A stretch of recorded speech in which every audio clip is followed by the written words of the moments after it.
Welcome to moistcritikal's compilation to fall asleep to relax. Time to let your brain clock out and your body settle in for serious snoozing. Grab your premium slumber gear and prepare for a lady tier drowsiness.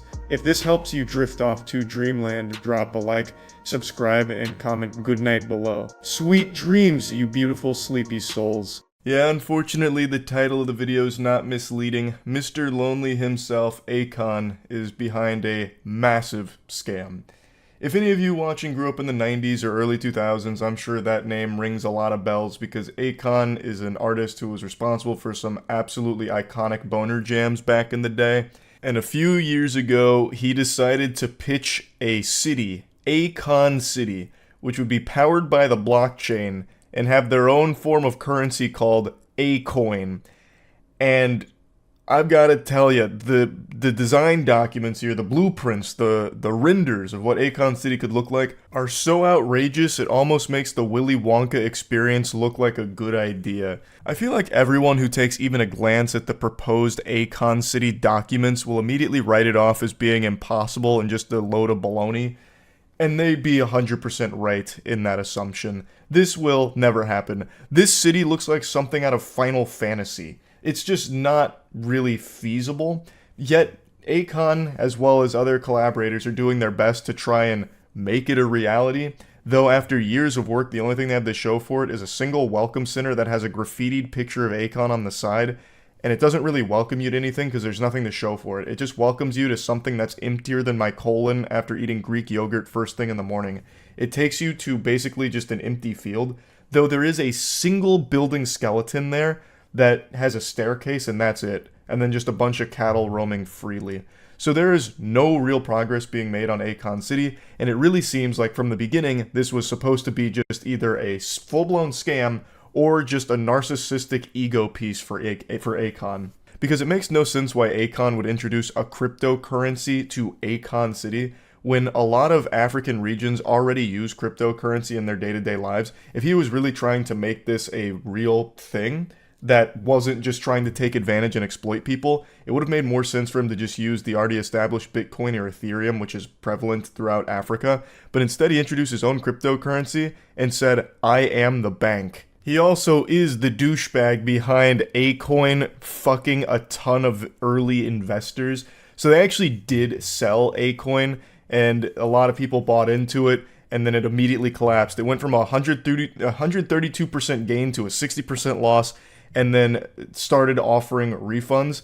And all these investors, when trying to get their refund, basically just got cold-shouldered and never got their refunds for this. They basically just got rugged like everyone else with the crypto boom a few years ago. But anyway, I recommend checking out Patrick Cece's video for an in-depth look at a lot of what went on behind the scenes at Akon City and Akon himself here. I want to show you what Akon City was supposed to look like and how fucking stupid this entire project seems just from like an outside perspective. It really looks like an impossible to complete task that somehow Akon promised would be done by 2024, and yet all they have right now is like a bare bones welcome center and like a single like skeleton of another building. That's about as bad as the Soulja Boy Game Boy. Okay, show a little respect for the Soulja console. Also, Akon City is so much worse than just releasing a fraudulent game console. It is disgusting to compare the two. Akon's City is like the most egregious over-the-top scam. Like, it's so much worse. Akon actually has a video showcasing it. Look up, "This is Akon City." I don't think I ever saw this. I only ever read about Akon City. So here's the entertainment district. What are these? These aren't even buildings. This looks like when you go into Roller Coaster Tycoon and fuck up the terrain. Who's your architect? This is what it looks like when you like actually trip acid for the first time. It's even bad CG. Yeah. It's melted. Yeah, I guess their chief architect is Salvador Dali. Brought him back with the Akon City in-house necromancer. The Tech District? What does this mean? Tech 003421? What tech what? What is the tech? What are they doing here? Lex Luthor live here or something? What does this mean? What does it mean? Butt Plug City. Yeah, I mean, not wrong. This all does look like something you'd find on Bad Dragon. Health and safety. Wait. Hold on. Hold on. That. Oh, wait, it's this building. I thought he just reused Tech 001 here for the health and safety building, but it's this building. They're just side by side. Yeah. This is the police station here. They inhabit this pack of hot dogs. Here's the fire department, which is conveniently placed in the worst possible position for them to get anywhere, because they're going to have to navigate this minefield, this fucking labyrinth. Good luck having a quick response time from the firefighters. Unspecified office building, I guess. Residential building. General hospital. Outpatient clinic. This is another residential building. Just this coral. Game name? Oh no, this is a city. This is a Akon city in real life. Apparently they actually did build a building though, so I'm gonna have to check that out. I never saw this video go up for it. Education district. This is Education 1, Education 2, Education 3. So I'm guessing this is pre-K, kindergarten, middle school, high school, and then everyone parks here in this teardrop, and then another residential building. Osmosis Jones type landscape. Bro modeled the city from the mitochondria. Yeah, true. So here's the Scenewood district. Oh, here, Akon Tower. He's even got his own, like, Avengers building. So this is where Akon lives, and only Akon. Wait, wasn't this in the tech district?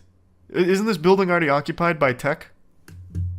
Am I misremembering the layout? It might be too sophisticated for my tiny little reptile brain, but I'm pretty sure that was one of the tech buildings. Oh no, it's right here. It's right above Tech 4. Then a bunch of filming studios, more residential buildings, some more office buildings, and this random media tower, I guess. Looks like a cactus theme park. Yeah. Convenient location. All of this looks like Hitachi wands. It looks less like butt plugs, and it legitimately looks like the things you'd see in porn. Those, like, really, ribby wands. Looks like Cryptoland 2.0. Well, apparently it's powered by the blockchain, so it kind of is Cryptoland 2.0.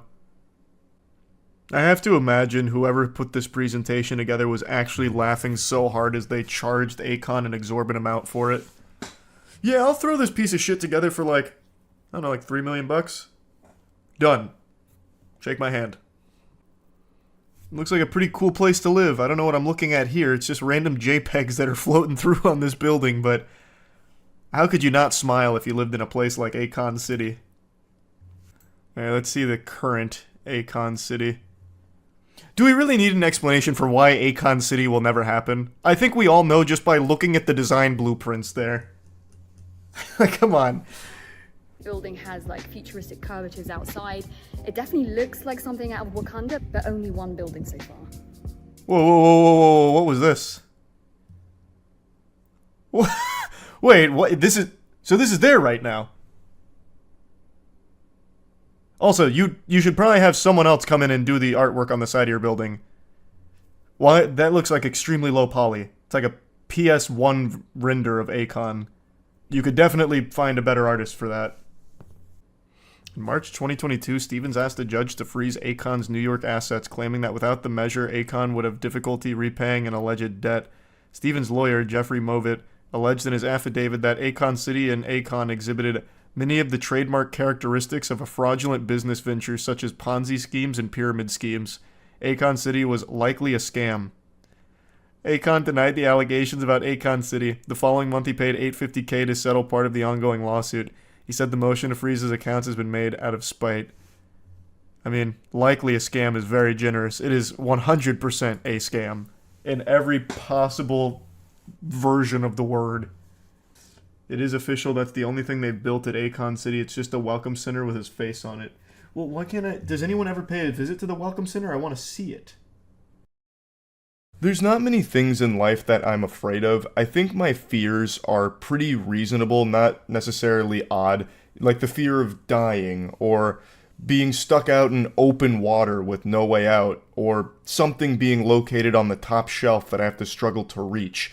But one fear that I do have that I actually get ridiculed for, and it's not without, I understand why, is my fear of flying. I have a very intense phobia of planes. I don't have a fear of heights, it's just being on a plane. You don't need to spit all the facts at me. I know all the statistics. It's the safest form of travel. Really, it's the safest thing humans do on a regular basis. It's probably more safe than me sitting in this chair right now.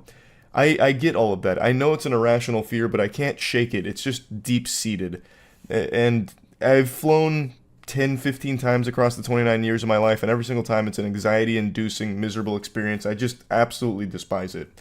Recently, I've started to feel kind of vindicated in this fear, though. Whereas before, I was made the fool. People, painted me as a clown for being afraid of flying. They couldn't wrap their head around why I'd be afraid of it.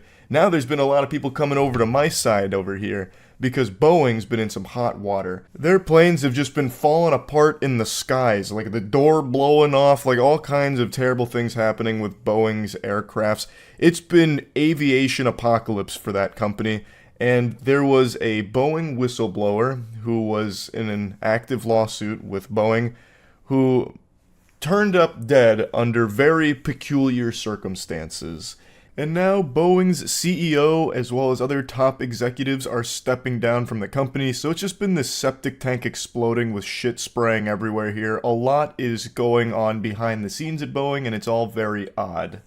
Now, as most of you know, I run a show called Red Thread with Jackson and Windigoon, where we dive into cryptids, conspiracies, cults, and cold cases, and we recently tackled the Boeing whistleblower conspiracy, which is about the Boeing whistleblower not taking his own life, but actually being murdered by Boeing for revealing the Krabby Patty secret formula to their aircrafts, which is basically scrap metal.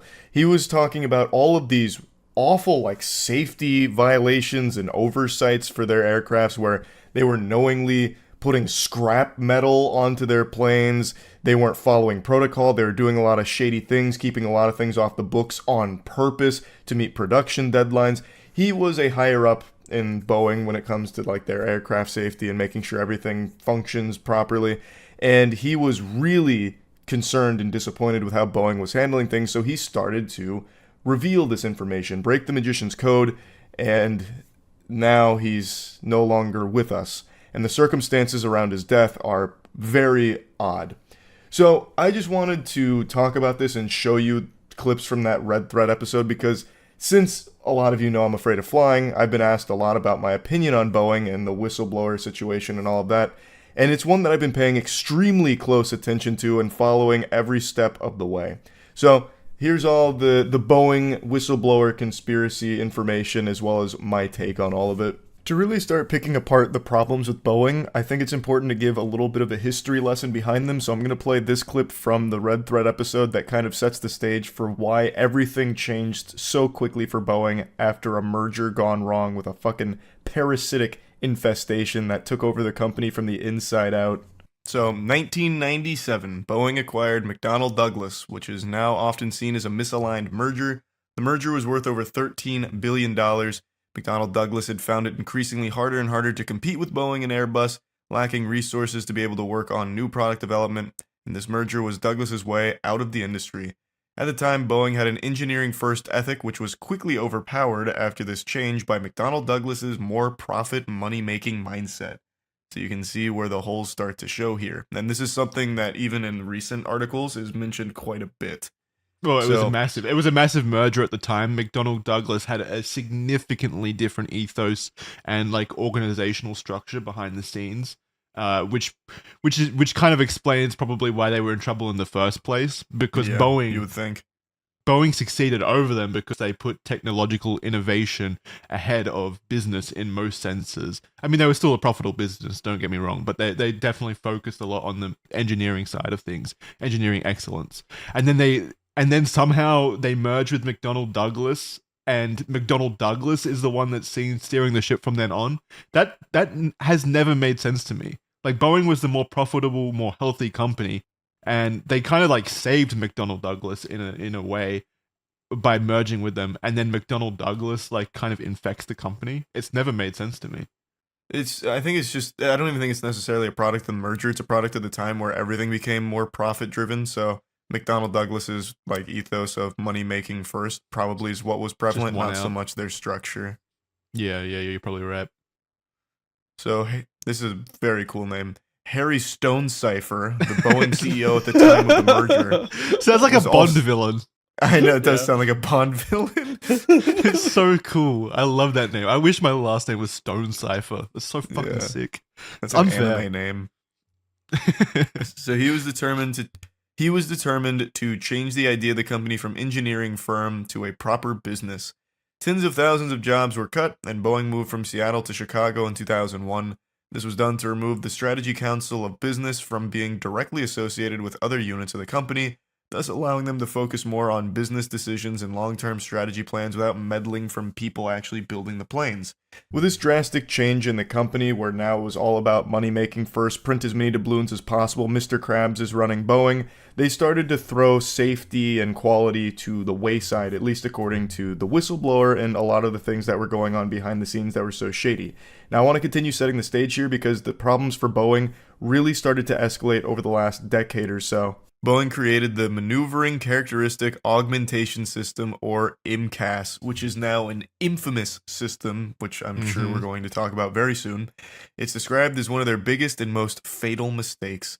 It was designed to be a flight stabilizing software that would automatically adjust the aircraft's flight controls under certain flight conditions, but Boeing refrained from telling many people about this system, including the pilots of the aircraft itself. What could go wrong, right? Whoa, what? So, MCAS obtained its data from aircraft's angle of attack, the AOA sensor, which is used to measure the angle between the aircraft's relative wind and its longitudinal axis. This in turn would help MCAS determine if the plane is at risk of stalling, then triggering corrective actions. If by any chance the information relayed from the AOA sensors were wrong or the sensors were faulty, the MCAS system could erroneously send the plane into a fateful nosedive. This is exactly what happened on the Lions Air Flight 310 in 2008 and the Ethiopian Airways Flight 302 in 2019. Tragically, everyone on board both flights died. Just for audio listeners, Charlie meant to say 2018 then. There wasn't a 10-year difference. Yeah, you said 2008. 2008. Oh, sorry.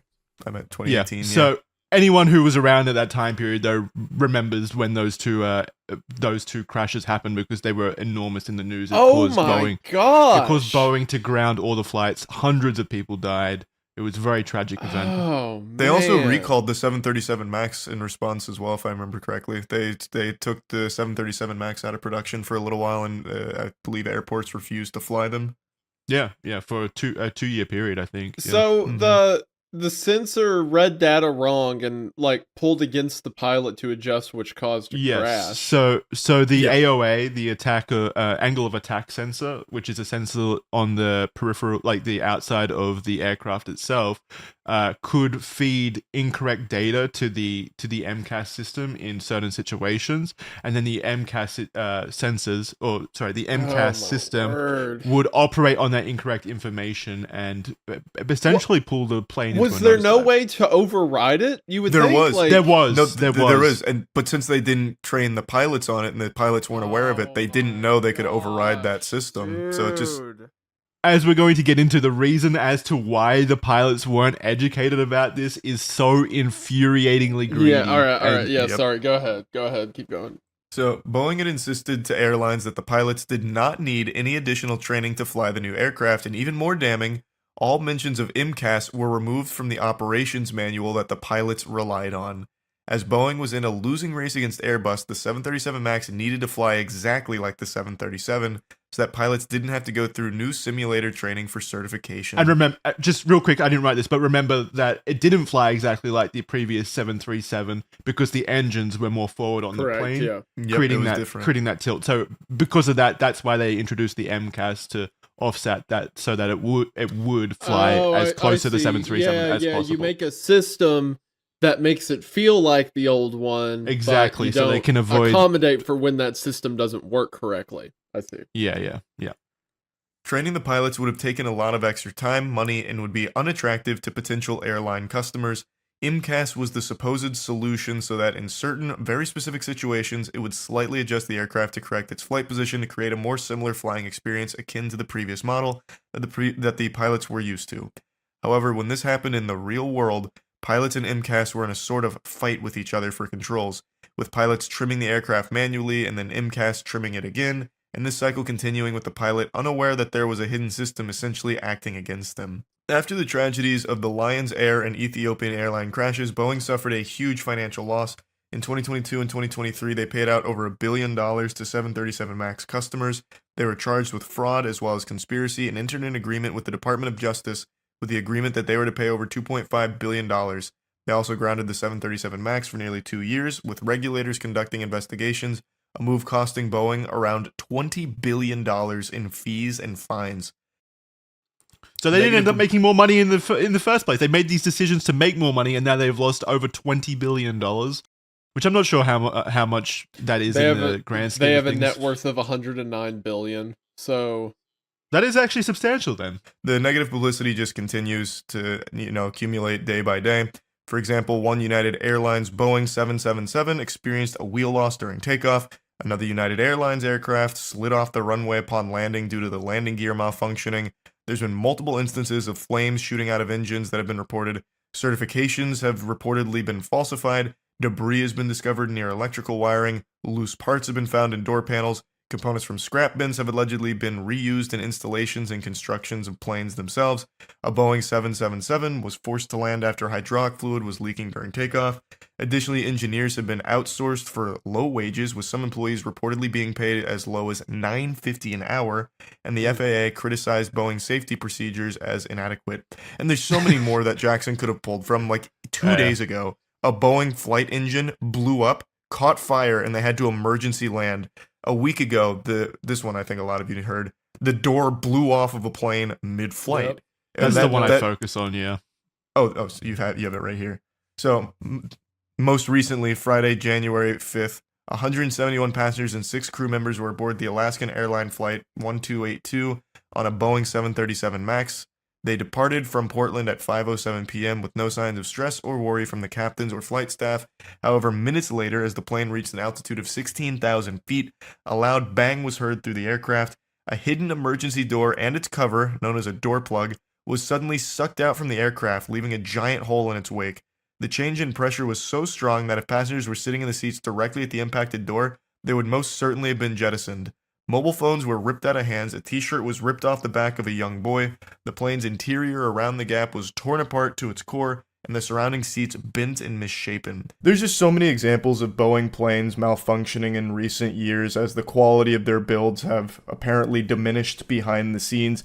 So we focused a lot on that airline door being blown off. That was one we harped on a lot, and diving deep into how that happened and all of the negligence and just irresponsibility behind it.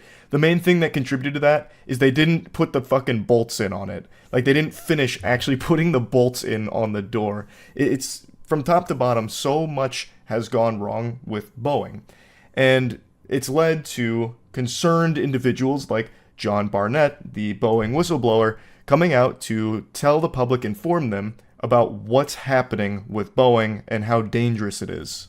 Following this, Boeing CEO Dave Calhoun himself has encouraged customers to conduct their own reviews on 737. Hey, we don't feel like paying for anyone to like check our shit. Can you guys just do it yourself and like let us know? Just check the doors when you get on. Encourages customers to check the bolts. Oh my gosh. Like, hey, next time you get onto one of our planes, just make sure all the screws are there. Yeah. You probably know where they're supposed to go. Guys, it's probably fine, but don't take our word for it. In fact, we want you to do it yourself. Yeah. And then in the court case, it's like, Your Honor, they checked the door. You know, it's really their fault. The onus was on them. Every single passenger is deputized upon entering a 737 as an official certified inspector. I'm going to assume, because Boeing's customers are the actual airlines and not us individually, so maybe he meant the customers as in the airlines conduct their own reviews, but even then, I imagine. That's still such a dodgy thing to say still, like, hey, you guys should check the doors. It's funny to imagine. We weren't looking.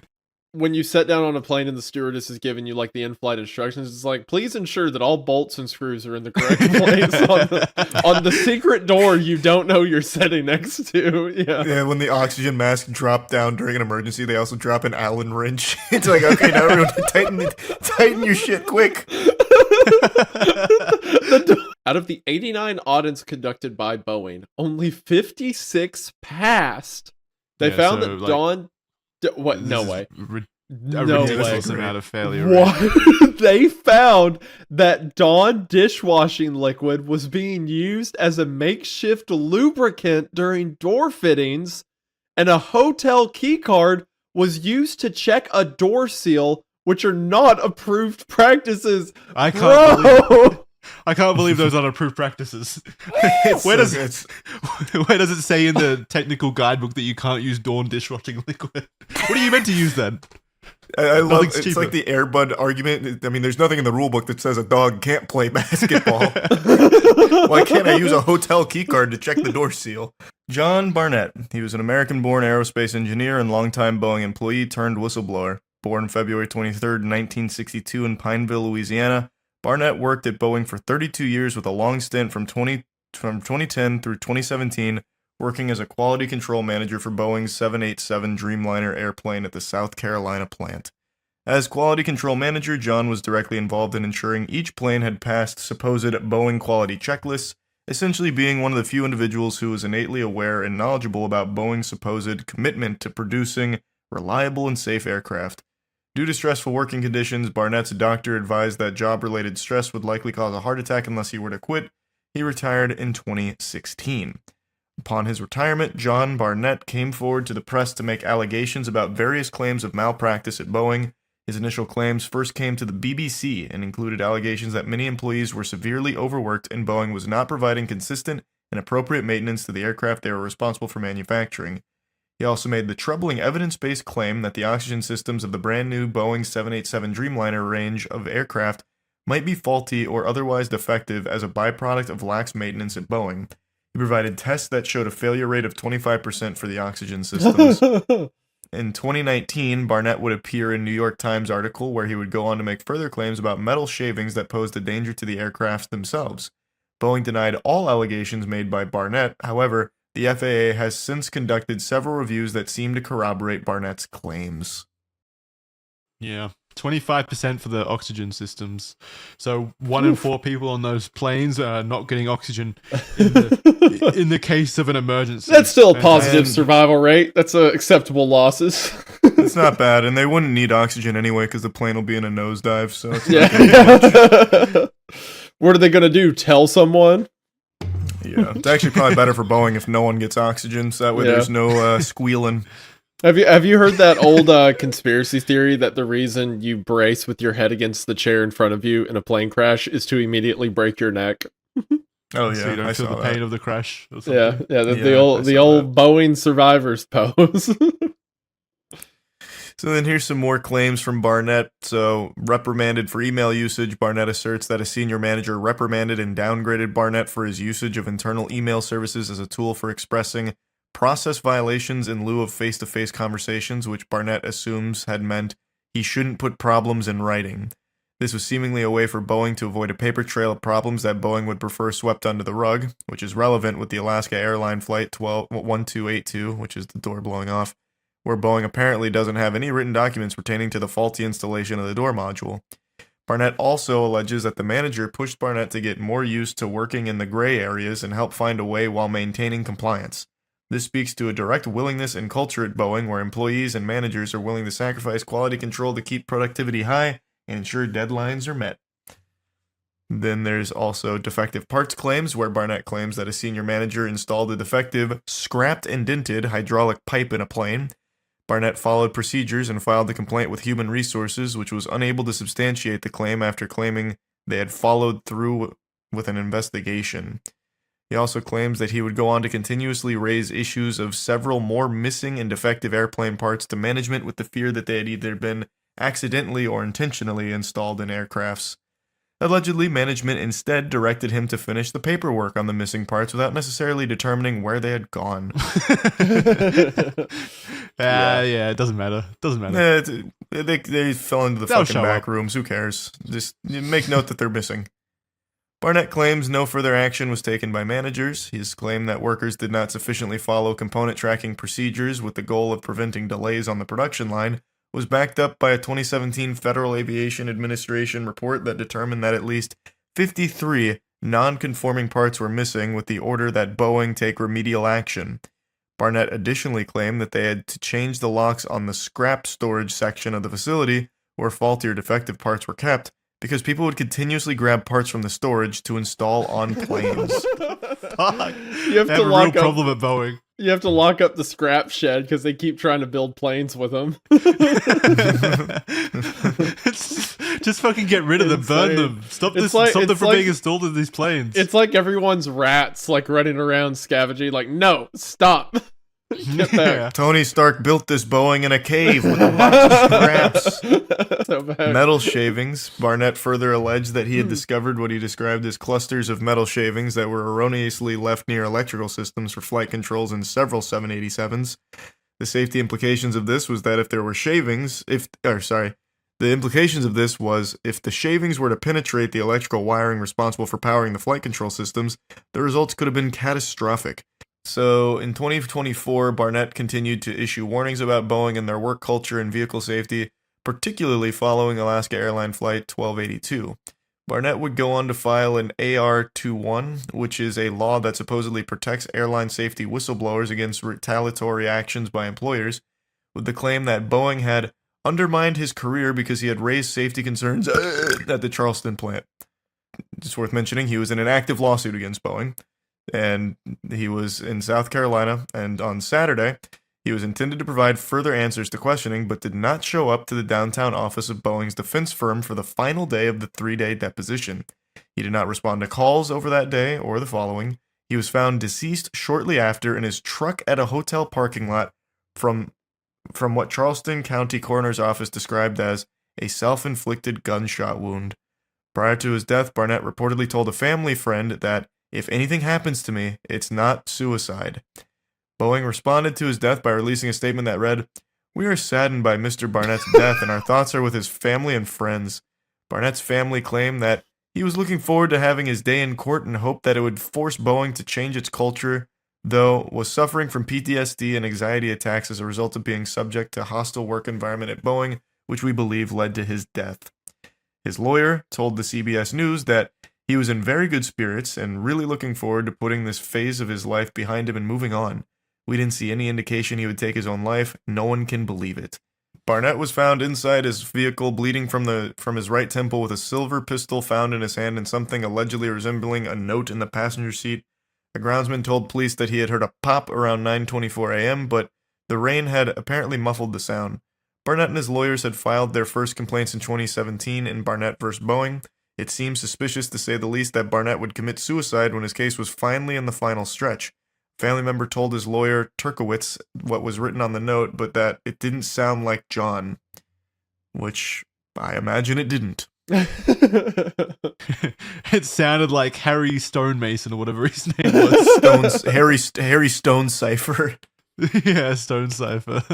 I think the biggest thing that makes no fucking sense here is not only the timing of it, where he's like in the last phase of this, but also he decides to blow his brains out in the parking lot as opposed to his room. Why? That makes no sense. If he was going to kill himself, it'd likely be in his room, not in the fucking parking lot. Yeah, that is a good point. I didn't think of that. Maybe he didn't want to do it. He didn't want to create a mess for like the house cleaners or something. And so he figured that his car would be the most... Well, then he's creating a mess for the tow truck company and every human being that would be walking outside and might see a blood-splattered window. Yeah, I don't know. Yeah, I don't know why you would choose to do it in the car realistically. Well, because he didn't Instead choose to. It wasn't a Yeah, suicide that he consented to. It does ultimately seem unlikely that Boeing would plan to murder a whistleblower, but only because there are many other whistleblowers and it would be highly impractical for Boeing to assassinate all of them. There's an interesting connection here where lawyers who drafted Jeffrey Epstein's 2008 immunity deal are also connected to those who created Boeing's, signed January 6, 2021, because Epstein needs to come up in every Red Thread episode somehow. It's actually crazy that they are connected though.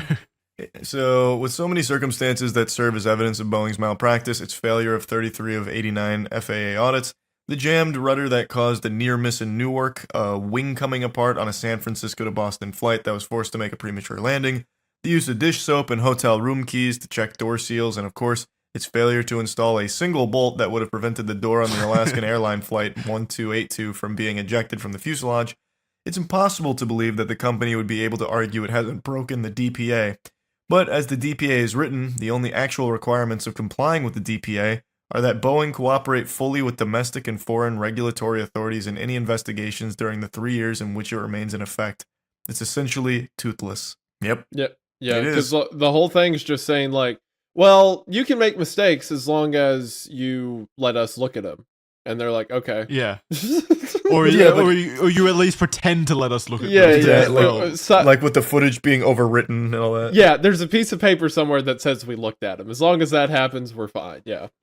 Boeing maintains that it has cooperated fully and transparently, but that it is unable to provide documents that the agency is seeking because it doesn't possess the documents and, indeed, no longer documents the repairs and procedures the agency is asking for documentation of, in reference to the installation and maintenance of the door.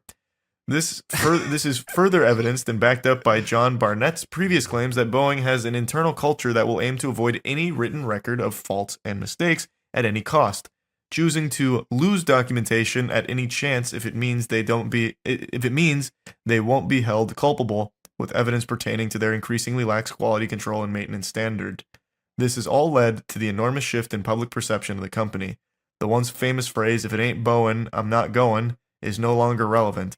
Indeed, I'll be more comfortable flying an Airbus plane for the foreseeable future when possible. That's Well, that Jackson. that was meant for me. I won't be comfortable flying any plane. You'll be slightly more comfortable if you're on an Airbus. And I don't even It's think definitely possible. This is another aspect of it. I don't think it is Boeing who would have carried out a hit. It's not like the boardroom got together and had a discussion and said we need to kill this guy. Could have just been a single individual within the company whose career would be threatened by this information coming to light. So he just has it taken care of without consulting true. anyone else. Yeah. My main hang up with the whole assassination idea, and I agree with you, Isaiah, mostly. I think it's definitely possible that it was something like that. My main hang up with the idea is just how much I think Boeing would have been aware how much noise would have been generated by an assassination on a whistleblower, and I think they would have known that they would have had that kind of perception if that were to occur. So I don't know if it was necessary on their end as well. Like was said in the document, there's a whole bunch of other whistleblowers currently from Boeing. They already have this reputation issue. I don't see why it would be necessary for them when they're pretty much invulnerable anyway. Necessary is probably not the right word. I feel like the reason they would have killed him in particular is just because of how high profile he. Like, I don't know any of the other whistleblowers. I don't think many of you do, but Barnett was in like the news. He was bringing these problems to the public sphere. Like, hey, Boeing's shit is made out of shit. Like, they're using scrap metal. It's not safe. I wouldn't fly it. Like, this kind of stuff. Like, he was a pretty important figure in getting people more aware of just how like poor their quality was, and he had a very high ranking position. Like, he would be a very strong authority on just how bad their quality control is. So it's someone people would put their faith in to know these things. So I feel like he would be one of those people they'd be afraid of. Now, whether or not they'd necessarily be like, we have to kill him, I don't know, but maybe someone was panicking like, hey, if this keeps going, if he keeps dropping these, bombshells, we're going to suffer big problems. And maybe someone just, impulsively decided we need to do something about it and decided to kill him. Because it just seems highly unlikely that someone who's right at the end of like a very passionate fight decides to take their own life. And if it's not suicide, then another thing that's equally possible is maybe Boeing started putting out like outside pressure on him, like, hey, threatening his family, we'll do something to them. We'll make sure your family's in financial ruin. We'll make sure their lives are miserable if you don't stop True, this, yeah. that kind of thing. Like they could have coercive suicide. Yeah, they could have like coerced him into it. Like they mentioned he was suffering from like PTSD and anxiety attacks. So maybe Boeing plays into that angle by making all of these like bigger threats that like make his anxiety even bigger and greater. So like even if they didn't necessarily get it like fucking Agent 47 out there, like I still think they could have driven him to it, like forced it upon him, which I'd still consider like a hit. Yeah, that's definitely possible as well. Glass is fire. Glass is so bad. Such a pathetic end to what he built up with that. I thought Glass was awful. I can't remember if I moist metered it. I think I did. But that was when I was still way too nice to things. I think I gave that like a 50. You gave it a 60. God, I used to be so nice on the moist meters. Holy shit. You gave the Mummy 2017 a 50, which is crazy. Oh my god, that's so wild. I was so nice on the early moist meters. Check the moist meter website and go over your past reviews. That's not a bad idea. Let me see. Someone put them all there? Wow, someone made a .org for it. Like, that's so cool. I was way too nice on Indiana Jones Dial of Destiny, though, I will say. I think the main reason why I kind of gave it a little more than it deserved, I'd probably give it like a 50 now. But I gave it a 60 because I still had fun watching it with my parents. It's like the first movie we went to the movie theater to see together in a long time. Ant-Man and the Wasp: Quantumania, I'd probably go lower, like a 30, 40-ish. I still put it on the worst movies of the 2023 list, though. But I definitely think that's way below 50.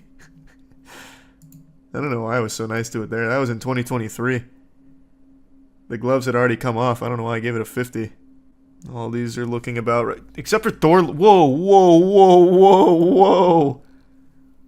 I drank a stupid potion on 7/7/2022. I gave Thor Love and Thunder a 65. Who let me hit the crack pipe? That movie is trash. That's one of my least favorite Marvel movies, up there with Ant-Man and the Wasp.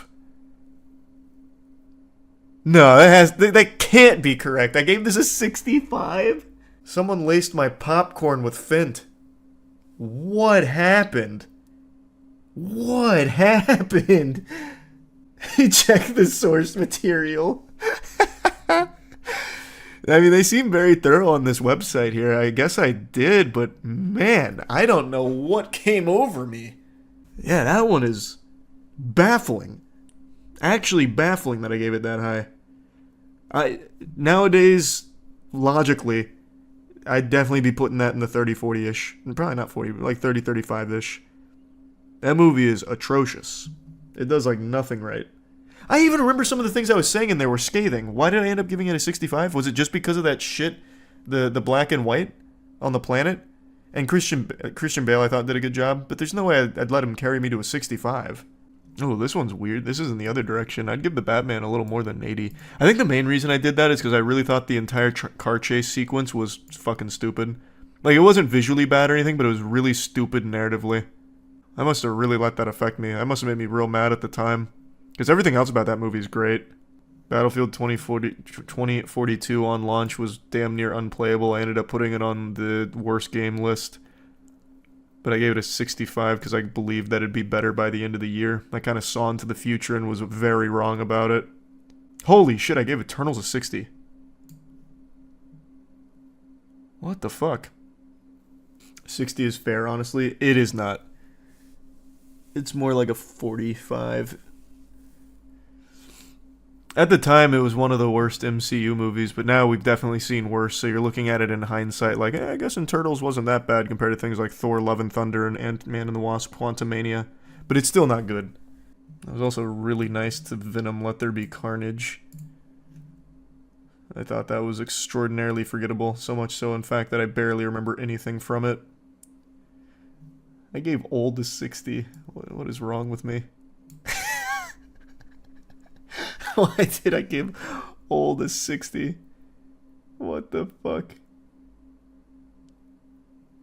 Oh, and even more insultingly, I put Black Widow on the third worst movie of the year, but I gave it a 70. What are my scores? What was I doing? What are these scores? These can't be right. There's no way. Because I remember even pointing out how fucking stupid the entire movie was, especially with the villain whose superpowers stink. He's stinky, so she can't hurt him. The scores just had, like, I must have just been pulling numbers out of my ass, or Jackson did me dirty or something. Because Jackson and I used to converse on these for a while, but nowadays he doesn't really see any new movies, so it's just me. Like, maybe that's what was happening here? I can't recall. But, like, there's no way. That movie super sucks. No, I know these link to the video. Like, I have no doubt that he got this right. Like, this is what the score was. I'm just wondering why it would have been that. Because I remember hating this movie when I saw it. Like I said, though, it might have just been because Jackson and I used to do them together. And then just, like, meet on, like, where our scores matched. Or meet, like, in the middle of our scores-ish. So maybe that's what was going on? I don't know. That's crazy, though, to give Black Widow a 70. I went, like, full-blown IGN here. All of these still seem good to me. Except Cold War. I don't know why I give Call of Duty Cold War a 70. Had a cool campaign, but terrible multiplayer. I ended up putting like no time into the multiplayer. That's definitely too high for Cold War. Thanks for Shark. Cyberpunk 2077 a 70. Yeah, that game barely worked on launch. I had so many bugs on my playthrough. I had so many problems with that game. It was very half-baked. Yeah, absolutely. It's great now. Cyberpunk is great now. But on launch, it was so bad that it actually got taken off of, was it PS3? Or, not PS3. No, actually. Yeah, it got taken off of the PlayStation Store because it would not work. PS4. Because it would not work on the PS4. Probably should have been lower, actually. I didn't weigh that hard enough. Marvel's Avengers is 65. Where's that? What is happening to me? Who am I? Who was I?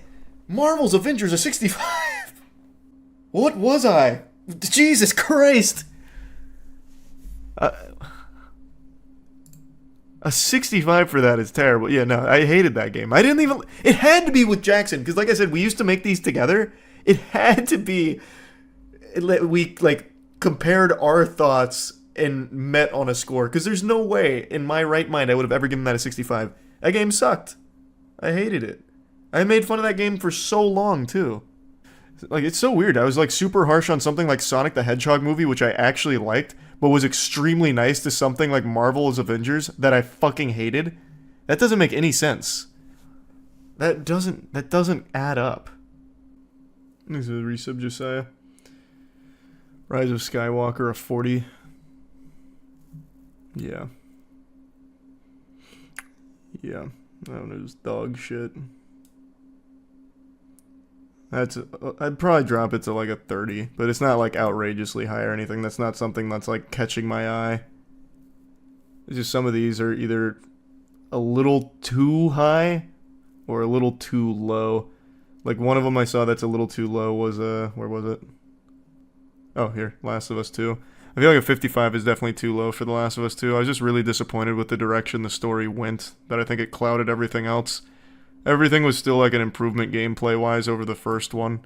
And it's not like it was a terrible story, but the order in which they tell the story I thought was bad, and I thought the ending of this story was really bad and kind of nullifies a lot of what I think Last of Us wanted to build up for itself. But it's definitely not a 55. That should have been higher. And then something like Midsummer. I don't like Midsummer. I think it is a remarkable step down from Hereditary, which I think is a masterpiece in horror. Like, I don't like it, but a 25 for Midsummer is crazy. Like, it's so weird to look at some of these ratings here. From 2019 to 2021, my ratings had, like, no consistency to them whatsoever. They are legitimately just all over the fucking place. Then I gave Toy Story 4 a 90.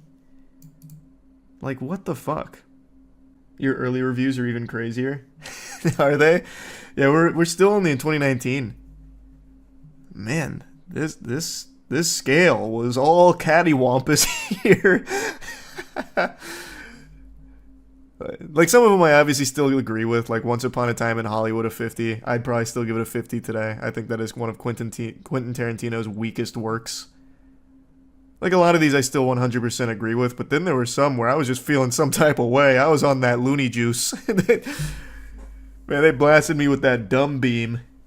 Damn, I was really harsh on Godzilla King of the Monsters. What the fuck? No wonder Godzilla fans were really mad at me for that. I definitely think it's the weakest of all of the new Godzilla movies, but definitely not a 30. I gave Aladdin a 65. Live action Aladdin. Who was this guy? Who was young Charles? And it's weird, because here's a movie I liked. The new Hellboy. Hellboy fans were super upset at it, but I thought it was really fun. Like, it has almost nothing in common with, like, the great Hellboys or anything. But man, that movie was so fucking enjoyable, especially the last 15, 20 minutes. And I gave it a 35. What was going on in my noodle? These don't make any sense. Well, some of them don't make any sense. What the fuck is the Prodigy?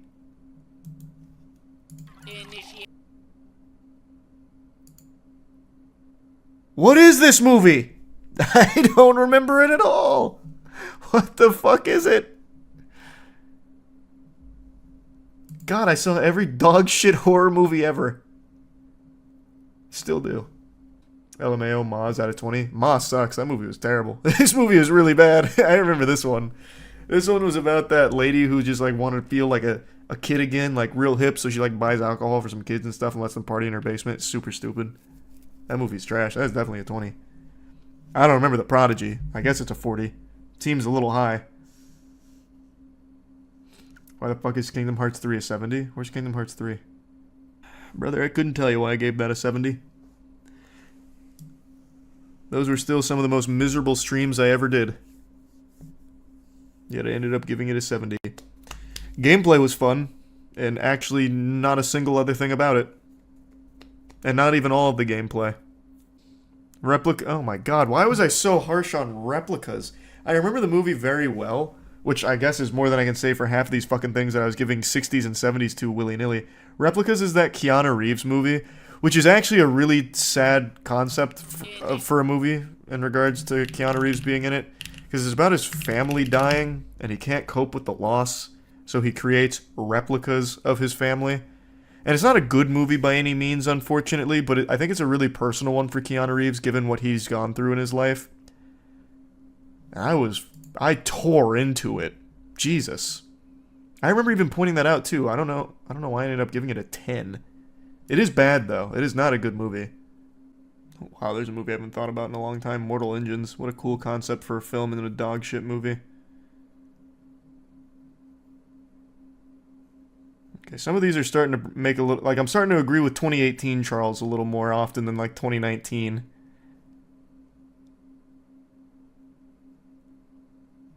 This is a little high for this, but only slightly. I'd probably give it, like, a 30, 35. RDR2, he's geeking. Nope. I'd absolutely still give that an 80 today. 100%. Amazing game, amazing story. I will never, ever, ever, ever replay it. It is a fucking slog. Nakey Jakey made 2 great videos going over some of the shortcomings of Red Dead Redemption 2, echoing my thoughts to the T. That I got fucking blasted for when I did my moist meter on it. So this one, 100%, I'd absolutely still give it an 80. I will never touch that game again, but it was an amazing game. Oh my god, I was nice to Black Ops 4, an 85. That was when I was in full-blown Battle Royale mode, though. I was playing every Battle Royale. And Black Ops 4 was a fun Battle Royale, but it had nothing else to it. That was the only part of it I liked, and I let it carry it to an 85. Craziness. Craziness. Yeah, that looks about right. I'd probably still give Venom like a 25, 30, 35 maybe, at most. Movie sucks. I hate that movie. I think it's terrible. I think the second one's maybe about as bad, and I ended up giving that a 60. So that just goes to show you the discrepancy. Oh, this is one of the best bad movies in modern times. Up there with like, well, it's not up there with Moonfall, but it's in a similar vein as Moonfall. The new Predator movie. It's not new anymore now, but God, this movie was beautifully awful.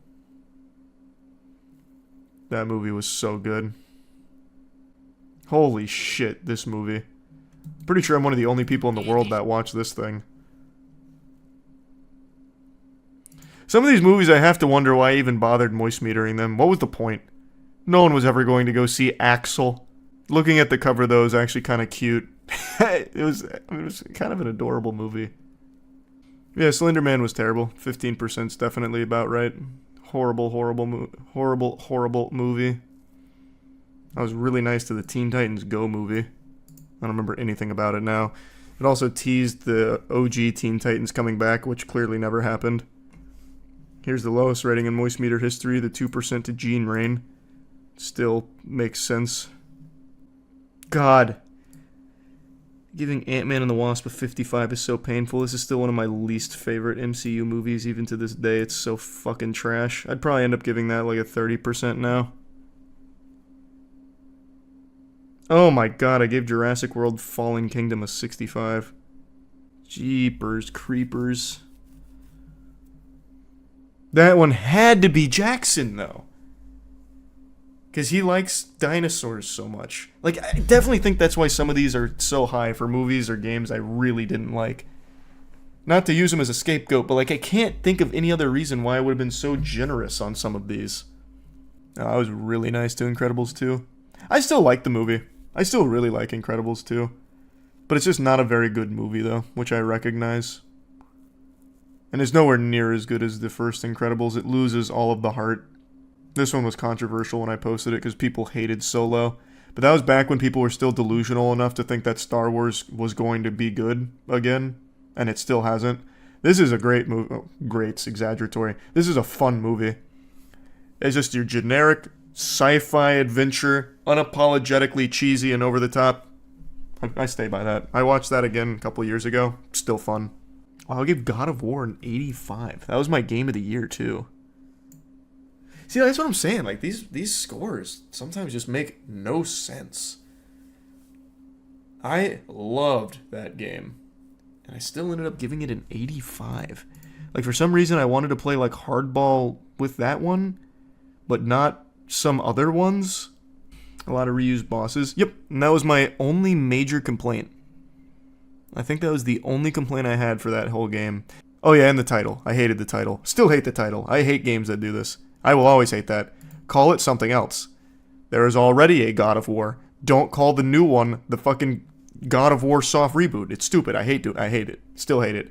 Star Wars Battlefront, and Star Wars Battlefront 2, and then Star Wars Battlefront, and then Star Wars Battlefront 2, and then Modern Warfare, and then Modern Warfare, and then Modern Warfare 2, and then Modern Warfare 2, and then Modern Warfare 3, and then Modern Warfare 3, and they're all different games. It's stupid. I hate it. It's fucking stupid.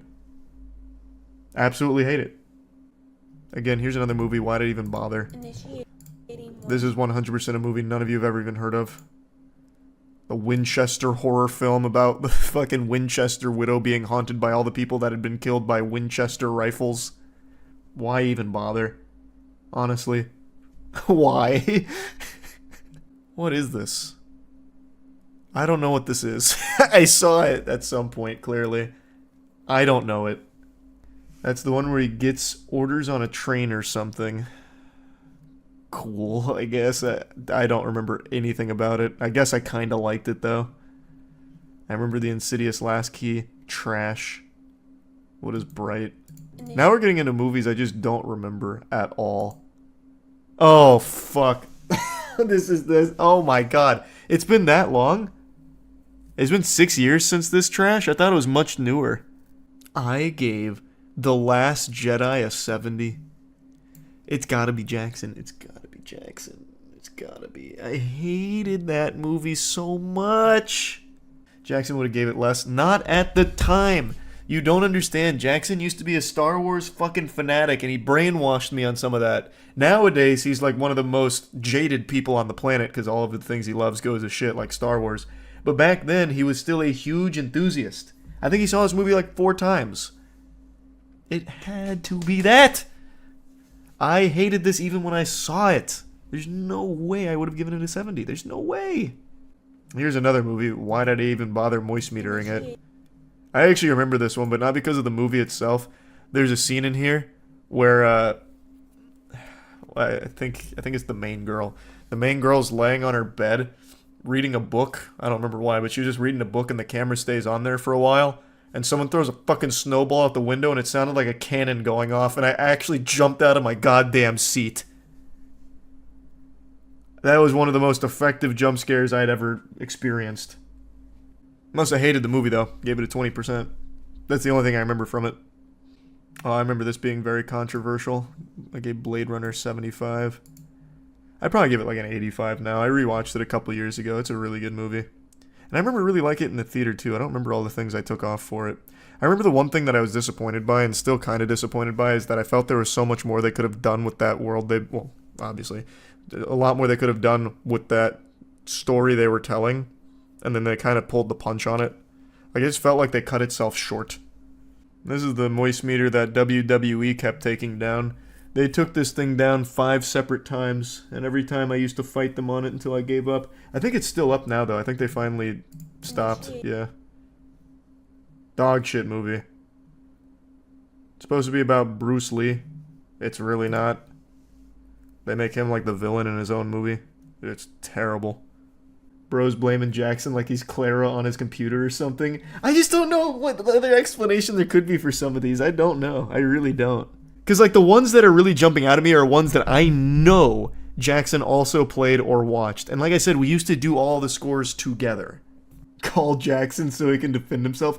Jackson can't even remember what he had for breakfast on a daily basis. He is not going to remember fucking 5 years ago. It's worthless to even ask. He'll be like, wait, what movie? When did they make a new Star Wars? Like he doesn't remember anything. Oh, Valerian. Oh shit. Oh. Whatever. Dog shit movie anyway. Wish Upon. I went really hard on that movie. Still one of the worst horror movies to hit theaters. I can't believe I gave The Mummy 2017 a 50. That one blows my mind. How? I gave Alien Covenant a 60. Who was this guy? I don't want to meet him. I don't know who this man was, but I don't want to meet him. That's baffling. Both of these are incomprehensible. Both of these should be down here with Transformers 5. 100%. 55% for Bohemian Rhapsody is Criminal. Brother, that was like 4 years forward from here. We went through that like 30 minutes ago. Bohemian Rhapsody was just not a very good movie. There's an infamous scene in there that really kind of sums up the experience. I'll pull it up for you. Oh, this is more than just that scene, but here's a whole video breaking down how terrible the editing was on this movie. It is not a very well-made movie. Like, the performances are great. They did a great job with a lot of it, but it is put together horribly. Who should be blamed for that? Well, I don't know. I don't know the editor's name or anything, but it still makes the movie not good. So, like, the movie itself is to blame. Like, what do you mean? I can't just overlook that. It's the entire movie. What is unforgettable? Well, I guess I'll never know. That one's been completely forgotten. This is another one of those movies. Why did I even bother moist metering it? Nobody ever saw it except for me. Oh, it's this movie about the lady that keeps wanting to fuck. Man, I was really nice to the Ghost in the Shell movie. Gave it a 70. I also don't remember giving Mass Effect Andromeda a 55. I thought I gave it something in the 40s. But man, I even started with the gloves on. Like, I came in there with the sock and boppers. I played so nice. The reason I started the moist meters is because I hated this game so much, and I still ended up giving it a 55. I did a couple reviews before this, though. Like, I moist metered Suicide Squad, Don't Breathe. Your principle back then was you tried to be as objective as you could, so a 50 to you was just mediocre. Yeah, but it's just those weren't mediocre. Like, I was still playing really nice. I still try and do that. Like, to me, a 50 is still like a perfectly average movie. But this was not a perfectly average game. Everything about it was below average, especially because it's in the Mass Effect universe. So you've already seen the potential of it, and it was still lacking in every possible department from pretty much every other game out at the time. I played so nice with it. And Ghost in the Shell is absolutely not above average.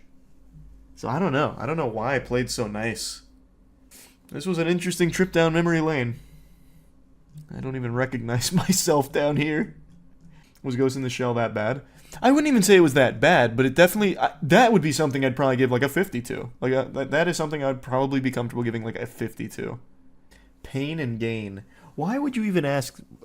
Why? I saw this when I was still I saw this when I was still a virgin, actually.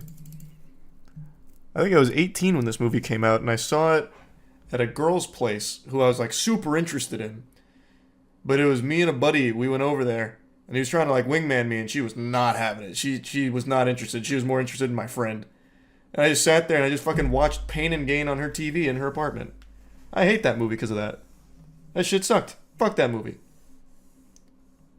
And I tried to get out of it because I knew, like, I figured I was kind of just in the way of them at that point. So I was like, I'm hungry. And she's like, no, it's fine. I got some crunchy peanut butter in my pantry. I was like, oh. Yeah, no, that's all right. I'll eat that, I guess. So then I'm fucking trapped. I sat there and ate fucking crunchy peanut butter watching Pain and Gain on her TV. Made me mad.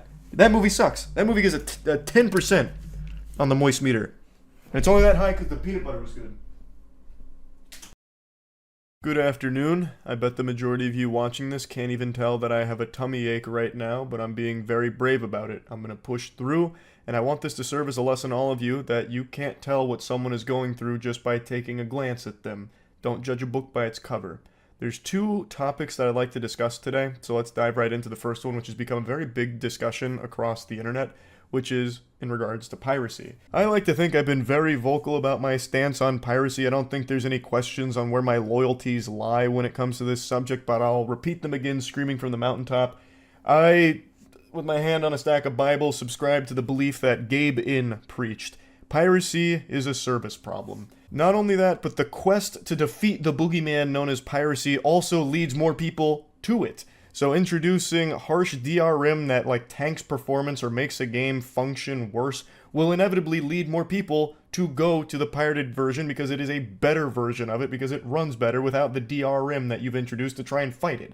So you're creating more of a piracy problem by trying to solve it. I also just truly believe that if you just focus on making a good product or service, you should never put even an iota of thought into how to beat piracy. Yes, people are going to pirate it. They're going to find ways of circumventing shit no matter what it is.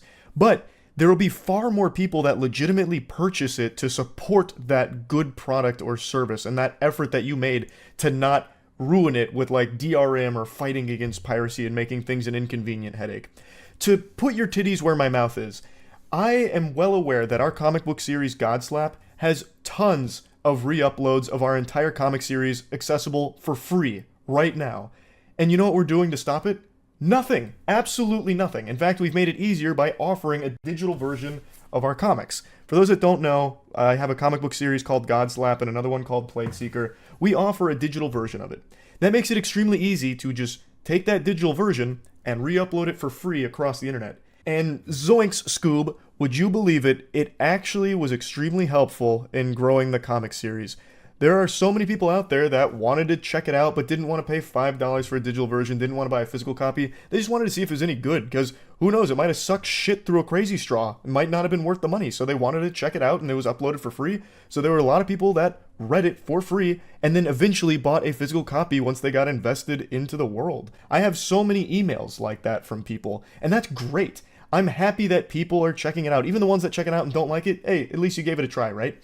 There is really nothing that we lost by having the comic series uploaded for free out everywhere.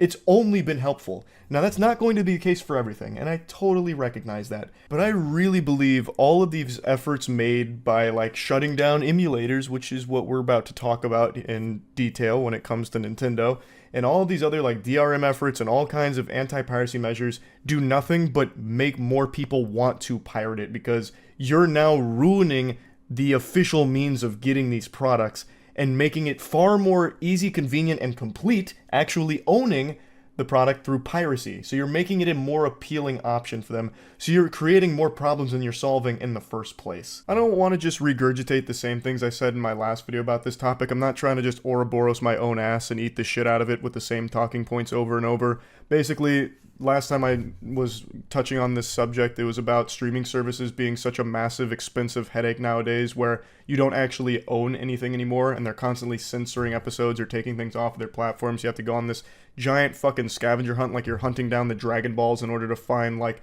the shows or the movies you want.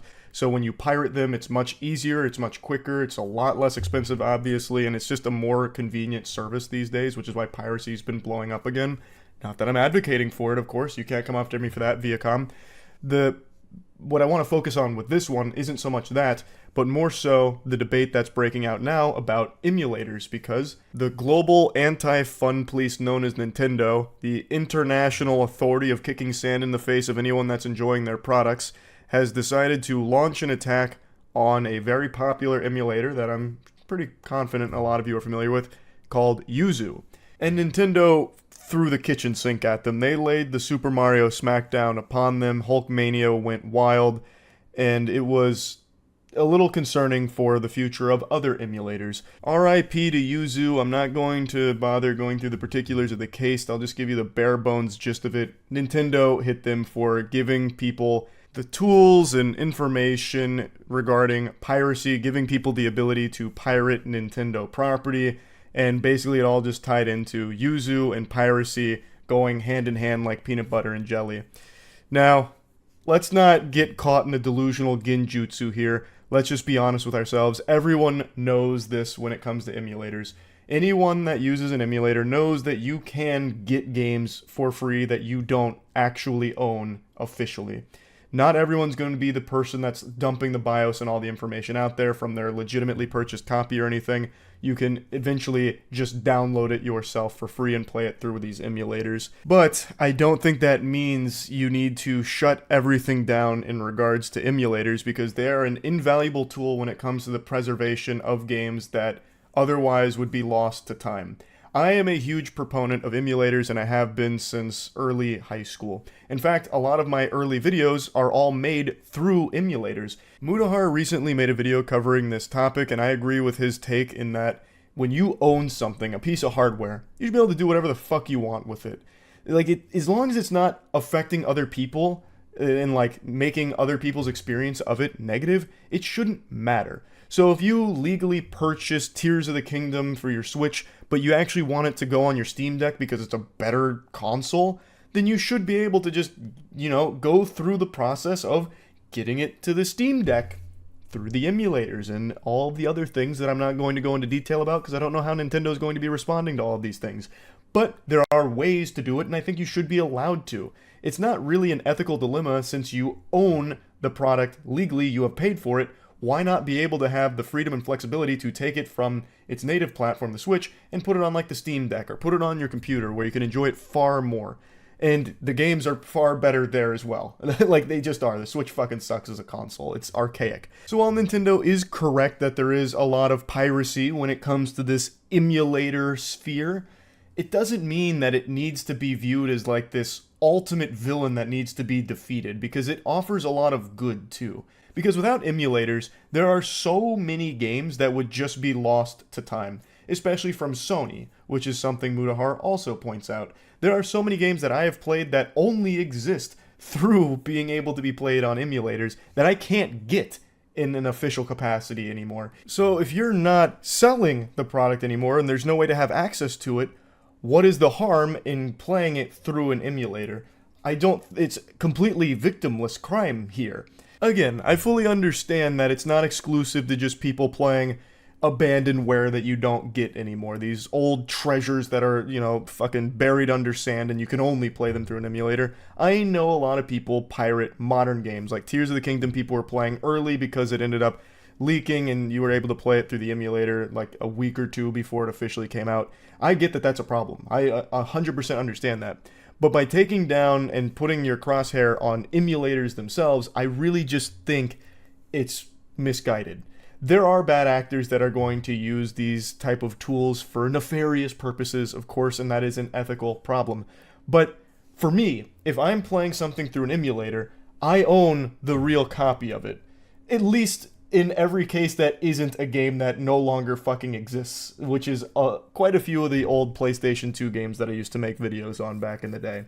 But if I'm playing a more modern game through an emulator, I own that copy in the real world. And since I own that copy, I really feel like I should be able to do whatever the fuck I want with that, because it is mine.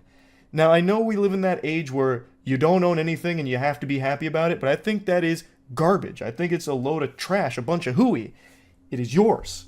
You should be able to do whatever the fuck you want as long as it's not hurting other people or ruining someone else's experience. If you're like cheating in a video game, hacking in a multiplayer lobby, things like that, then it just shouldn't be an issue to take what you have purchased and make it work on an emulator and play it where you want to play it. I just don't see why that would ever be a contentious point. I get that Yuzu made a mistake in offering these tutorials on how to circumvent Nintendo's protective measures and things like that. And I know Nintendo's still very sore about Tears of the Kingdom leaking and being downloaded like 1 million times and played through Yuzu before release. I get that. That to me is more of a Nintendo problem. That Yuzu doesn't really have anything to do with that. That game leaked before it came out. It was then put onto Yuzu, which didn't immediately play it. It had to be patched from community members to make it work through Yuzu. That is not something you can really blame Yuzu for, in my opinion. But point is, I do understand that when it comes to emulators, there is the piracy concern. But I really don't think that the necessary measure here is to shut the emulator down. They are tools, very, very important tools when it comes to video game preservation. And let's just be honest, important tools when it comes to enjoying Switch games in a better capacity than the Switch itself offers. This console sucks. I am so tired of it. Every game plays like it's 2006 again, whereas you pop these puppies in an emulator and you can really enjoy it in a nice, smooth, crisp experience. So yeah, I just wanted to talk about this emulator discussion here because a lot of people are fearful that Nintendo might be emboldened here and start going after other Switch emulators, and that could lead to this big cascade where all kinds of emulators are now getting targeted from all kinds of different places. I don't know if I necessarily think that's going to happen. I think this might be an isolated incident because Yuzu was so big and they did like directly give people the instructions on how they could pirate games and circumvent these measures. So this might just be like a one and done thing, hopefully. But yeah, I just wanted to talk about the whole piracy debate as a whole and kind of how I feel about all of it. That's really about it. So yeah. All of you know I have a passion for bad media. I subscribe to the belief that something that's so bad it's good is some of the most entertaining content imaginable. But I've always stood strong in my opinion that you can't do it on purpose. You can't try to capitalize off making something ironically bad to try and make it so bad it's good. Like, you can't manufacture cringe on purpose because it loses all of its charm. It becomes unenjoyable at that point. It's like synthetic weed. It hits so different than the authentic stuff. Synthetic weed has you dragging your bare butt cheeks across the concrete making duck noises. It turns into a goddamn zombie. It's totally different. Take, for example, something like Moonfall, God bless its soul. It is a $100 million super stinker where everything that could possibly go wrong with a movie goes wrong in that movie, but in all the right ways, leading to a masterpiece of a film. It is one of the most objectively terrible movies you can possibly find, but it's also one of the most enjoyable experiences you can find. If I was to put a tier list on the top 5 moments of my life, watching Moonfall in theaters on release day is probably number 5, right behind Being Born. Like, it is incredible how much fun you can have with something that is just trash, when it's trash in all of the right ways.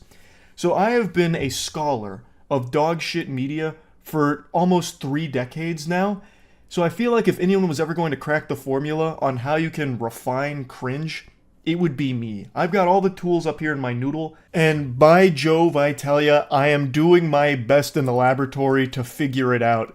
As all of you know, PBS gave us their studio to film the most high-quality productions in Tampa, and we are using every inch of that facility. I already mentioned this in a video last week. We started another channel called The Other Channel, and we just posted our second video on it. And as I mentioned, I'm trying to assemble the Millennium Puzzle of cringe here. So the first video was about 5 gooners actually meeting a real woman in real life and trying to go on a date with her. This video is about a model, Jenna Lynn Meowri, who I think a lot of you have probably heard of. She's extremely popular, not just as a model, but also a streamer. And we flew her out, as well as her top OnlyFans donator and hid him amongst 4 liars to see if we could figure out who the top OnlyFans donator is, because she's never met him, obviously. I mean, that's par for the course. And so we thought this would be a really fun format that could potentially capture lightning in a bottle with the perfect cringe. The chemical X of cringe, as Professor Utonium would call it. Now, every video on the other channel isn't going to be like this. It just so happens the first couple of videos we filmed kind of fell into the Jubilee cut style satirical take on it and making it like even wackier and more outrageous over the top.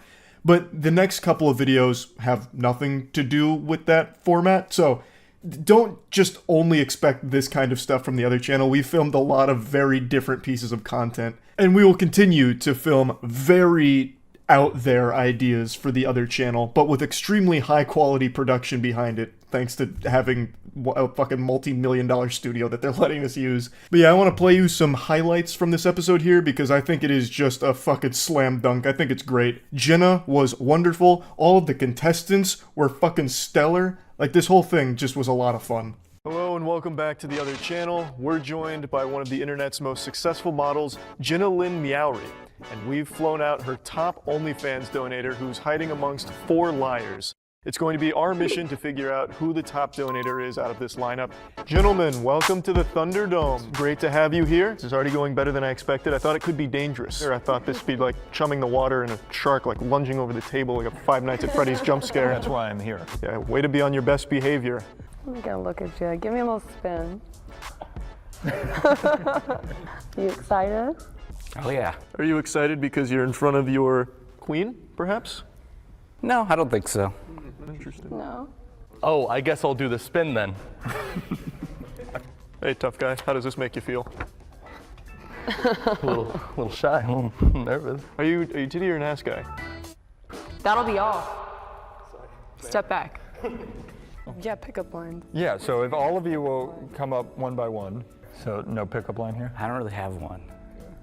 I want to hear one. Come up with one. Thank you, man. This is the top of my head. Like, hey, how you doing? I like your tattoos. Hey, thanks so much. Marcus, nice to meet you. Okay, yeah, nice to meet you as well. What can I help you with?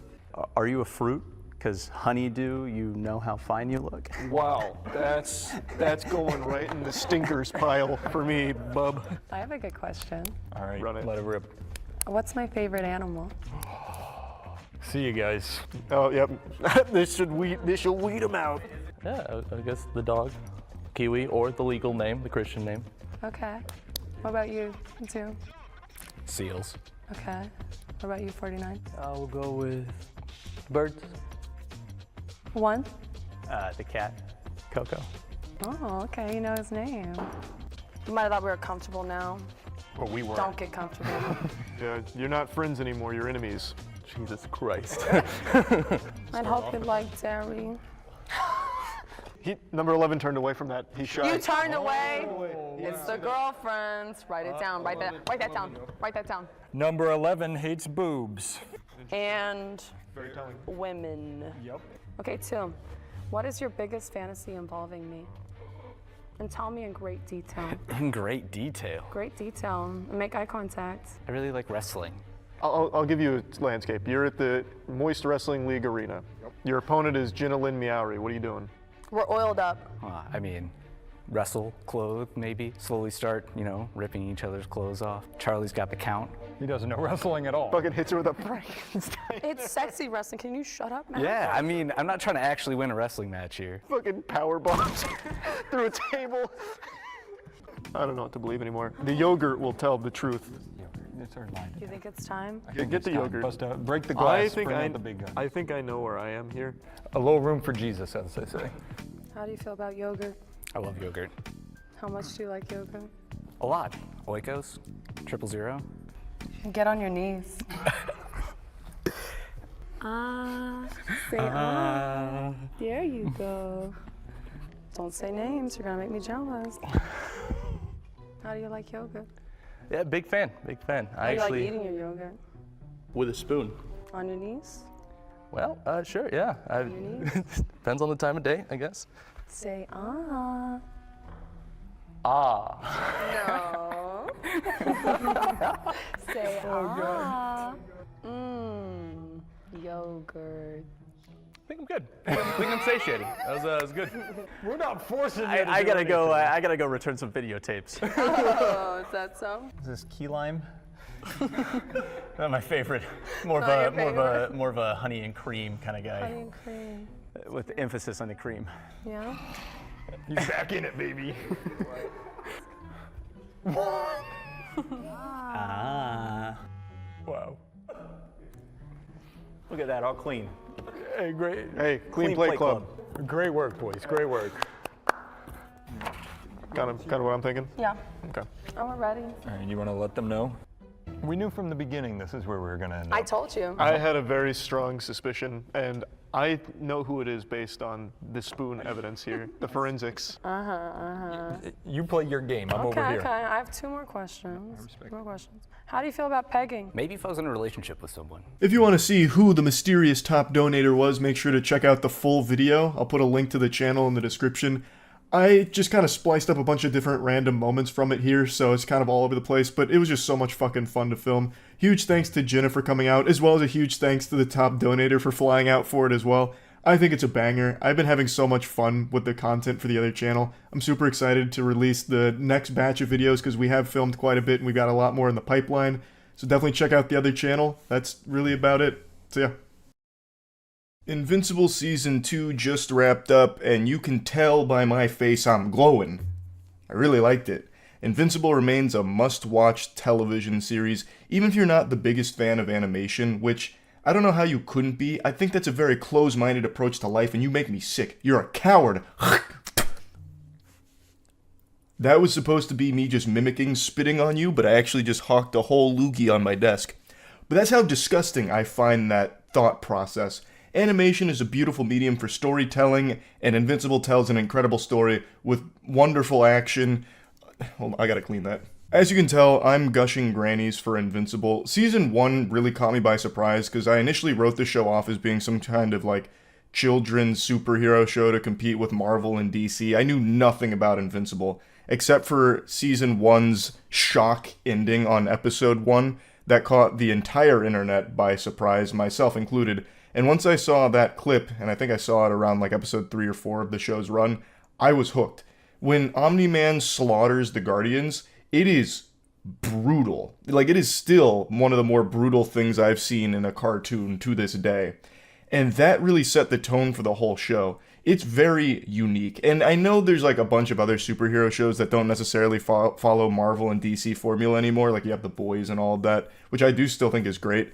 But Invincible is different from The Boys as well. It also carves out its own identity in this superhero genre, and it's just such a compelling story with great characters, tight writing, and I just love everything about it. So Season 2, I was extremely excited for, obviously.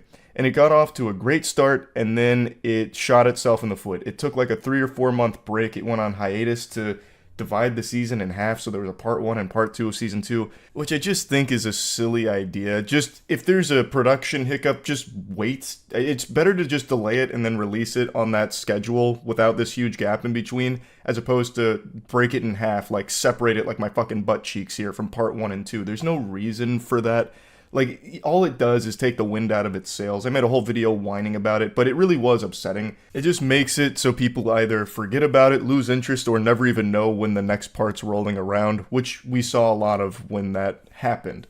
But anyway, setting aside that blunder, the season itself is extraordinary. It's another absolute banger. This season introduces so many new moving parts, and it elevates a lot of things that were hinted about earlier and brings them to the front and center here. So like even something as simple as the Lizard League, which sounds like a joke of a villain organization. It sounds like SpongeBob with every villain is Lemon's evil. But here, they are far from a joke. When Lizard League shows up in Season 2, they do so in a big way. They fight Rexplode, Duplicate, and Shrinking Ray, and it is gruesome. Like there is another scene that went viral here, kind of in the same way that Episode 1 did for Season 1, where one of the Lizard League's big boys, Komodo, swallows Shrinking Ray whole, and when she tries to like go back to big size, kind of like you remember the entire Ant-Man and Thanos butthole theory, where if Ant-Man had gone inside of Thanos' anus and then like quadrupled in size, went fucking Wumbo mode, it would have instantly killed Thanos and Ant-Man would have soloed. Well, Invincible tackles that. So Shrinking Ray goes inside Komodo, he swallows her, and then Rexplode's like, that's checkmate, Buster. You absolute fool. She doesn't stay small. So Shrinking Ray then goes back to full size, but Komodo is so strong that when she goes to full size, he like bites down, bears it, and like blows her up inside of him, and then spits up a blood bubble and says, yum. It was incredible. Like that, I didn't see that coming, and it blew me away. It's incredible how this show still manages to produce like pretty shocking moments of gore and violence in the medium. But it's more than just that. Like I said, the action is great. Like I really do love Invincible's action. It's very dynamic, it's very fun, it's very creative. But it is a lot more than that. It writes an incredible story with really grounded characters. So even someone like Rexplode, who in season 1's just this giant fucking douchebag, well, season 2, he's got a lot of character development. Like, he's going through a lot. He's starting to come to terms with, like, why am I such an asshole? Why do I suck shit? He starts to really grow. And they make him so much more badass here. Like, he wasn't super likable in season 1 by design. He's supposed to be an abrasive, callous asshole. But in season 2, he's like really cool as well. So in this Lizard League attack that I keep referencing, the Guardians get slapped. They get absolutely disciplined. The Lizard League takes them over their knee and just spanks their bottom. And it ends with Rexplosion getting shot in the head. And you think he's dead. He falls over, like half of his brain has been blown out. But then he stands up laughing maniacally. He's like a zombie. Like he's powered by nothing but just raw anger for being shot in the fucking head. So then he's like, you shot me in the head. You blew out my goddamn noggin. So then he starts annihilating the last member of the Lizard Squad who shot him. And it is so cool. And then from that experience is when he starts to like really look introspectively and start to like take accountability for a lot of his past actions and show regret. It then it tackles how he deals with like moving forward, how he starts to like drown himself in missions even though he's not quite ready, but just to get his mind right. And that's when we lead into Invincible and how he's dealing with the fallout from everything that happened at the end of Season 1 with his dad, Omni-Man. A lot of Season 2 is dedicated to Mark's mother, Debbie, as well as Mark, and them kind of coping with what's happened with Omni-Man vanishing and all of this. They feel guilty for missing him. It's just very confusing, all of these emotions. And we get to see Omni-Man come back in here. Omni-Man does play a big role in Season 2 as well, thankfully, because I think he's a really interesting character. And he is great in Season 2. He's no longer just this fucking force of nature that blows everyone to smithereens. He still does that, of course, it's fucking Omni-Man. But man, you see so much depth to him, and you really get to feel kind of where his headspace is at, where he's grown up as this basically God, and now he's starting to like have all these cracks in his armor where he's starting to feel bad for a lot of the things he did on Earth. And a lot of the things he's done in his past, all of these sins where these lesser beings than him, which he never felt any remorse for, are all starting to hit him at once. And he feels like he deserves to die for it. And it's, I don't know, the way they play with that is super interesting, and you don't see that a lot. They spend a good chunk of time just letting you marinate on this new Omni-Man who's starting to feel like a human, which makes him feel like shit, because he's more than human. The way they handle it, I think, is just really, really good. I'm trying not to spoil too much. I'm trying not to get into, like, big spoilers, though I do recognize by talking about the Lizard League, I did drop some spoilers cold turkey here, so I'm sorry about that. But those are minor spoilers in the grand scheme of things for Season 2, because there's so much here. Like I said, this is a big season with a lot of big stuff to it. Season 1 felt like it was all about how Earth would possibly fight back against Omni-Man, this incomprehensibly powerful being, and the gap between us and him is just insurmountable.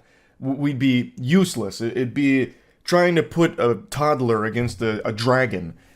What do you do? And that was kind of Season 1, going mainly through the lens of Omni-Man is bad, how the fuck can we possibly stop him? Season 2 is the Viltrumites are bad, how the fuck can the universe possibly stop them? So we're introduced to a lot of new races, a lot of new planets, the Coalition, which is fighting back against the Viltrumites, always trying to strategize on how to possibly beat them. There's just a lot, and now we're getting into like the very big picture of this universe of Invincible, and it is glorious. I think it is so good. Alan, who we saw briefly in Season 1, plays a pretty big role in Season 2. Dude's been on creatine and alpha brain, so he's bigger, badder than ever. He's absolutely fucking turbocharged. But obviously, the star of season 2 is Mark, Invincible. This is very, very much focused on Mark and everything he's going through with everything that happened in season 1, as well as just trying to figure out what he wants to be.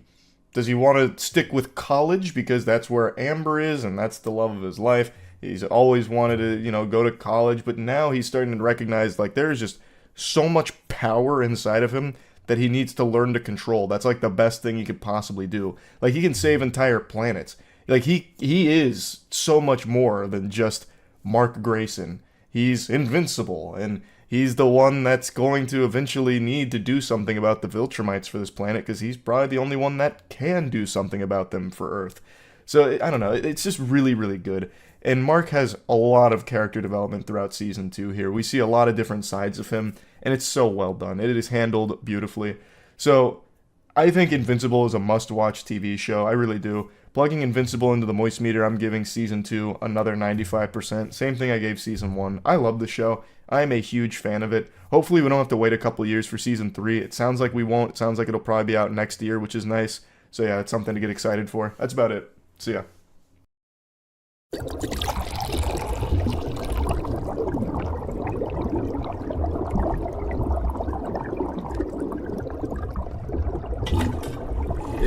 rolling? I'm rolling. All right, great. Neither of you boys have had Boba. Nope. All right, so that's where this spawned from. You're both gonna, well, you've had this, but you're gonna try this first. Okay. You're gonna try the whole experience, and then we're gonna try the individual Bobas. Boba. Okay. Is Boba already plural? Boby. Yeah. Bobi. It's Boby. Boba. Yeah, we're gonna have one Boby of each kind. Yeah, make sure you get a Boby in the straw. Yeah. I'm gonna give you a hint because never mind. Just go ahead. You're digging for oil. Did you get any? Yeah, it's like, it actually is like silica gel. I mean, I don't get the hype. I'd rather not have that in it. This is what I said about Chase, is he's going to try it with it and be like, I'm just going to continue getting it without. Yeah. Oh, that's a lot. Enjoy it. All right. I don't hate it. It's not. I think good. Danny has said the same thing. He gets his without because it just adds an obstacle to him. Oh, there you go. That like jump scared me. Oh, that's weird. What is it? What am I? What is it? Tapioca. I used to have tapioca pudding when I was a kid. That's what they fed the old people in Codename Kids Next Door. Yeah. That's how they defeated them too. Oh. When Father goes evil, they like contaminate his tapioca, and he's like, "No, my plan." It all circles back. It's a good drink if I can avoid the. I was gonna say it's like I really want my tea with a choking hazard, please. Yeah. I have a video on Facebook from like 2010 of the first time I ever had boba. And my friend's recording, I take a sip, and I just instantly shoot one to the back of my throat and start choking. Automatically. I like boba, but it almost killed me. When you get boba, you can get the normal boba. You can get popping boba. You can get jellies. There's all different kinds. So we're going to try a bunch of them, starting with regular. Danny wanted this video to be a choking hazard. You got this. It's like Augustus Gloop.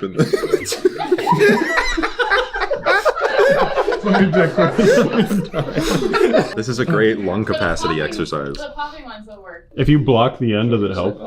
Or would that hurt? I think it would hurt. Look at that. Oh, good. Those are strong lungs. Yeah, that was what You're was a it? growing VO2 max right there. That was impressive. That was really nice. People like suggesting nothing. spoons. You don't know showbiz, baby. Okay. Yeah, it's just actually flavorless. It is. It's just a fun little thing to chew on. I don't like that. You're chewing just. I enjoy it. It's like an A for me. It's like little fish eggs, but without a taste. I think no taste. I'm just gonna go middle of the line. I'm gonna go C. I'm gonna go D because why would you ever want that? Just the green tea ones? Yeah. Also, I just remembered, I've been meaning to do this anytime you or Aaron have come on camera in the last 3 months. Nobody knows you're our editor. Yeah, it's not Jackson. No offense, Jackson. I know he is a lot more than our editor, but he edits the videos, and so does Aaron. And they deserve some That love. one's Aaron. This is very sticky. Yeah, that one is sticky. You got a little. Try tilting. Throw it back. There you go. Shoot it out. Well, I got it out. Try and blow it out like a blow dart. It's on the wall. This one's bad. That Here, I tastes got like this one. soap. Yeah. Actually does taste like soap. Yeah. Not your favorite. I hate that one. How would you rate it on ballistic ability, though? Oh, I mean, she fucking flies. I'll give her Yeah. that. Nice. Easy F. Yeah, that's I agree. That's like a little soap ball. that's going down one to D for I me. really didn't like that. What's the rainbow narwhal Boba? Rainbow narwhal Boba? Normal. Oh, that's some Reddit shit. Yeah, the narwhal bacon's at midnight. I'm gonna see how fast I can inhale. That's what I tried on the first. Speed run.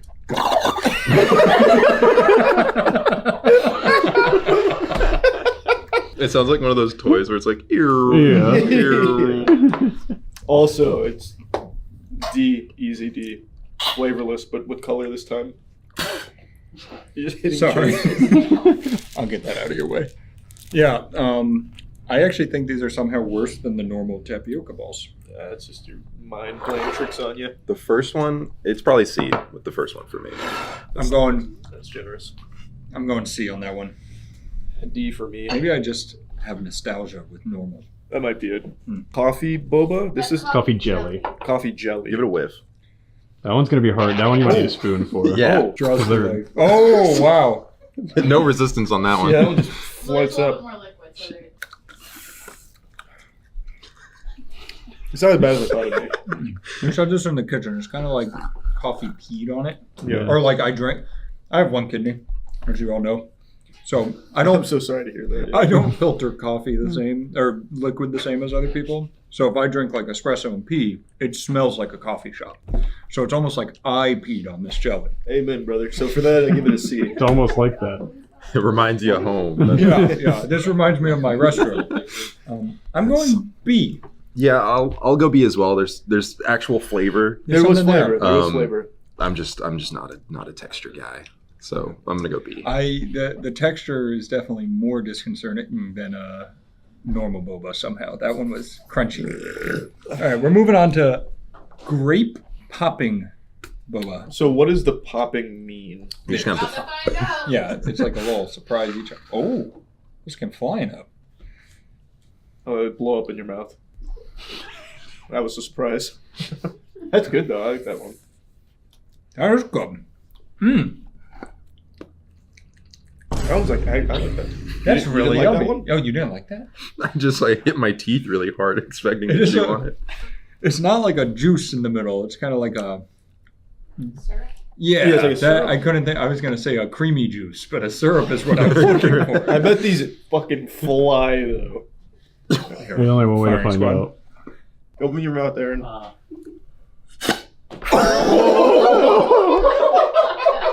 That would have made deep impact. It looks like you shot Aaron and like his brains blew out onto the back of the wall.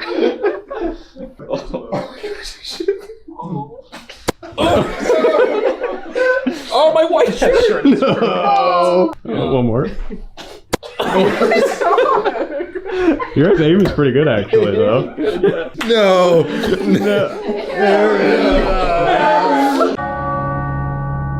Yeah. That one was Pop-Tart. that one was a lot better. I feel like I could get used to the popping a lot better than like the squish. chewing. Yeah.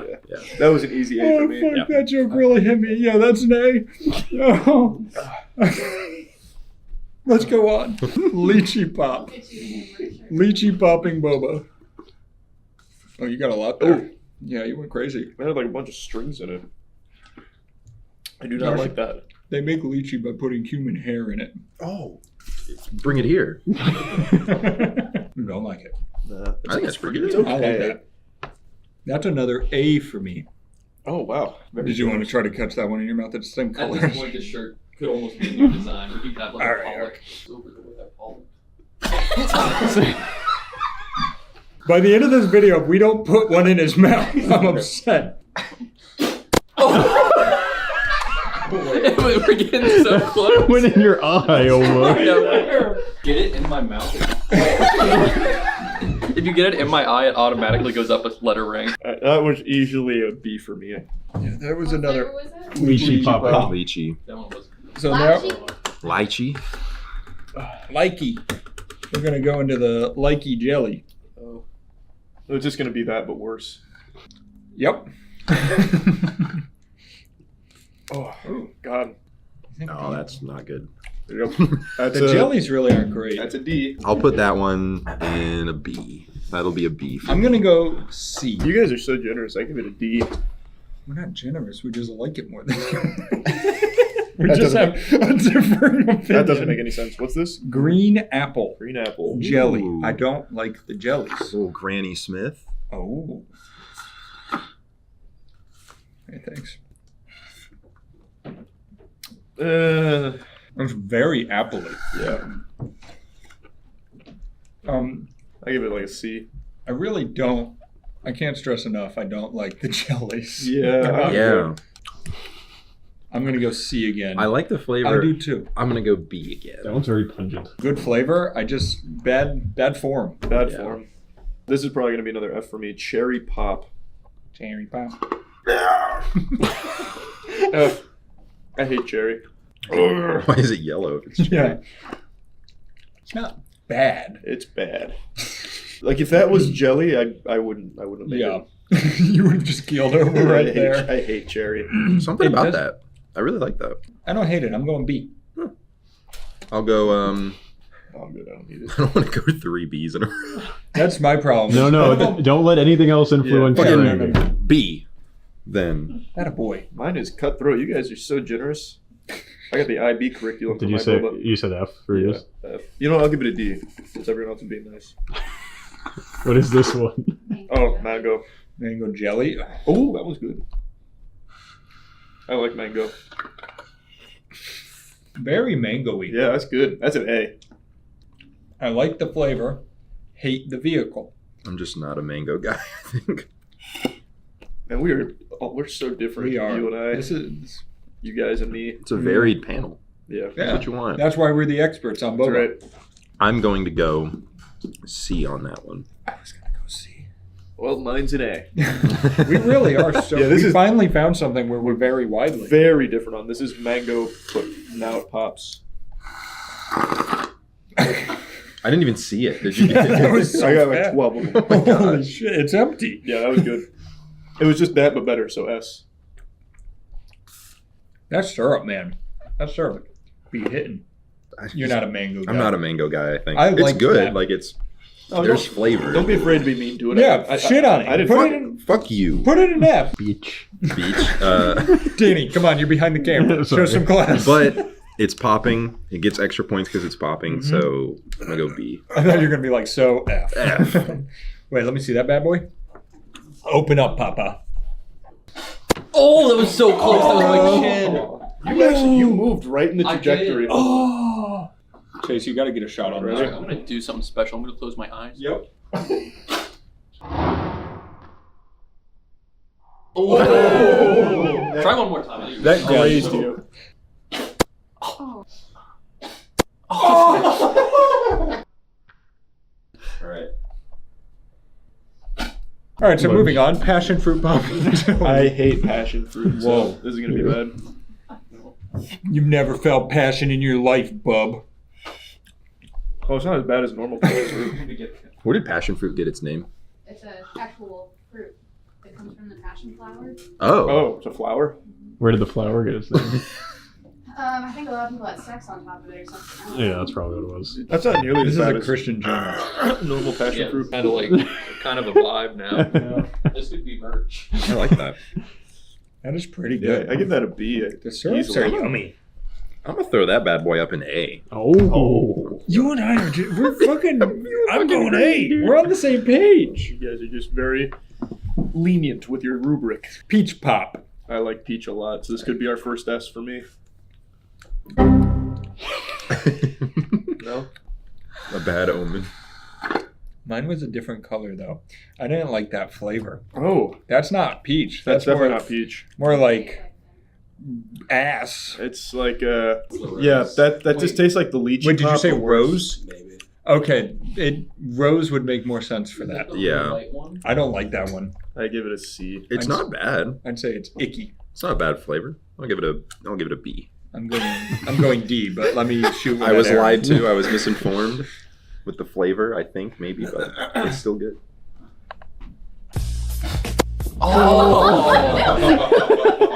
There you go. You're in the splash zone, Kira. I'm so close. I gotta. Oh yeah, sniper approach. Zeroing. Yep.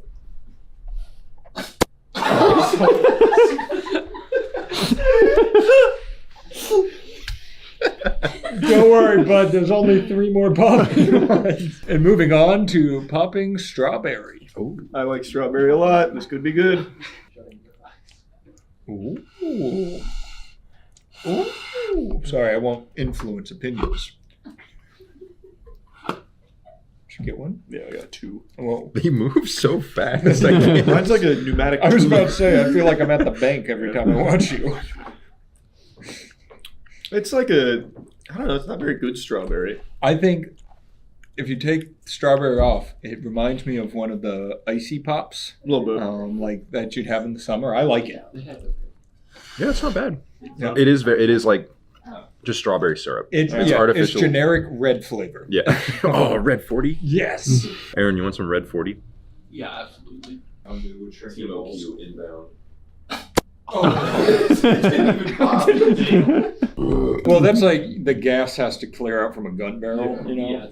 Yeah, I shoot guns.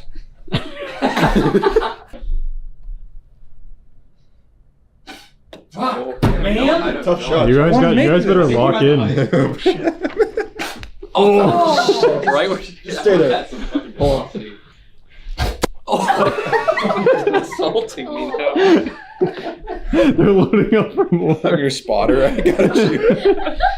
Oh yeah, do it. He's about 20 clicks. Mine are so close. 50,000 people used to wear shirts here.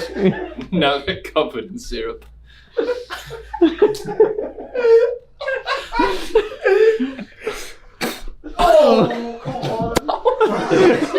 Wait, my last one was perfect. Oh! Did you get it? Oh, that's a cute idea. I'll try it. Oh, yeah.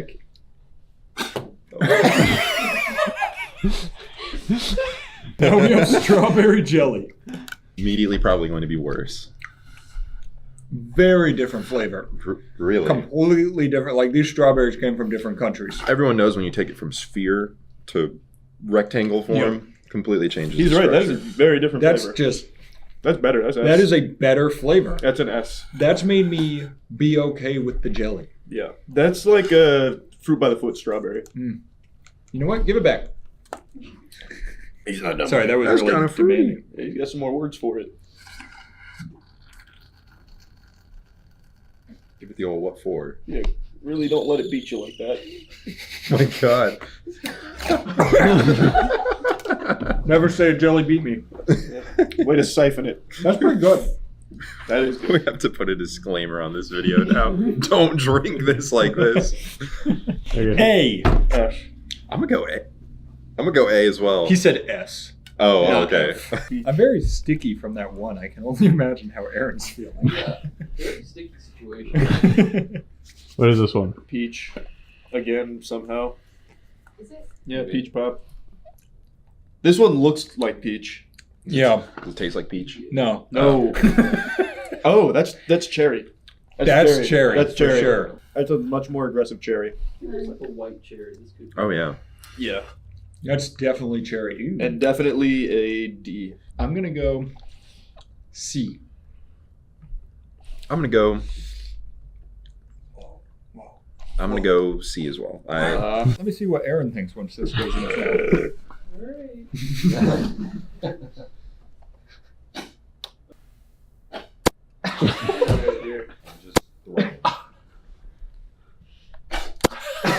Oh! In his eye. So I the double next thing barreled. we do after this is we go to TJ Maxx together and get you a full new wardrobe and new outfit. Would you like us to stop shooting Boba? I feel like we're deep enough that I kind of want to see if it'll work. So this final cup is surprise. Surprise. Oh, that's just a mixture of all We of don't. them. Yeah. The anthrax flavor. Cyanide. Ooh. A little bit of niacin in there. Oh, I hated that. What did I get? Or ricin, I mean. I got like 4 different ones and they were all bad. I think they tried to do banana and they should stop that. Oh yeah, that's what I got. I think. Yeah. Ew. Maybe. Yuck. It's changing. It's like an everlasting gobstopper. That's a big yucko moment for sure. Yeah, I'm gonna go F on surprise. Yeah. I'll also give it an F. I'm gonna go with fat F. That's. Way to close her out then. Yeah, she's. Hey, Aaron, what do you think about this? Oh yeah, there you go. There you go. Oh, wait, he's trying a different strategy. A little trebuchet. What you need is a shotgun blast.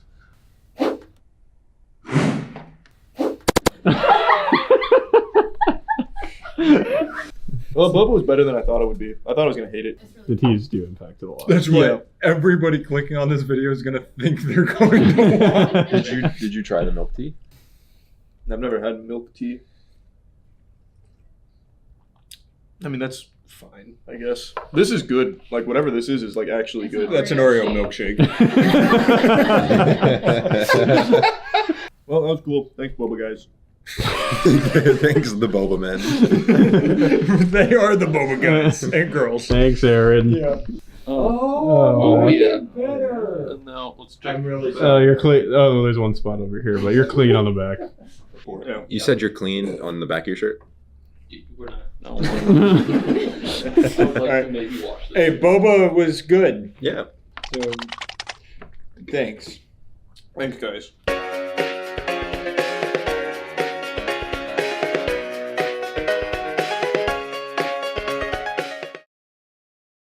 Did you know there's an entire underground butt market where you can go to buy injections for your keister?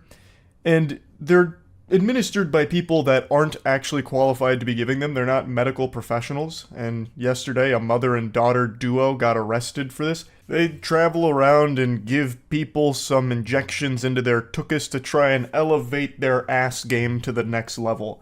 And they would have got away with it too if it wasn't for those meddling medical license requirements.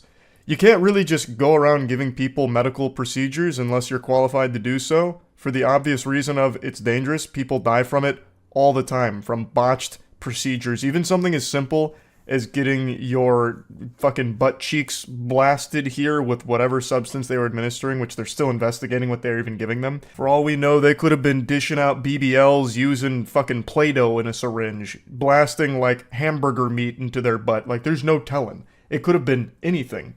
But anyway, they made a public appearance yesterday. Right now, they're out on bail. But I'll introduce you to Goof and Goober here real quick. Consuelo Maria Delbo made her first appearance in a Harris County court yesterday. She faces a felony drug charge and a misdemeanor of practicing medicine without a license. Delbo spoke with our news partners in Houston while out on bond. She says her passion is helping people and boosting their confidence. Believe me, everything I do it with my heart. And everybody who knows me, they know me. Sometimes I do it because they really need it. What a bunch of fish paste. What do you mean? She's making it sound like she's some kind of saint for doing this, as if it's like a required procedure that some people need but just can't afford. You and your daughter were just preying on people's insecurities to make a fat payday. You were charging thousands of dollars to show up to their residence with a mystery liquid in a syringe. That could have just been turkey gravy for all we know. No one needs an ass booster. She's trying to frame this like she was doing a good deed or a valuable service. You weren't. Unless there was someone born without butt cheeks and they can't sit down because they just slide off the chairs, or if they lay down in bed they just fucking squeak off the side or something. There's nobody in the world that needs this done. Look up the mother and daughter in Texas who got arrested for illegally giving people butt injections. Bootleg BBLs? Oh, this is 9 hours ago. Mother and daughter accused of performing illegal butt injections, arrested in sting operation in Texas. That'll get you every time. Getting your BBL from Wish. Mother and daughter accused of performing illegal butt injections without any medical expertise were arrested in Texas.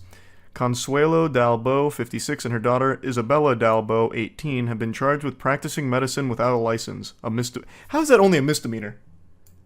Like, that should be so much more severe. Well, I know a misdemeanor can be pretty severe, though. I mean, that's big stuff. Practicing medicine without a license, like, come on. Come on. People die from this shit. Court documents reveal the women went to a home to perform the butt injections on a customer who was actually an undercover peace officer. And they plan to charge $6,000 for the service. Are they calling them peace officers now? Instead of police? Is this like some kind of rebrand or something? Why are they calling them a peace officer? That's some Hunger Games shit. The women apparently were not even sure what was in the injectables, described as an unlabeled brown liquid. A motion for bail written by Harris County District's Attorney Office said, "This fundamentally demonstrates how remarkably dangerous these acts were." Consuelo Dalbo allegedly provided a provided a Xanax to the prospective customer for the purpose of relaxing her before the injections began. The women were ultimately arrested separately in the sting. Authorities also confiscated bags containing the illegal injectables and medical equipment. They were accused of traveling across the country to give clients these illegal injections. The investigation into the pair was conducted by Houston Police Department's Major Offenders Division Food Drug Administration agents. What a long title. And Homeland Security. They're prohibited from practicing medicine without a license, as I think anyone in the world would be. In 2021, police said a mother and daughter duo were charged with a murder in California after they performed a botched butt injection that resulted in the October 2019 death of 26-year-old Carissa Rajpal. Police said that the mother and daughter had no medical certification. It was believed neither had any type of training. A jury found them guilty of involuntary manslaughter last month. Also in 2021, a Dallas woman was sentenced to 5 years in prison for causing a nightclub dancer's death by performing an illegal butt injection on her in Missouri in 2015. Bro, these butt injections get you every time. That's like a speed run to meet your maker. The butt has a lot of nerves and some important veins, if I remember correctly, so if it's performed badly, shit like this can happen. This can happen with any kind of procedure, though, from someone that's not actually licensed. There was a Instagram model, actually, she might have just been like a full-blown big model, I can't remember, who died after a botched knee surgery that was supposed to, like, remove a little, like, what was it, a little cartilage around her knee, because she didn't like the way her knees looked. So this can just happen anywhere, if you're being tended to by a less than qualified professional.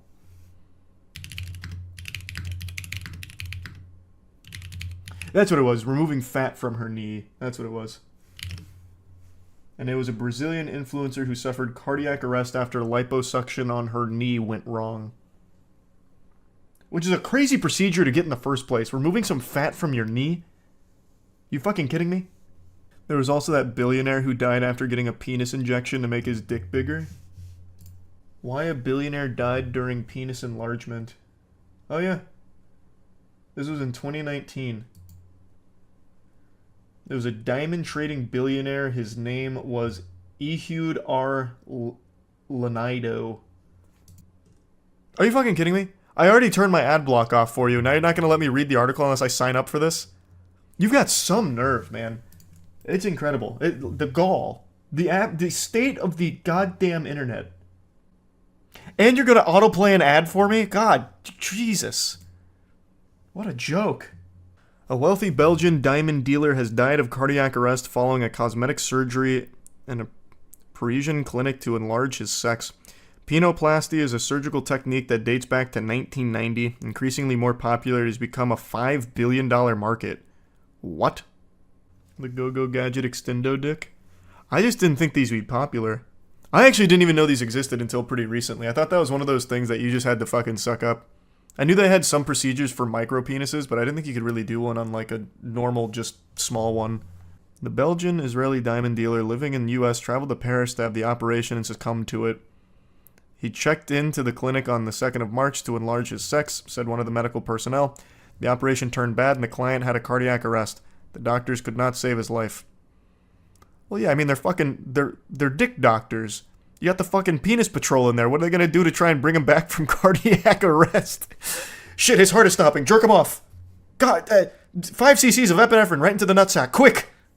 That's just all the information they have about it. This is not a good... I wanted a little more info on it. This site just has like 2 paragraphs dedicated to it and then nothing but ads.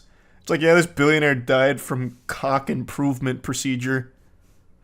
But anyway, have you checked out these bikes? Did they finish the enlargement? Yeah, imagine he can feel himself fading away. He sees the light at the end of the tunnel, but he's like, no, please. Not with this sad, tiny micro. Just don't save me. Save it. Quick. God, please. Yeah, there's really just not a whole lot of info about it. This guy just died and they forgot about him. Open casket and open trousers. Yeah, imagine it's just like an open casket, but not like the actual head part. It's just like his lower body and he's nude. They all just point and laugh at him at the funeral service. Wang made a TikTok about him. He said the dude was apparently really insecure about himself, including his actual height. He was so insecure that he would have his secretary read his bank statements to make him feel better. That can't be real. That's gotta be fake. I'm feeling bad about being 5'6". Can you please pull up the bank statements, Miss Secretary? I need something to smile about. There was a story of a patient who burst into flames on the operating table. It was an issue with the O2 anesthesia and a spark. It's probably been more than 12 years now. Holy fuck, that sounds terrifying. What? Imagine you're just going in for like a routine procedure and all of a sudden you fucking combust. Oh my god. That's horrifying. Jackson just messaged me today about general anesthesia because he has to get his wisdom teeth out and they're so bad that they're actually going to put him under for it. Now you got me worried that he's just going to blow up. Turn him into a goddamn bomb. Let's see. The Rook Rome worked. Oh, holy shit. Yep. Oh my Yep. god. Oh my god. Holy shit. Charlie, calm the fuck down. Those poor fucking guys. Yikes. In the words of George W., watch this drive. Alright, we got one person, one thing here, but it's fine. That's one accounted for. Charlie's got about blitz. to... You wanna leave in the last one? Yep. No. I don't need the ace. I'm not trying to prove anything. Well, Let me I be an can't idiot. control it, bro. She's taking daisies. Let us be an idiot and try to get him. I got it. Alright. I'll take it. If you're just giving it away, I'll take it. Thank you. I'm gonna push it. Oh wait, one stairs. Fuck. Late ball. Shit. One stairs. Kaid. Pussy. How is he not dead? What? Little bitch. Alright, hold on. What a big brain maneuver. Get in there. They're gonna plant. Down to 15 seconds. One friendly operator. Not, I think. 10 seconds to go. Oh my god. 5 seconds left. You're a madman. Behind you. Oh my. Oh yeah, Go. No shot! Oh, No shot, he's still alive. Oh man. We might not even need it. They haven't hard reinforced. Oh wow. Might not need it because I'm kind of slapping him up here. I'm in VIP. Hold on with it. Let me get there. Holy God, shit. these Charles. poor kids. Bomb diffusion initiated. Alright. You good. He might have a... Hold on. Oh shit. Oh fuck. Oh fuck. Just stall him for 45 seconds. He's so my god. Oh fuck me. You good. You've got him, Muda. Yeah. No, fuck. No, we're good. No. This is butt clenching. Oh my god. Just hold him. Yeah. Yeah. Yes. Yeah. No time. Let's go. Yeah. Huge. Holy shit. This is exactly what Tom Clancy envisioned. So scary True. to play, but some fun to see.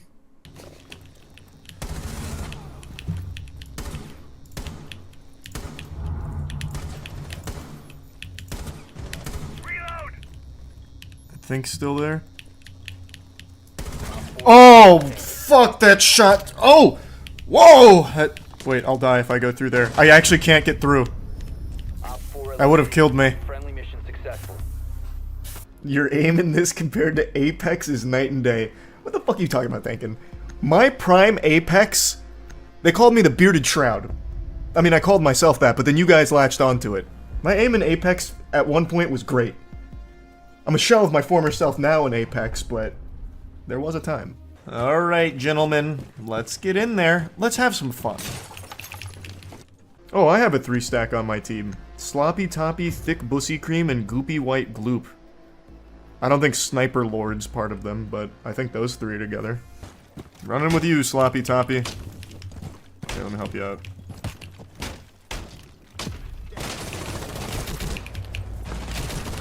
Don't you ever try that again. I don't know what you were thinking. You sure you want to challenge him? Let me do it. No. Oh! Scary.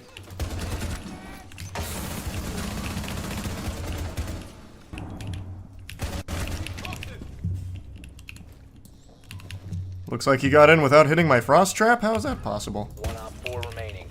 My frost traps were so big. Oh, someone hit one! Let's fucking go! Who was it? Which one? It was this one! Oh, I thought that was a dead body. He just has the slowest reflexes on the planet. I 100% I thought that was just someone slumped over. Brother, wake up. You're playing a video game. Also, it looks like someone did hit my trap. So fuck you guys. I told you they were cool spots. Oh, yeah. Oh my god, I know you're mad. I've gotta pee. I gotta pee. I gotta go in. I can't do this.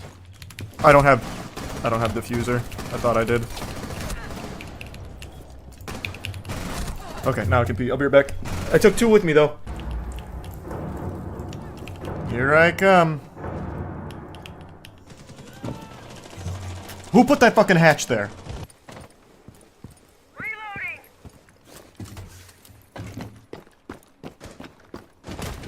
Oh, shit. They're on the roof. You wouldn't believe it. One of them just fucking pushed me. Oh, so fucking clean. Oh, yucky. Oof, they just lined up for me. Playing horde mode here. Got your little tootsies. And now you're getting teabagged by my lawnmower. Oh, fucking dolphin dove in there. Is this a good spot? This feels like a nice cheeky spot.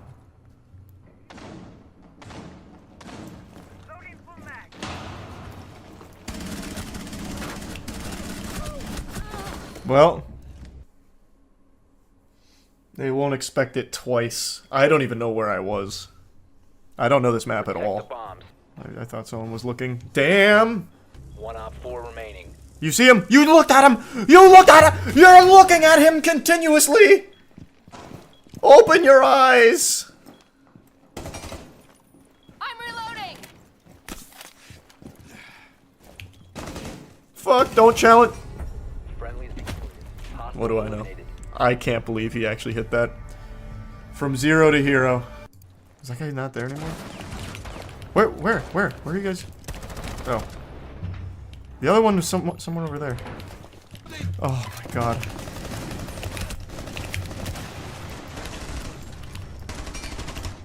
Bomb diffuser in place.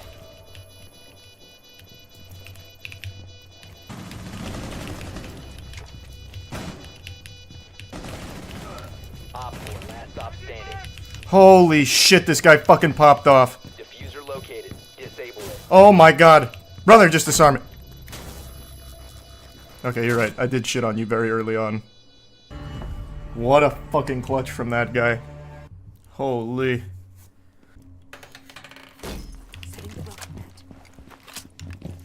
We'll see. 10 seconds. This is a really stupid idea, but sometimes this kind of shit works. Just a fucking hunch. Located a bomb. I'll do just stay down here. I doubt anyone comes through front. I fucking told you! Which one was it? Which one was it? Which one was it? Oh, it wasn't the stupid one.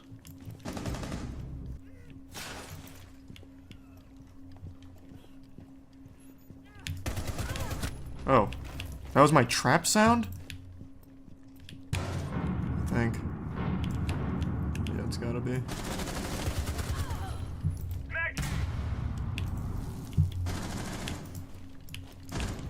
My frost mats went a little crazy on that round. Tell you, sometimes those brain dead ones are the best ones. Oh, Grandma's toes isn't there anymore.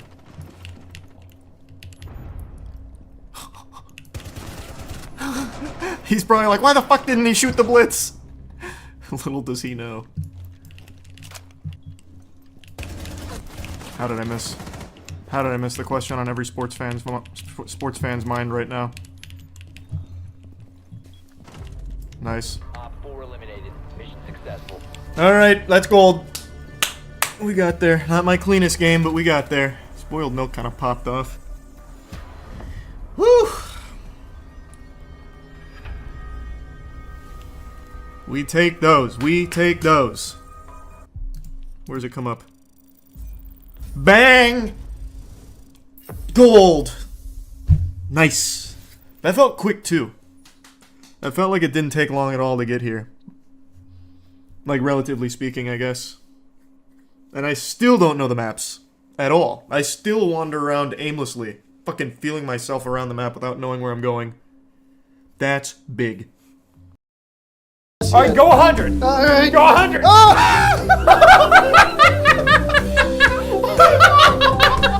This one's blowing my ass! Wait, what? I don't know how to turn anything off! I don't either, just roll with it! I don't want to, it won't stop!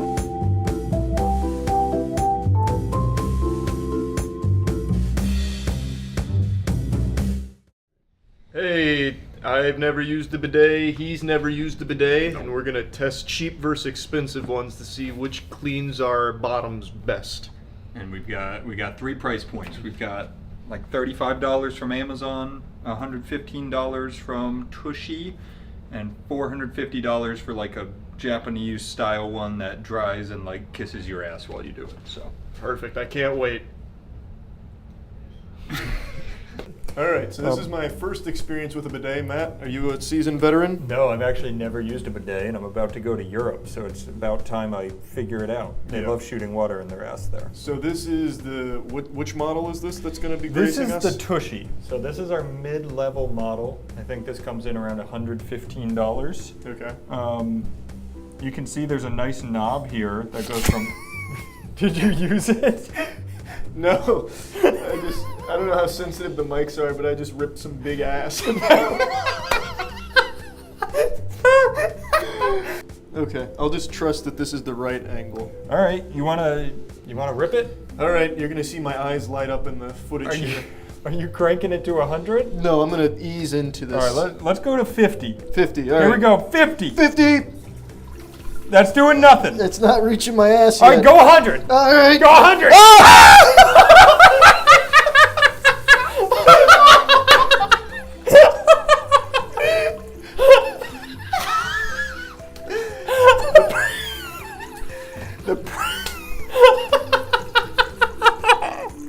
The pressure was an unexpected surprise.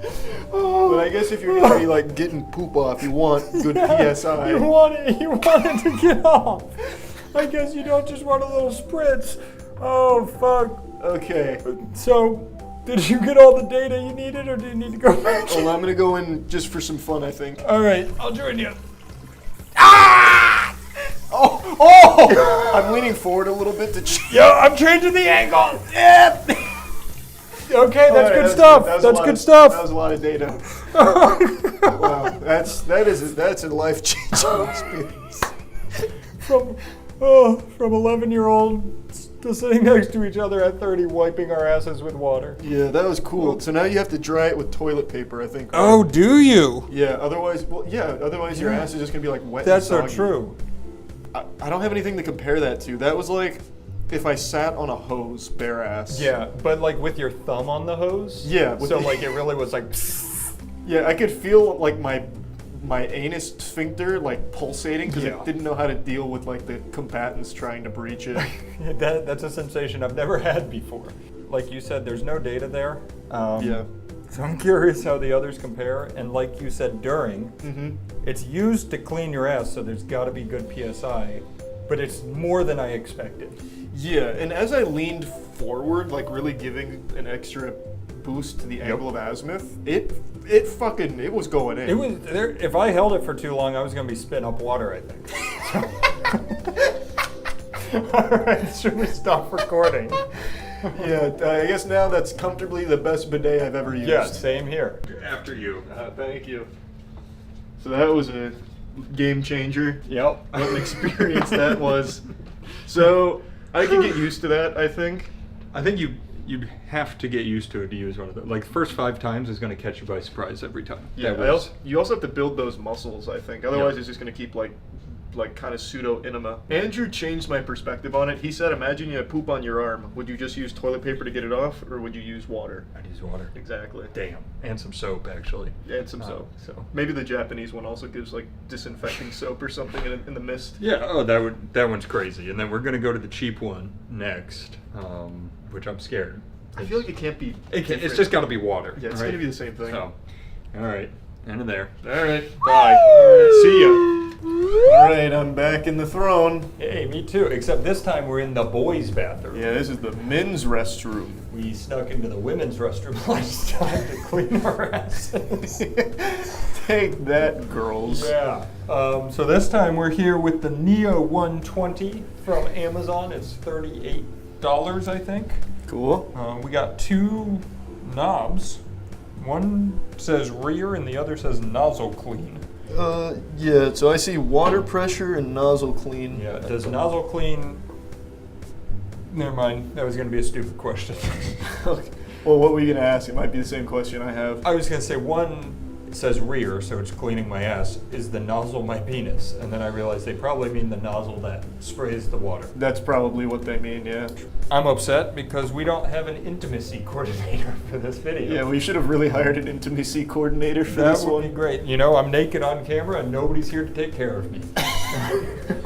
What do you say? We got 5 dots here, one of which is off. Do you just want to start cranking up the dots? Yeah, well, so right now I'm actually experimenting on my own. Okay. I'm exploring just like, you know, the great pioneers before me. Turning around the nozzle clean does nothing.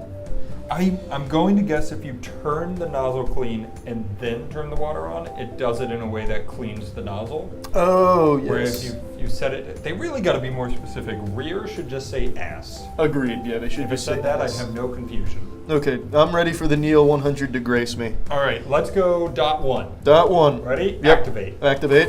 Oh! Ah! That was my ball! That's dot 1? What is dot 5? I don't know. Dot 5 blast is gonna... noise comes out and hydro pumps your ass? I know. Holy shit! Wait, this is so much pressure for one dot. All right, wait, I'm going to dot 2! All right, I'll do it. I feel like Tom Cruise in the fucking latest, the movie where he drives the plane. Mission Impossible. No, the plane one. Top Gun Maverick. Top Gun, yeah, Maverick. Yeah, and he's trying to break the fucking speed barrier with the G-forces as I'm going up. All right, I'll go up as well. Okay, dot 4. Dot 4 is activated. Dot 4, I'm in. Yep. Wow! I feel like if you look at the camera, I can't see it. Maybe there's like just a bunch of poop splatter behind me. Because this is absolutely ricocheting off of my ass. The angle is not good on this one. Yeah, this is a bad angle. I'm really trying to activate. I can actually feel poop particles spraying. All right, brother, we gotta kick it into top gear. All right, dot 5. Turbo jets activate. Activate. Oh, it didn't change the pressure. It didn't change even a little bit. Yeah, so that's a scam. Yep, scam on dot 5. Yeah. All right, I'm coming down. Hold on, I'm embracing. Okay. Yeah, I don't know. The other one's much better. I gotta tell you, my ass has never been this clean. I feel like it peeled some skin from my ass. That's just it cleaning. Yeah, well, I mean, that's the best possible clean you can get. Exactly, brand new layer of skin. Compared to Tushy, So Tushy really had one speed, I feel like. Yeah, Tushy operated on just supersonic. Yes, there was supersonic. This one gave you. This one eases. If we started here, I think it would have been an easier introduction to the world of bidets. I think so as well. This is a good like starter bidet. What would you take this over Tushy or Tushy over this? No, I definitely take Tushy over this. I think Tushy. The engineering feels better on Tushy, but for $38, this is cleaning your ass. I mean, yeah, they got the technology right. There was absolutely some H2O that went up my poop chute. Yep, and you know, I feel like a better man for it. So yeah, I feel like I don't know how you feel, but like wet anus feels gross. Yeah, I don't like when my feet are wet, but when my ass is wet, it's that much worse. Yeah, that's significantly worse.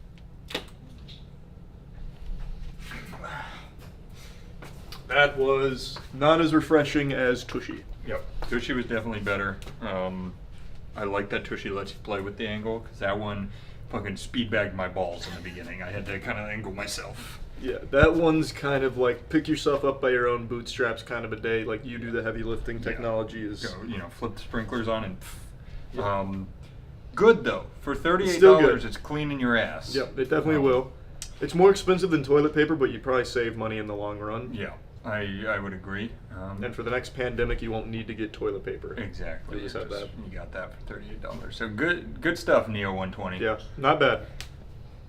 Oh yeah, and now the $400 luxury to Japan.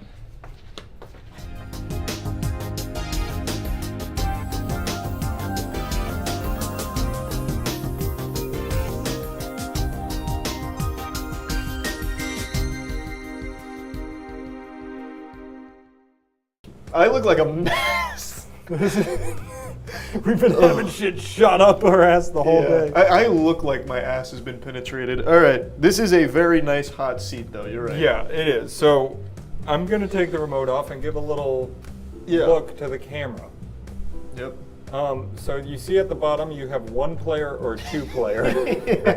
Yeah. I think I'm gonna go with one player. All right, I'll do player one as well. And here's my biggest fear right now. Yep. Do we have the right remotes, or are we controlling each other's? I'm not. I'm gonna hit a button, and you tell me what happens over there. All right. Oh.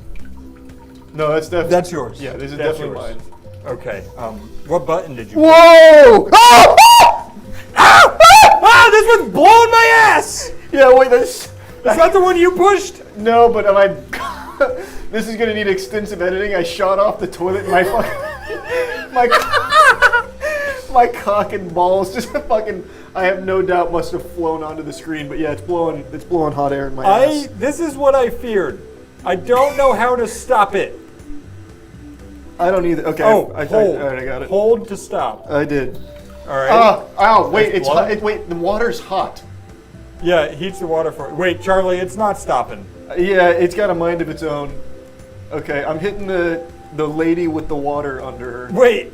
What? I don't know how to turn anything off. I don't either. Just roll with it. I don't want to. It won't stop. Yeah, it's actually kind of burning my ass. Yes. How does it stop?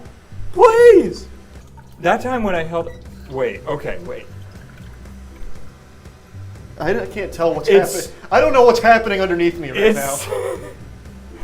But it hurts. I can't make it stop. I can't either. Should I call Peyton? She has one of these. How do you stop it? It's burning. It's blowing. It stops when it thinks it's done. That's it. Have you sprayed yourself yet? I don't know. Oh, that's. I found. Which button? I'm gonna hit the one with a butt. Oh God! I'm so lucky. I don't know what it's doing. I feel like I've been assaulted. Ouch! Oh my God! Plus and minus does nothing. It doesn't get me. I want to get off the ride. It won't stop. And if I stand up, the camera sees my penis. It won't go. And the water sprays the camera. It won't go Okay, away. it stopped. It stopped. Oh god. Wait, no! Now it looks like it's on the magic missile setting.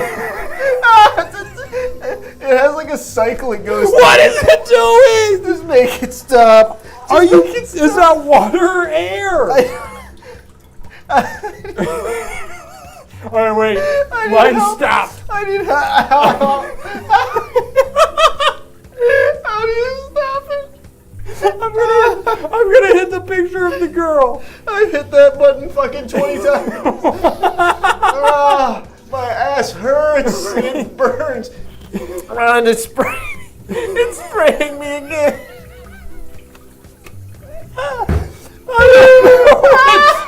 Mine's not spraying this time. Mine just keeps hitting my butthole. What does this do? How did you?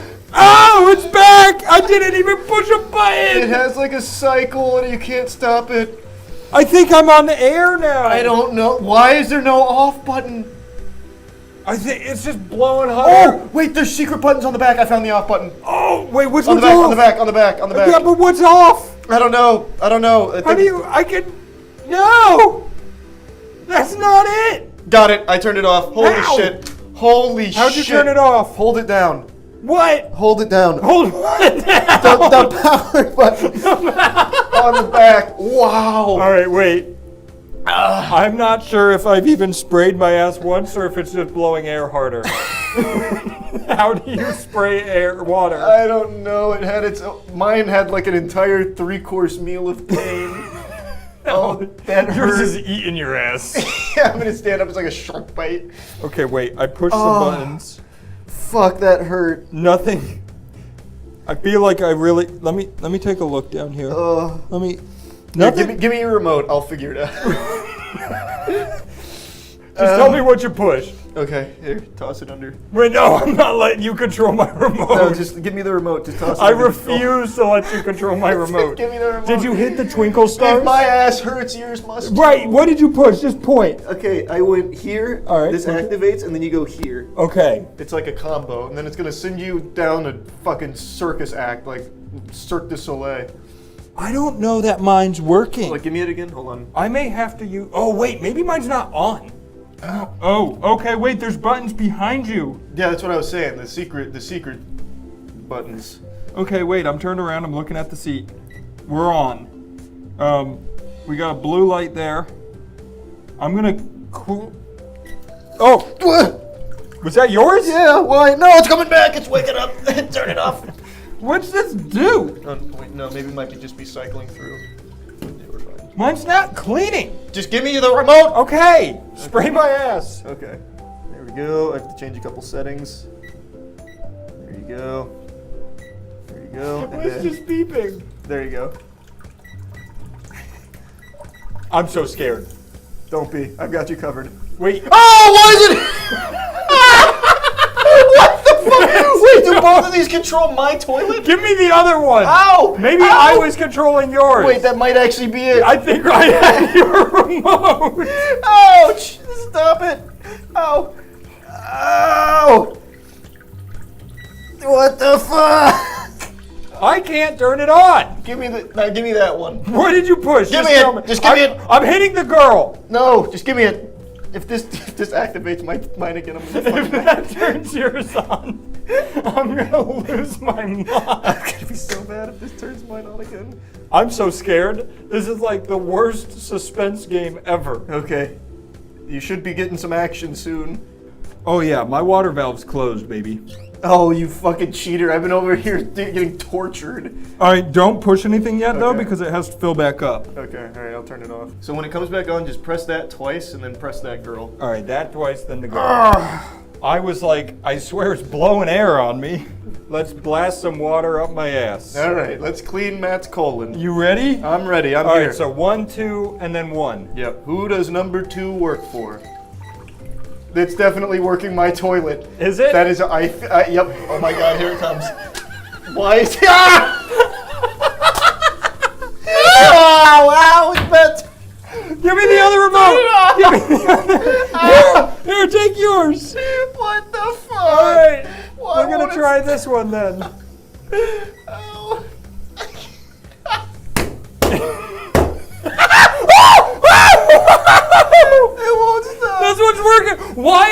every remote you hand me at max speed. Why?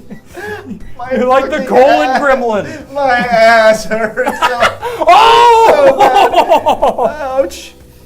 That one's... My water is not warm. You said yours was? Yeah, mine's fucking hot water. Why don't I have hot water? I don't know. It hurts so bad. My ass is... if I had bent over in front of the mirror right now, it would absolutely look like a car accident victim. It's so much pressure on my butt with This is so much making a lot more sense now. Oh boy. Wait, this one's just not spraying. All right, let me dry my ass real quick. Fuck. You know, we can swap. You know what? Come swap with me. Do you want to? I did just spray my ass multiple times. With water? Yeah, with actual water. I don't know if I believe you. You need to experience this. This is. I mean, I can show you my wet asshole if you want. Hold on, I'm gonna cut recording. Otherwise, it's more balls in it. All right, wait. I'm cutting too, so we can switch. Yeah. I love. What the fuck? Love that you just turned yours on 3 times. Oh, my pants are soaked. Don't make fun of Matt for his stains on his shorts. That thing won. That won the battle. That was awful. I hated every second of that one. I really think they need to send somebody out with that to teach you how to use technician. it. I mean, sure, Charlie had the instructions on his wall and never looked at them. I was freaking out. We couldn't figure out how to stop it, and the top button on his, it just says, stop. But clearly high tech, the heated seat, nice touch, the built-in dryer, awesome. Very cool. When you know it's coming. Yeah, but that bad boy. Yeah, that was Russian roulette. Also, we may have been using the vagina wash for the first 3 minutes. Yeah, at least. That would explain a lot of discomfort. no, actually this makes a lot more sense. Yeah, I haven't built up my perineum like most women, so when it was hitting me, it was just fucking we ripping weren't me. strong enough. Yeah. So clearly the most expensive. Yeah. But I think for my house, just give me the Tushy. I'll take the Tushy as well. 100%. I really liked the Tushy. Not a sponsor, so as we have to say, fuck Tushy until they sponsor us. Yeah, no free advertisement.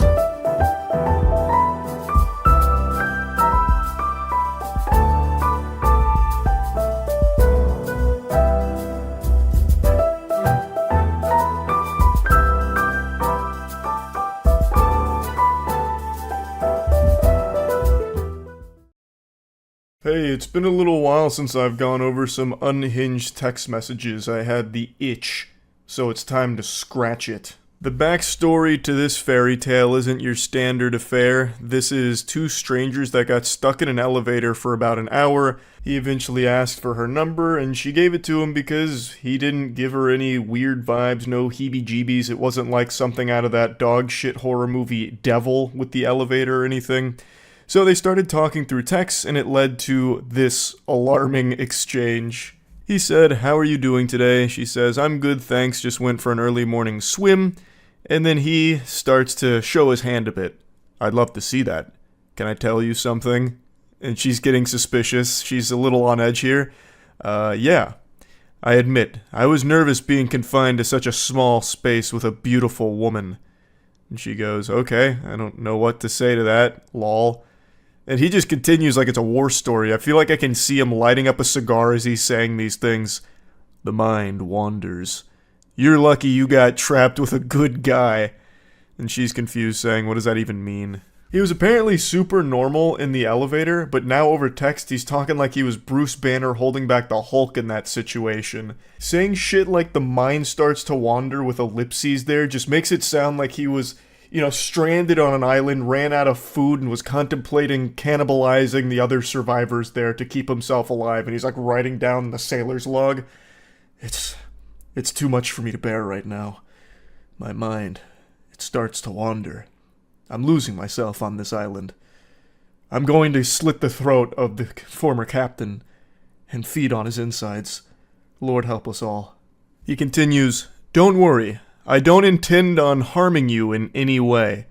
Which is a very reassuring thing to hear out of the blue. Listen, ma'am, I'm not approaching you with violent intent. I want to make that clear right now. I know you may have had it in your head that I was going to kill you. I want to put your mind at ease. I was never even contemplating murder. Or rape, for that matter. I was simply explaining that any warm-blooded male would be tested in that situation. Dude's trying to explain this like he's John Madden here. Appreciate the breakdown though, Reddit mod. Any warm-blooded male would be tested in that situation? What do you think would have happened? Like, the elevator malfunctions, you're stuck in there for a little bit, and what, he's just gonna turn into some kind of feral beast that's gonna be tearing her limb from limb like a wild animal? Just the instant the elevator stops moving, just something goes awry in the male brain, and they turn into the Tasmanian devil, making, like, Jujutsu Kaisen cursed spirit sounds as they charge at the woman that's stuck in there with them.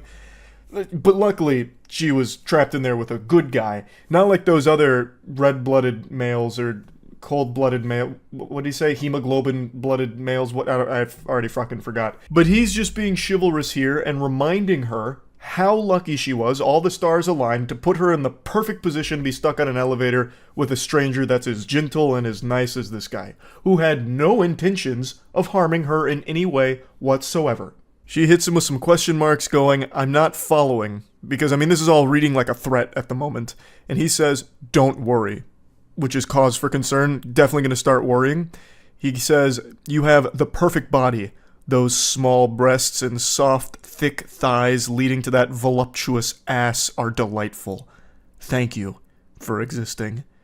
Thank you for your service of pleasing my eyes in that elevator, madame. I tip my fedora to you on this good day. And she just says, and now I shall cease to exist in your life. See ya. That was the correct decision there, just to block them and hopefully never see them again in your life. That's probably the safest thing to do, because this whole thing makes it sound like he was considering rape or something and then decided against it, how he had to, like, fight against that urge that other warm-blooded males would have succumbed to or something. It's fucking weird.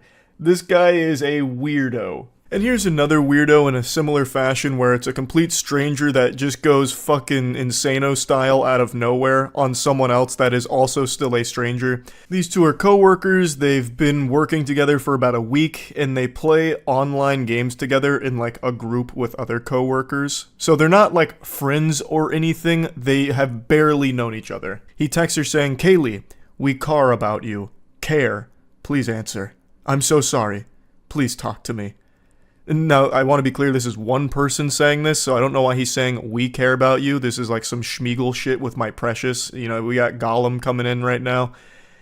And she says, it's okay. I'm not mad. And he goes, please just talk to me. I cared about you. Still do. And she says, thanks. You too, dude. He continues to spiral. Why are you acting like that? I'm here for you. No matter what. Can we just talk on the phone? Just you and me? He's throwing up the desperate full court shot here to try and get the buzzer beater to win the game. I don't know what he would expect here. Obviously, she's not going to take that call. You don't know each other, and you're already being, like, obsessive. That was never in the cards. But let's assume she did. What were you planning on saying to her? Yes, milady, thank you so much for accepting my call. I love you. When can we fuck? Honestly, you're creeping me out. I've known you for 1 day at most. Stop. If that's how you see it, then fine. I really cared. I mean, that's how the world sees it. Like that's how time works. Like, you haven't known each other for long at all. It's like there's only one way of seeing it, and it's that you guys don't know each other at all. You're acting like we're best friends, and I've only known you for what, a week? This is extremely weird behavior that I won't deal with. It's okay. I'll find someone redacted. At least she's nice to me. Which is another one of their co-workers that he's now mentioning. Also, the poster here said that she mentioned to that co-worker that he name-dropped there about his weird behavior just to keep her in the loop, because this guy seems fucking unwell. And she replies, nah, what are you talking about? I was never interested in you. Okay, fair. She was way better. Nice, at least. I was so nice to you, and was even open to us.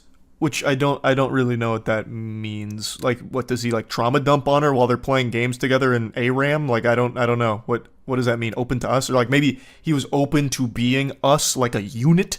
A relationship, perhaps? Man, that's generous. He was even open to dating her. Wow, he really was such a fucking gentle sir. I can least admit that I cared at one point. I don't want to fucking fight. Neither does she. She doesn't want to talk to you. Like, in general. He's just making it sound like they're already in a relationship going through a problem, even though they are complete strangers to one another. I'm telling you to leave me alone, so leave me alone. And he just keeps saying, I cared about you, dude, like seriously. Everyone can tell you cared. You are obsessed. You are legitimately enamored with a complete stranger and being creepy about it. Everyone knows that's not that's not something that's a good thing to be saying so much here. I will go to blank and report you. I don't fucking know you. I cared. It's weird pretending to be strangers, but honestly, fuck you. They can fire me. I have a better job for $26 an hour. That's how all of these go. You know what? I don't care. I never liked you anyway. You were gross and yucky anyway. You were poopy. You stink. Big stink. I don't like you anyway. You were lucky I was ever even talking to you. They can fire me. I have a better job anyway at $26 an hour. In fucking Narnia. My other job's so much better. Let them fire me. Tell them. Get me in trouble. I actually want it. So I can go to my other job full time and leave you behind. I'm happier there anyway. I cared. I cared. My only crime was I cared. I love how he says it's weird pretending to be strangers when they are strangers. She's not pretending. Like, that's just the reality of the situation. Not like the delusional thing that he's married himself to in his mind. They are strangers. But yeah, anyway, just wanted to talk about these because they had me giggling a little bit today. That's really about it. So yeah. It's been a little while since I've gone over some text messages, and I still giggle at them to myself from time to time, but there hasn't been anything truly interesting that's come across my desk until today. This one gave me a big old hoot and a holler here, as it aims to tackle the age-old question, how long should you wait after connecting with a human being to graduate from text messages to phone calls? For this one brave soul, that was about an hour.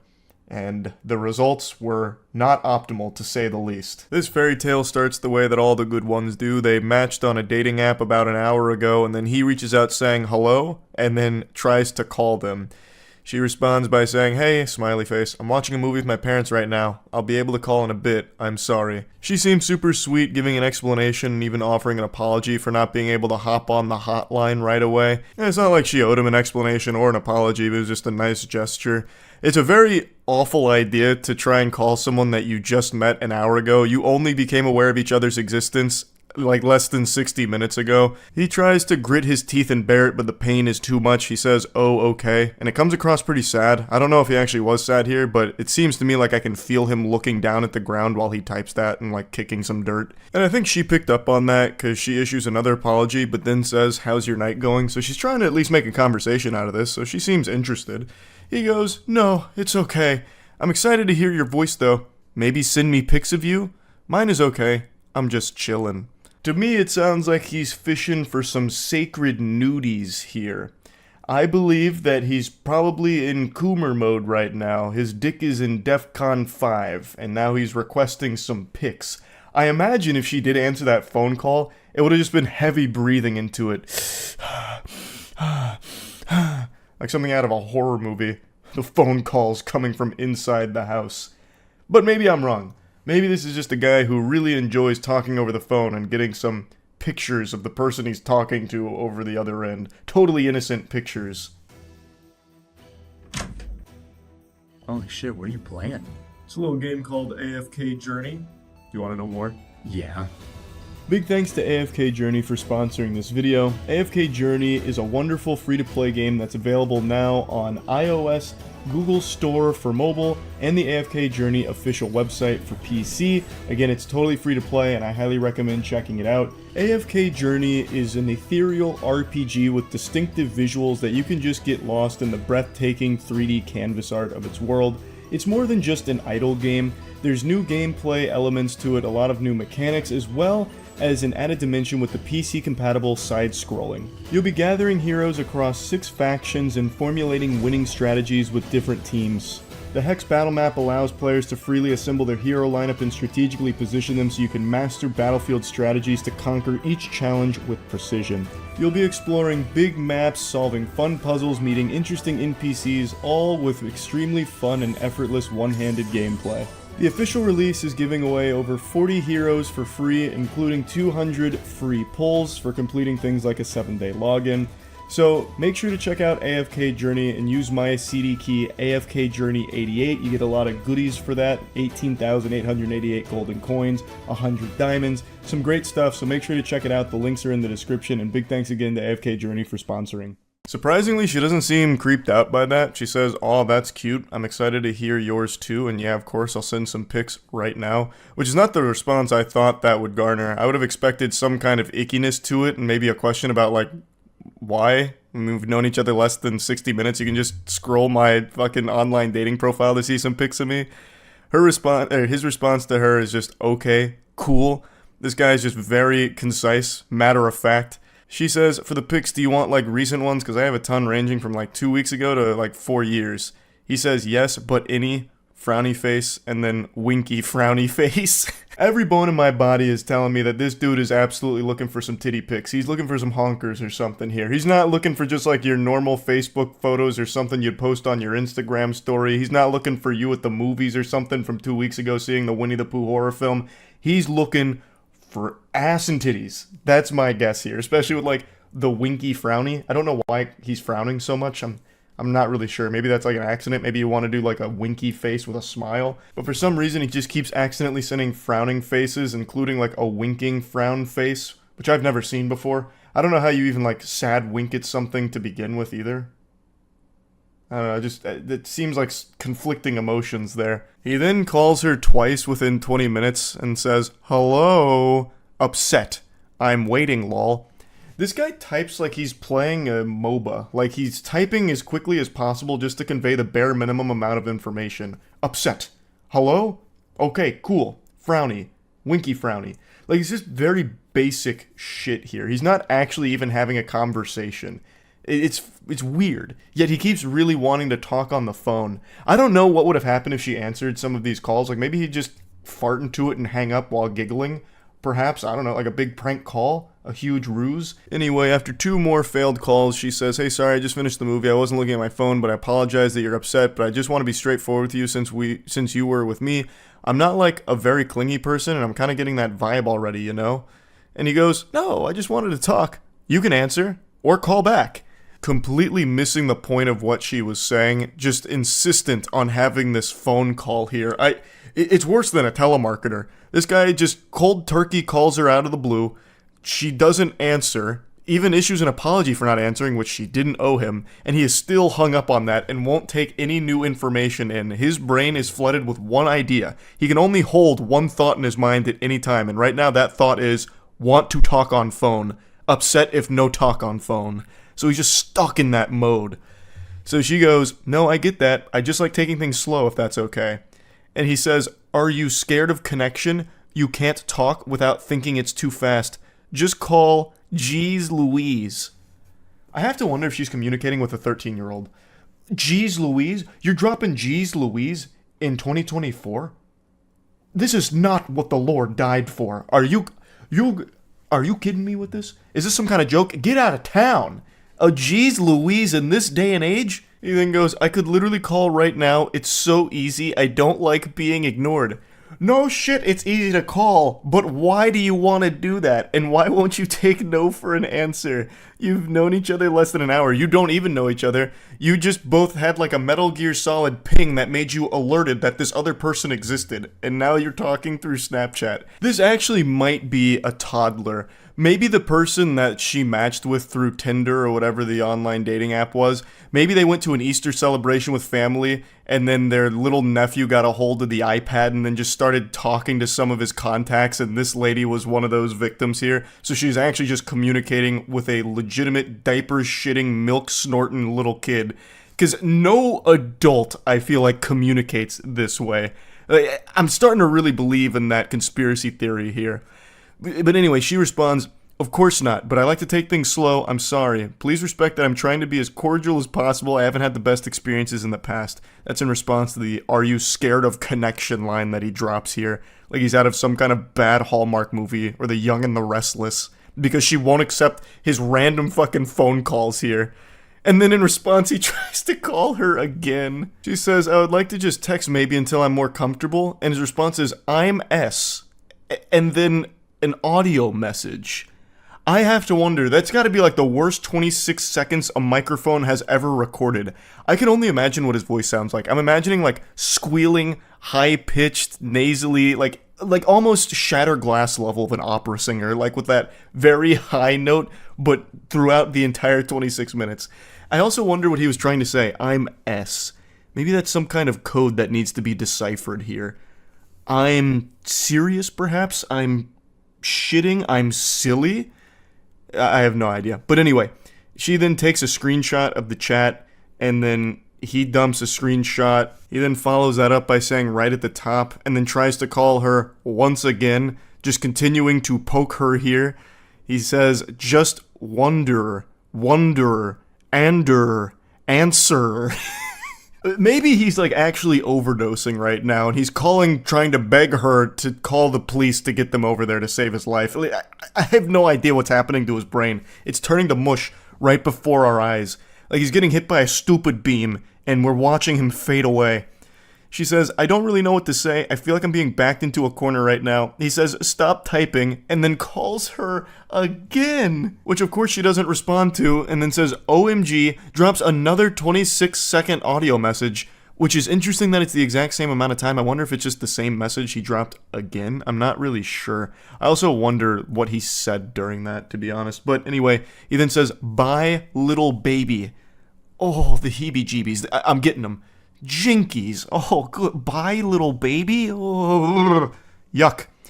And then she just says, can you please respect my boundaries? I apologize that I said I'd call earlier. I got nervous and I would feel more comfortable texting. If calling is more your thing when you first meet someone, then maybe we just aren't the best match. I wish you luck. Maybe we can try again tomorrow. I'm going to take a shower and head to bed. Good night. I don't know why she would even try and say, like, maybe we can try again tomorrow. She should have just not responded at all, because this guy is unhinged. This is just an absolute weirdo, and there's no salvaging this. Maybe she was a little fearful of, like, what this guy might do, perhaps, which is a very legitimate fear, so it's best to, like, cushion the blow. But even still, this guy is fucking weird. He then just says, no, like a defeated Power Rangers villain. Because that boundary is silly. I don't care. I'm of interested anymore. Bye. Not. So he's saying, I'm not interested anymore.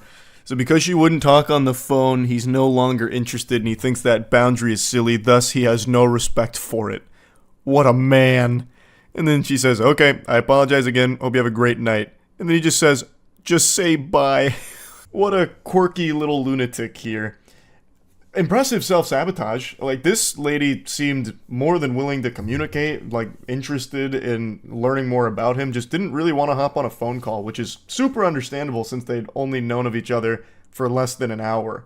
She gave so many chances to just stop doing the creepy phone call routine and just text like normal people that are starting to get to know each other through like an online dating app. Like, you're not friends and you don't know each other at all. So why the fuck would you want to hop on a phone call first thing right away? That's overwhelming. That's a lot. That's just weird. And he just kept getting creepier and creepier. He fell apart. But anyway, yeah, I just wanted to go over this one because it had me giggling quite a bit because, geez Louise, he was off the rails. That's really about it. See ya. There's been a ferocious debate that's raged on in the gaming community for a long time about trying to identify who is the stupidest individual in the entire industry. And I think most people have kind of agreed that it has to be John Riccitiello. He was the former Unity CEO who nearly led that company to the grave, nearly sinking a massive business through some of the worst business acumen I've seen since Mr. Krabs tried to charge for breathing. Also, speaking of charging for breathing, John Riccitiello really took some notes out of that playbook because he's also the former EA head who pitched the idea of potentially charging per reload. So this ghoul's name lives in infamy. He's like the gaming industry's Morbius. He just keeps coming up with flops and creatively failing. However, with the catastrophic blunder from Escape from Tarkov, a new name has entered the conversation for stupidest man in the video games industry, Nikita of Battlestate Games. So I covered this a couple days ago. Pretty much everyone has because it's been a huge deal, even outside of the Escape from Tarkov community. It's just an example of the worst parts of gaming with unbelievable, unchecked greed, misleading their community, fundamentally scamming their players, and a lot of shady shit that's also been going on at BSG here. And all of it over the last few days has served to kind of act like Chaozu on Nappa, just self-destructing this entire fucking company.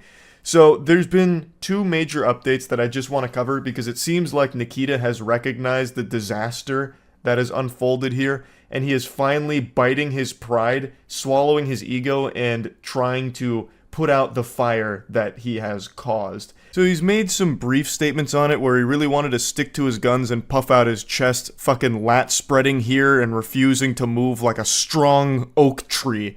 No matter how much, controversy comes, hell or high water, he's not budging. That was like the hardball he tried to play initially. Then he was singing a little bit of a different tune when he dropped this update yesterday. He said, "Hello again. Let me clarify the situation in a little more detail regarding owners of the EOD version and access to the cooperative mode and also other issues. First of all, PvE game mode, this is not DLC. DLC, in my understanding, is the major additions to the game, including variations, functionality, and content that are released after the official release of the game as a themed DLC pack. Scav Life DLC, for example, which will add a lot of new mechanics and content for Scav gameplay and leveling." This is horseradish. This is like trying to argue that a poop is not a shit. It makes no sense whatsoever. You're just getting into these outrageous, mental gymnastics to try and explain why it's not DLC, even though by every possible definition, it is. And the reason this is so important, in case you're not caught up with the lore, is owners of the EOD edition were promised all future DLC for free. They paid a lot of money for EOD, and were promised future DLC will be free. However, with the Unheard edition, it was not going to be free. They were still charging $250, thus the EOD owners would still have to pay the extra money to upgrade to that, which goes against what was advertised for the EOD edition, which you can't do. That's misleading advertisement. You're fucking lying. You're fundamentally scamming with that. So he's trying very hard to come out of this squeaky clean with an explanation that no, it's not DLC. The Unheard edition, this is super different, not DLC. Thus, we don't have to play by our own rules that we set here. It's dumb. It's fucking stupid. Nikita does some more whippets here and continues saying, "Secondly, the specific functionality of the PvE mode is necessarily located entirely on a separate network infrastructure because, essentially, you play on our servers only in closed mode. At this stage, it's not possible to launch all players who are EOD holders. We don't have the required resources." He goes on to basically say they recognized everyone was super unhappy with this shit and they were tired of getting spit on for it, so they're going to be giving the PvE mode to all EOD version owners for free at the release of the game, when the server infrastructure will be improved to required capacity, also offering a 50% discount when upgrading to the Unheard version from EOD. Then they're also giving a Left Behind edition key to everyone who's already upgraded to the Unheard edition at the old price. And then goes on to say, more so that any player of any version of EFT can have the opportunity to test the PvE mode. We want to add the ability to purchase a separate early access to this mode. For EOD owners, there will be a 70% discount on the purchase of early access to PvE. It would be interesting to hear your thoughts on this idea. Next, regarding special items for the Unheard version, we plan to make restrictive or balancing changes for these items. This is it for now. Please share your thoughts. Thank you. Hey, Nikita, I'm sharing my thoughts. This isn't good enough. Where's the, hey, I'm sorry for being a greedy asshole? Where's that in this whole statement? Where's the, hey guys, look, I'm kind of a stupid idiot, I've been huffing that moron juice for a little too long and I saw too many dollar bills on the table, so I made a dumb decision. Where's the level of accountability for this? It's a terrible, terrible, terrible, terrible decision that you see had a horrible effect on your game and it made you panic. He's been desperately trying to lessen the blowback here while also not apologizing for anything, not admitting that it was a mistake, but he's still not doing nearly enough at all. I'm sharing my thoughts here, Nikita. I think you're a goober. I think you're a stupid goober. There's still pay-to-win, huge game-changing features being offered here. It is still pay-to-win. He states that they're going to do some more balancing around it. It's vague, but how about you just remove them? Just get rid of them. People are fine with cosmetics. Take a temperature of your community. It seems like 99% would prefer if they were just cosmetics that you get here as opposed to pay-to-win items. Also, I don't even know why I'm harping on this one because he did make another update, but I'm just still so shocked at this one that he thought this would be enough. It's not. And most sensible people called him out on it, saying that, nah, this just isn't going to fucking cut it. This isn't going to save Tarkov from what you've done here. So he came back 9 hours ago with this. Greetings. I love the way he starts this, just making it sound like he's super enthusiastic. Like, he's got that holly jolly spirit running through his veins right now. He can't wait. He's got a big old smile on his face, even though I know that's not the case. That greetings can't hide the tears behind the keyboard that he's typing from. Let me continue my feedback on the current situation. First of all, I would like to say that I am very sorry that fans in the game community in general are experiencing these feelings. Unfortunately, I somehow did not foresee the fact of such a reaction, and now I have drawn conclusions for my future decisions. Unironically dropping a, I'm sorry you feel that way. That's impressive. That's such a non-apology off rip. This dude just can't. He cannot admit that he made a huge fuck up here. He can't admit that the core idea of charging 250 clams for a DLC and then absolutely butt-fucking everyone who grabbed your EOD edition is bad. The only thing he's taking accountability for is not foreseeing the community's reactions, which blows my mind because I don't know how you wouldn't see that coming unless your eyes are just closed. I don't know. He just puts like $100 bills over his eyes and closes himself off to the world. I don't know how you wouldn't expect that. But the only thing he's apologizing for is that people were upset at the situation. He's basically just like, hey, I didn't think you guys would be upset about being scammed. That's a head scratcher, man. That's so weird. Yeah, I'm sorry. I didn't think you guys were so fucking sensitive about being charged $250 and being lied to for this scam. Sorry, you feel that way, I guess. It's just a classic non-apology. Now I'll briefly summarize the main points. 1. About PvE access, we decided to just open it for EOD owners for free, but we will do it in waves. And as I said before, we don't have the server capacity right now. We will start this process as soon as possible. So he's finally caving and just saying, you know what? Alright, all EOD owners, we're doing it, and we're doing it in waves. We'll do it live. No mention on the frequency of those waves. I saw the comment section was still eating him alive, saying, I bet those waves are every 6 months, referencing the initial compromise where he's like, okay, we'll give you a free trial of 6 months. So it could still be that, I suppose. He's just changing the wording around it. 2. We also decided that we'll add mod support for PvE mode after the release of the game, which is pretty fucking big from what I understand here. 3. About the Unheard Edition. We will not remove it. We want to keep the option for those who want to support the game more, but we will balance items, perks in this edition, as well as we will provide more rewards for those who upgraded with the old price. If that's more pay-to-win items, I'm actually going to squeal. We're going to provide more rewards for those who upgraded. Here's some more pay-to-win. That would actually have me squealing. But he's just referencing that the community knows this is all pay-to-win, so they're going to be balancing it. The best way of balancing that, Nikita, is to take that shit out. People don't want that in their games. No one wants to pay for an advantage, or play a game where people can pay for an advantage over those who don't. It sucks. It's terrible for the health of your game. So just fucking remove it and replace those bonuses with cool cosmetics or something like that. Something that doesn't drastically change the game, or even really change it in any way would be optimal. Just purely cosmetic shit would be preferable. 4. New EOD perks will be balanced too. We will remove prioritized matching option to keep everyone in the same spot, and we will add more unique stuff to highlight the EOD version in general. We will provide the final list of the new EOD perks ASAP. This one's huge because they're getting rid of one of the most alarming features they were touting, which was prioritized matchmaking through paying 250 fucking doubloons. So they're like, okay, we'll just get rid of that. That's good. That is just good, no matter how you look at that. Thankfully, they're getting rid of it. It's really concerning that they were even toying around, well, not even toying around, it's really concerning that they were actually going to go through with the idea of introducing a prioritized matchmaking feature to this game. That is a huge red flag, but it's going bye-bye now, so the community is just going to have to trust that in the future, Nikita won't try and pull some shit like that again. I don't know how you'd ever have trust in this guy at the helm of this company going forward, but that's not for me to decide. That's going to be for individual players. And 5, we continue to work on patches, new content events, and the game release itself no matter what. Thank you for your time, love, and hate, and thank you for your increased attention to the current situation, Nick.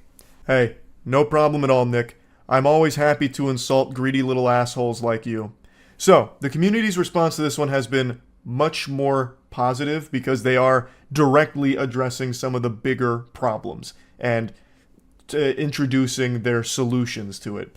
Now, they are not budging on the $250 price, which I am still upset about, even as someone who was never going to buy it. I hate the precedent that sets. If a lot of people buy $250 DLC, obviously other games are going to be taking note of that and seeing how far they can push these prices and also how closely they can tap dance on this line. Because Nikita right now is unironically a pioneer. He is stepping on every possible landmine of greed, so that way every other video game company can take notes of what communities will and will not accept. So he's doing a lot of guinea pigging for the entire industry right now, and it makes me a little concerned going forward. Another thing that's absent from this update is addressing the fact that they lied. Like, point blank, lied. And they also tried to sneakily change shit on their website to hide that fact. No mention of that at all, and that's super scummy. So I do think that's something that they really need to continue to be grilled on. And thankfully they still are. I did mention that it has been more positively received, but it's not by everybody, of course. There are too many people that feel betrayed by this company, and they don't want to continue to support this. If they can't trust the developer down the line to not try and fuck their wallet again, why are they going to continue to invest time into this game and money? It wouldn't make sense. So a lot of people are leaving for sure, and a lot of people are still calling out these facts that not everything is, you know, sunshine and unicorns here. Like, it's not really a full win or anything like that. It's just better in a bad situation that was made out of it. In the comment section, he did reply to a really important question where a user said, "You have still not addressed the fact you are planning to release DLC for the game that was not going to be delivered to EOD owners. Please confirm that EOD owners will receive all content for the game in the future as promised when we purchase the product." And he responded saying, "Yes, EOD owners will receive all of the DLCs." So I don't know if this is him slyly finally falling on his own sword here and admitting that the Unheard Edition is DLC. It is DLC. No matter how much he's tried to argue the opposite, I think this is finally him just eating shit on it and saying that yes, it is DLC, thus we will make good on our promise that EOD owners will get it for free. However, a comment that replied under his made a really good point, that this is only applicable until they try and make an argument again in the future about how their newest DLC is actually not DLC. So I agree with that user that there is a good chance that fast forward a year, 2 years, however long from now, when Tarkov's got another major version coming out here, a new major content delivery, he might try something similar about, this one's really not DLC, so EOD owners will not be receiving this one for free. You will need to pay for the upgrade, you know, all that hoopla again. Go through this entire song and dance once more. I do think it's possible, but I have no idea. Maybe Nikita put his hand on the stove, realized it's hot, and took it off and won't put it back on. There's no telling. This was a stupid, entirely avoidable situation that BSG found themselves in here. Their greed nearly ruined their entire game, and it still might have. There's probably plenty of people who have totally lost trust in Tarkov and won't stick around. I think there's a good chunk of players that are falling into that camp, and I think that's great. But there's still plenty of people that are going to play and support this game because they love the game. They might not love Nikita and they might not love the company behind it, but the game really hits for them, and there's nothing wrong with that. But it does suck that no matter what Nikita and BSG did here, they are still going to be making tons and tons and tons of money from this. Like, they went through, you know, a handful of days of being, you know, made fun of and clowned on, but they're still going to end up making an absolute fucking ton of cash from charging $250 for this DLC. But yeah, anyway, that's where the whole Tarkov situation is at here. I do think Nikita should be in the conversation for stupidest person in the gaming industry right now. Tarkov is a massively popular game that he almost ruined. Like, straight up buried from this greed. So I think that is a very impressive feat that you don't see often. Games of this size don't usually collapse unless a competitor comes out and beats it, which right now isn't happening with Tarkov. It still has an absolute stranglehold on this genre.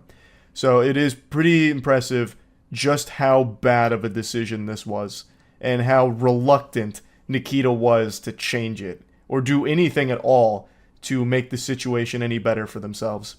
So yeah, that's really about it. So yeah.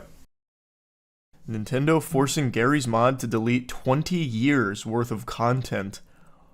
They're actually making a stink about Nintendo property being in Gmod now? Is there nothing Nintendo won't ruin? They have to be the most joyless corporation on the planet. No exaggeration, it's gotta be Nintendo, hands down. There's more joy from cigarette producers than there is Nintendo. That's incredible. Wow. Wow! I actually did not expect that. I have to look into this. There's no way. This has got to be some kind of misunderstanding. No shot. I heard it's not actually Nintendo, but some known DMCA imposter. We'll go through this. I've got to find out now. Didn't Nintendo sue a 10-year-old's birthday party, or was that a meme?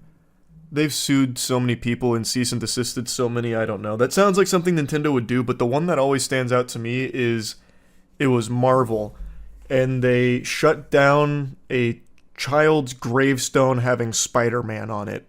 Nintendo would send a cease and desist letter to a toddler for drawing a picture of Mario without paying them. That is the Nintendo way. So they've been issued a takedown notice by Nintendo. As a result, Face Punch Studios, developers behind Garry's Mod, are in the process of removing about 20 years worth of Nintendo-related content from the game. In an update to Garry's Mod Steam page, the developer stated, "Some of you may have noticed that certain Nintendo-related workshop items have been taken down. This is not a mistake. The takedowns came from Nintendo." That certainly doesn't sound fake. Is that currently still the case right now with the game? Nintendo stuff on Steam Workshop. We're working on removing all Nintendo-related stuff from Steam Workshop. Some of you may have noticed that certain Nintendo... Yep, we just read that. Honestly, this is fair enough. This is Nintendo's content, and what they allow and don't allow is up to them. They don't want you playing with that stuff in Garry's Mod. That's their decision. We have to respect that and take down as much as we can. This is an ongoing process as we have 20 years of uploads to go through. If you want to help us by deleting your Nintendo-related uploads and never uploading them again, that would help us a lot. That does sound like old Scrooge. Nintendo. We're going to see if it's actually Nintendo or not. Regardless of if it's actually Nintendo, it seems whoever is behind it is successfully bullying Nintendo-related property off of Garry's Mod. So they're already causing a huge change to it in a negative way. I don't see who would do that other than Nintendo, but let's continue. Nintendo-themed add-ons seem to have begun getting taken down a few months ago, though Face Punch didn't publicly divulge that the company had issued the takedowns until earlier today. The process has been ongoing since then, and the developers are still working to remove it all, which is understandably a Herculean task. I mean, this has to be Nintendo, right? Like, there's no way it's been months off fake DMCAs. Especially not against a big company like this. Like, Garry's Mod is still one of the most successful Steam games there is. Like, surely the company would be able to recognize if it actually came from Nintendo or a imposter, I would think. You underestimate how much trolls and annoying Nintendo fans love this shit. There's no Nintendo fan out there that's offended that Mario and Luigi are shooting tampons in Garry's Mod. Like, I don't think they're gonna go out there and actively try and take it down by committing a crime, by impersonating Nintendo. Bro, look at the Nintendo fans who had a crusade against Pow World.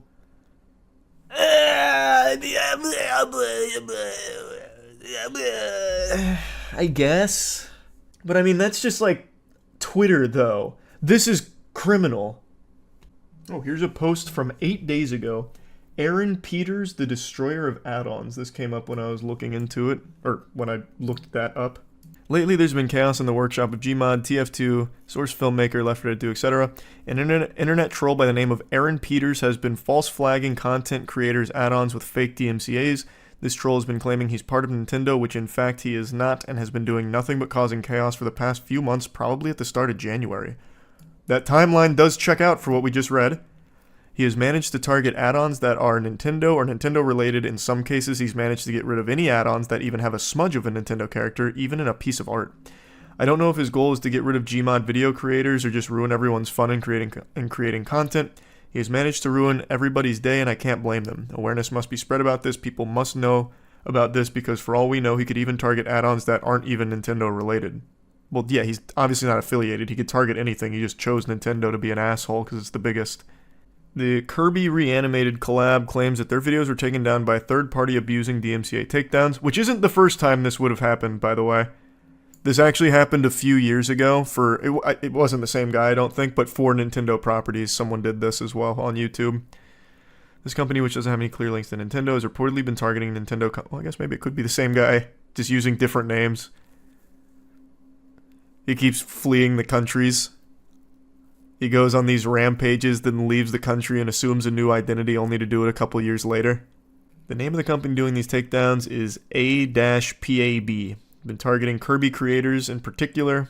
Allegations that APAB is the real entity behind the copyright claims date back to 2020, with one creator saying that they reached out to Nintendo and received confirmation that it was not responsible for the strikes on their channel. Oh. Nintendo officially confirmed that they've never flagged any Kirby video, which makes me wonder what is the motive behind APAB's flagging. All I know is that APAB also ruined many channels in Japan as well by false flagging. I'm really hoping someone investigates this company because what they're doing is 100% DMCA abuse. It's also a crime. The last guy that did this in Minecraft got fined 25 grand for each instance. This guy's on the hook for millions. The company's name stands for Association for Promotion of Advanced Broadcasting Services, but information on the entity is scarce. So, I know this has happened on YouTube, but I just can't imagine it happening to a full studio like Face Punch. I don't know. That seems... I feel like they do their due diligence on where the DMCA came from. I would really think. So, this is bogus DMCA claims made by a copyright troll claiming to be working for Nintendo of America, targeting add-ons from Nintendo franchises in the Steam Workshop. So they've been looking to find and take down the individual responsible for this as well as spread awareness. So Workshoppers Brewster T. Koopa, Crispy Toast, and Z Pyromancer's voice actor Electric Star. February 11, 2024, Brewster posted a plethora of tweets involving false DMCAs on Twitter. Okay, I thought this was going to link the tweets. It just got me to an explanation of what Twitter is. Unlucky. In the same day, Crispy Toast uploaded a video titled Reply Nintendo Gmod add-ons taken down. An entry into the Re-Demo Man series of videos. Let's see. I'm sorry.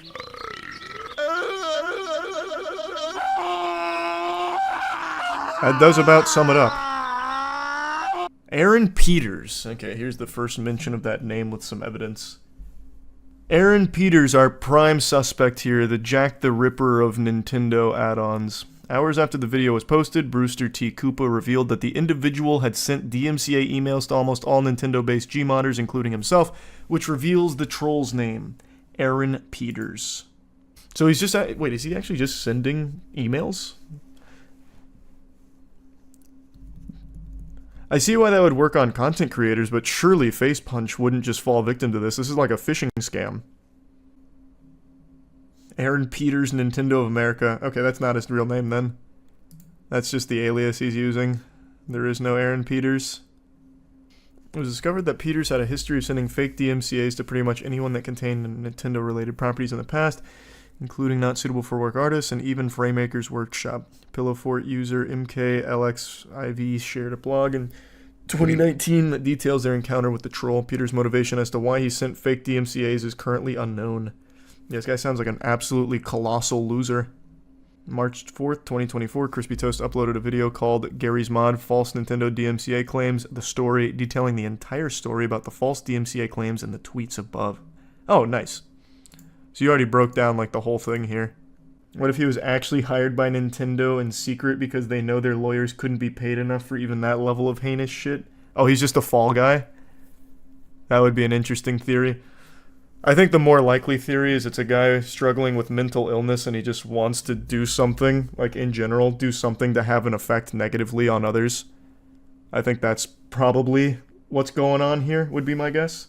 I'm very confident this guy's name's not actually Aaron Peters. It's just what he's calling himself in these emails. What I think Nintendo should do, and I know they won't because they're still only just now figuring out the internet is a thing they can engage with. But what they should do is take this guy to court and fuck him. Like, he needs to be made an example out of. This is like the third or fourth time this has happened to Nintendo in particular, with people impersonating them for DMCA takedowns. But I think Nintendo's too out of touch to even consider that. But why? He's literally doing all their shit work for free. Yeah, but you also... Even though I'm sure Nintendo's not losing sleep over taking away people's fun, since they love that, it's still illegal to impersonate them, and I'm sure they're not happy about that. I'd really like to know more about this mysterious fucking turbo douchebag, though. Because he's been doing this for years? But it does seem now that Gmod has been hit by this guy, not Nintendo. I'm just kind of surprised that Facepunch wouldn't have done more to investigate if they're authentic DMCA claims or not. Again, they're one of Steam's most successful games. They probably could have a direct line to Valve and ask them, hey, have you guys received notice from Nintendo that we have to take our shit down? Yeah, there's a ton of shit on Aaron Peters dating back for quite a while. And there are just some weird people in the world, man. What an interesting thing to want to do. If Nintendo's reputation gonna get dragged through the mud, it's gotta be on their own terms. Also, should they give this Aaron guy the same treatment they did with that Switch-modifying Bowser guy? Oh! God, that poor soul. Yeah, I mean, if God, Aaron Peters probably sleeps with one eye open, because if Nintendo ever does decide to take action, his life is over. They fucked Bowser hard. That man is indebted to them for the rest of his life. What was his first name? Garry Bowser. Oh. They did him dirty. He went to jail, and he still owes them 25% of his monthly income for the rest of his life, till he makes over 10 million, I guess. Hey, I just want to come in here and let you know something that we're doing at Starforge. It turns out we have an extra Godslap PC, so we're just going to give it away. It's our highest end PC with the best possible design on it because it's Godslap related. At Starforge, we're making the best PCs in the universe, and the Godslap PC is so good that I'd actually extend that to the entire multiverse. Just look at the design of the case here. It's spectacular. So yeah, if you want to enter the giveaway, there's a link in the description. A winner will be chosen at random, so if you enter it, good luck. It's obviously free to enter. Also, we'd have matching PCs, because that's the PC I use. It's a Godslap PC from Starforge. It's fucking amazing. So yeah, that's about it. So yeah. It's impossible to say what the worst feeling in the world might be. I think most people would default to answering that with something painful, like getting hit with a sledgehammer, getting shot. Childbirth is usually towards the top of that tier list for how painful it is. Maybe watching Rebel Moon Part 2 for how abominable it is. But I actually think there's a right answer to what the worst feeling in the world is. And it's being dead. And a YouTube channel called Watcher would agree with my analysis because they experienced death for about 3 days when they released their Goodbye YouTube video, where they announced that they were leaving the platform in order to have their own subscription-based third-party platform for their content going forward. And people didn't like that. They got spit on more than a mic at a beatboxing competition, and now they're backpedaling. They've released an apology, and they've announced that they've made a mistake, they've apologized, and they've talked about their plan going forward now. I'll bring you up to speed on the lore in case you're unfamiliar with this story, but this is a massive YouTube channel. They are a beloved group where they made this absolute wet fart of an announcement where it was saying that they were going to be producing all of their content going forward behind a paywall on their own platform for $6 a month. So all of the content that their fans were used to getting on YouTube for free is now locked behind a $6 a month subscription fee. They said they continue to drop premieres on YouTube, but the rest of the season, well, that would cost you some clams to access. Obviously, this ruffled everyone's feathers, especially considering they already have a Patreon where people were signing up for monthly membership fees of $5, $10, or $25 a month, and this was an additional service on top of that for a monthly subscription, so it was just a disaster. And they lost close to like 100,000 subs over the course of 3 days. It wasn't quite 100K, but it was a lot. And now, today, they've released this. Hey everyone, last Friday we announced that we're leaving YouTube and launching our new streaming platform. We messed up. A lot of you spoke out with extremely valid comments and concerns, and we want to take the time now to address those. We've been reading the things you've been saying, and we're sorry for the way we handled this, as well as the way we communicated it. Right up front, it succeeds where a lot of other YouTuber apologies fail. They say they fucked up, and they say the golden word, I'm sorry. They make an apology right off rip. So it's a pretty good start to this one, all things considered. We understand where you're coming from, and we're making immediate changes. First, we want to affirm that you are the reason why we've been able to do anything at this company. You helped us every step of the way when we left BuzzFeed to start Watcher at the top of the pandemic in 2020. You've supported us in so many ways by watching our content, attending our live shows, buying our merch, becoming members of our Patreon, and giving words of encouragement over the years. This is another super strong moment here because it's tugging on the audience's heartstrings. It's very much buttering them up in a positive way. I'm not saying that as a negative thing. It's clear that they recognize the significance of having that audience. The whole content creation shit online doesn't work if no one's watching it. I mean, I guess if you had like an army of bots that view it like you're a kick streamer or something, then maybe you can make an argument that it'd be sustainable even if you don't have a single human being watching.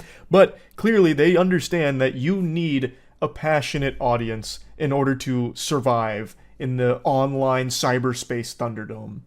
Now there is something I want to mention here though. He briefly mentions some of the ways the audience has supported them over the years, such as buying the merch, attending the live shows, subscribing to the Patreon for the monthly fee, and encouraging words.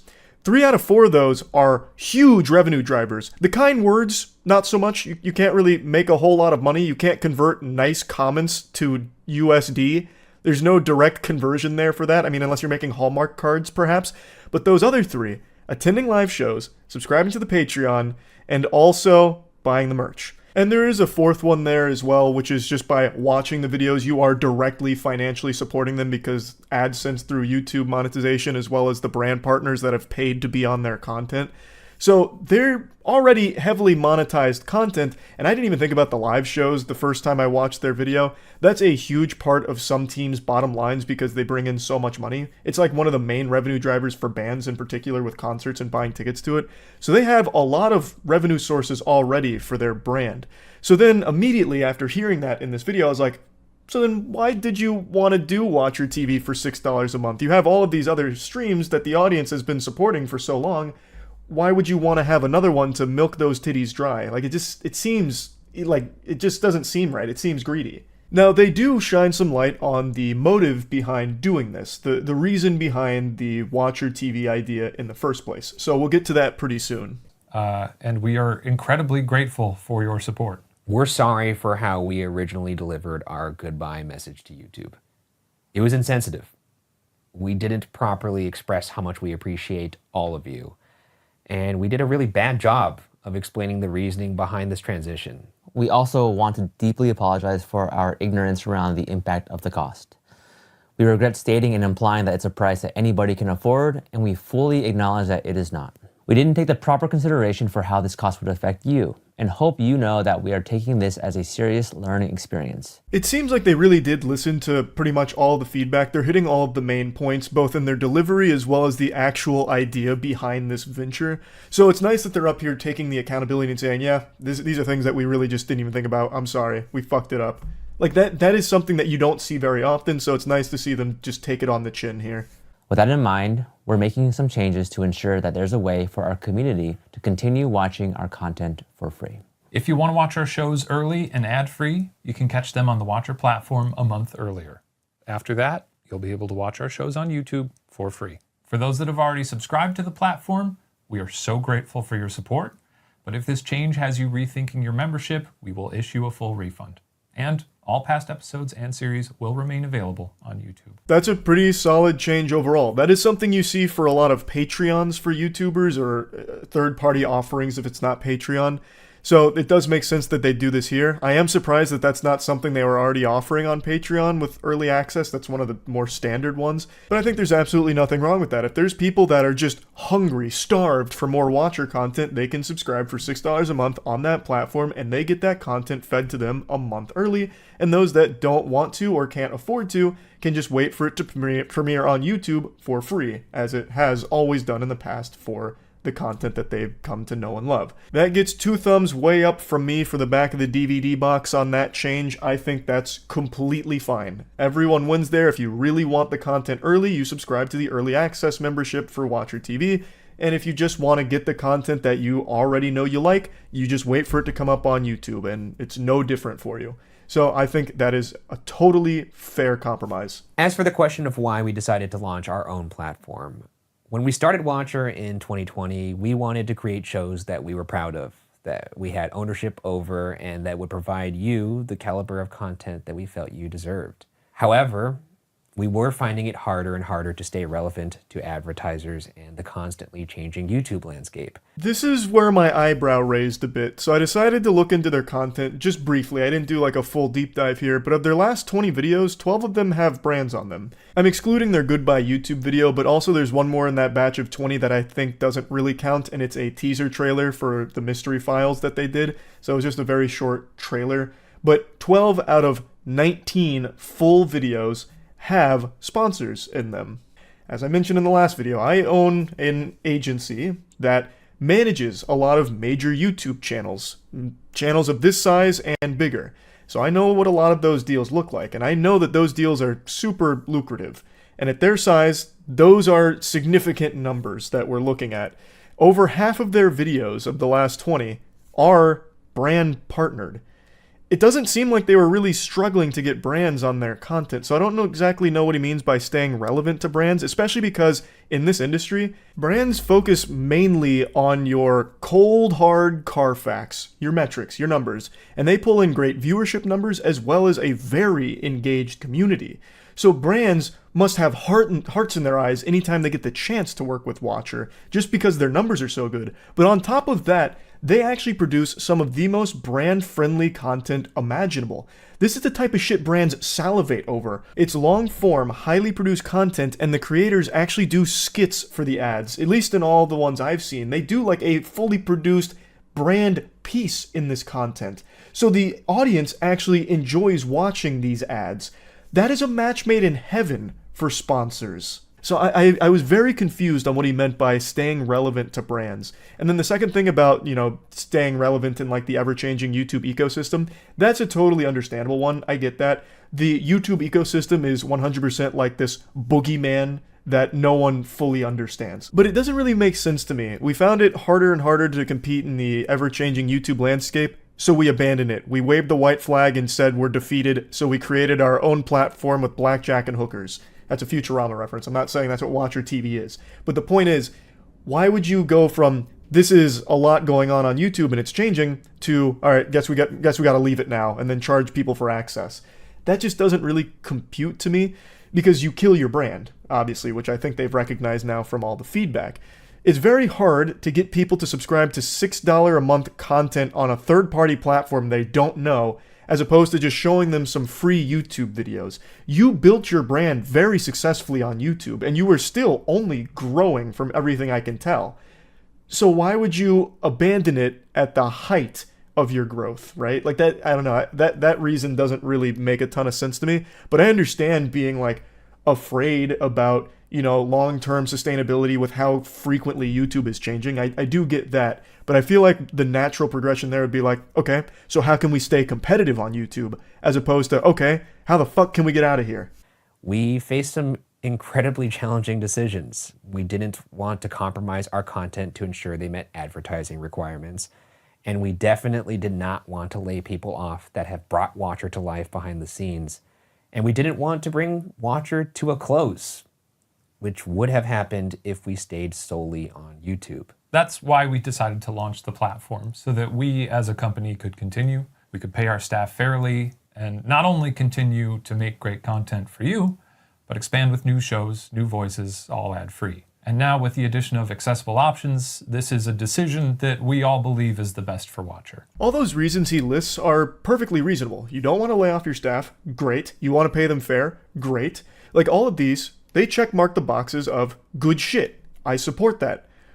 But I don't understand why your only option was to leave YouTube and charge $6 a month to your audience that's already paying for more merch, live shows, and Patreon. At least a large number of them are. They have over 13.4 thousand Patreon members right now. From all of this controversy, their Patreon has actually flourished more than it ever has from what I can see.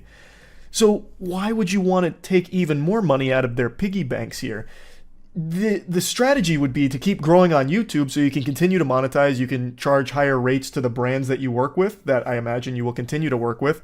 And also, more views means more AdSense money. And like I said, this channel is so advertiser friendly. It's exactly what brands and YouTube themselves want, long form, high quality content. Their RPM is probably super fucking high. So the more they would grow on YouTube, the more money they would stand to make. They would easily be able to expand, I would think, without charging $6 a month for their initial idea of paywalling the content that they were used to giving for free. I do like their new model of pay $6 a month for early access, but I still do find it unnecessary. I feel like the only reason that's there is because they can't fully walk back that now. They can't just get rid of that because people have already paid for it, so they need to offer something to those people that have already signed up. But I don't think it's a necessary thing for the survival of their brand. I really don't. Like I said, I know what these brands pay to be on the content. So just their sponsorships, I know they're bringing in 6 figures from these sponsorships. Easy. And their Patreon, you can start crunching the numbers. 13.4 thousand Patreons at $5 minimum up to $25. Like, come on. That's a lot per month. Plus their merch is pretty pricey and people are clearly buying their merch. It seems to sell out quite a bit. That's a lot too. Live show tickets, when those come around, that's a pretty big influx. Their AdSense popping off. Like, they have so many revenue streams. I don't know how they can possibly be at this point where they need to find more ways of taking money from their audience in order to survive. That just doesn't really make a lot of sense to me unless there's some really odd mismanagement going on behind the scenes here. The videos they make aren't cheap, but I am confident that they're not costing them $500,000 per video or something outlandish like that. I know that's not the case. So how can you possibly be at this point where we had to find a new subscription for people to pay for in order to keep Watcher alive? I just don't get that. However, we realized that in figuring out the logistics of what this might take, we overlooked the way it would impact all of you. We hope you'll be patient with us through these mistakes, and we remain incredibly sorry that they were made in the first place. We also want to directly address our Patreon community, who have played such a key role in supporting us from the very beginning. All current Patreon members will receive a free subscription code to the platform. If you already purchased a subscription, please contact us and we will issue you a full refund. We look forward to continuing to make shows and introducing all the incredible things that we've got planned for the platform alongside YouTube.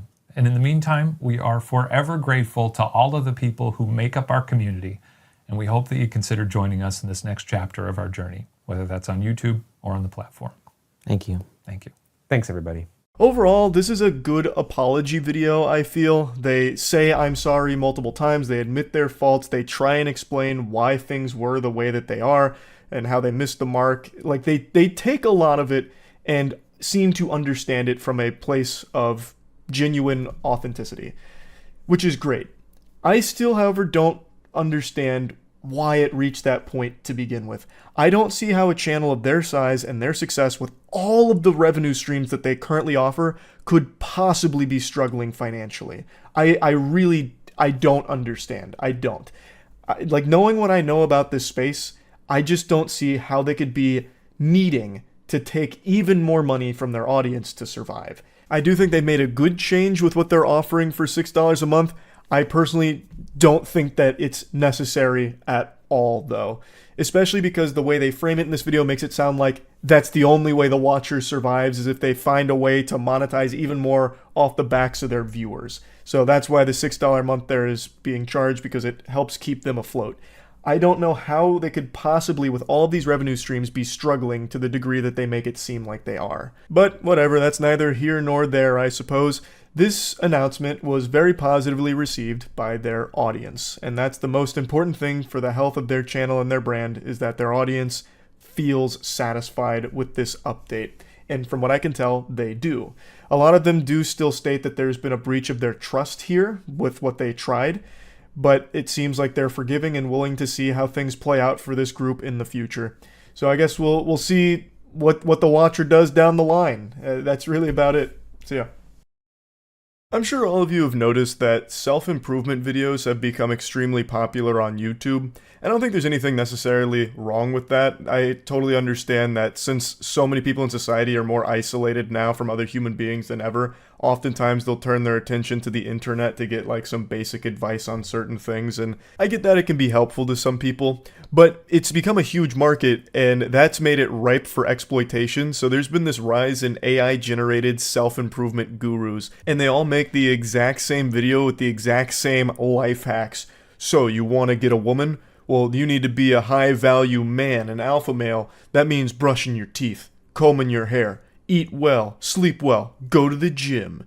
You'll be drowning in sodden beef curtains in no time if you follow this advice that no one else is telling you, because no one wants you to know it.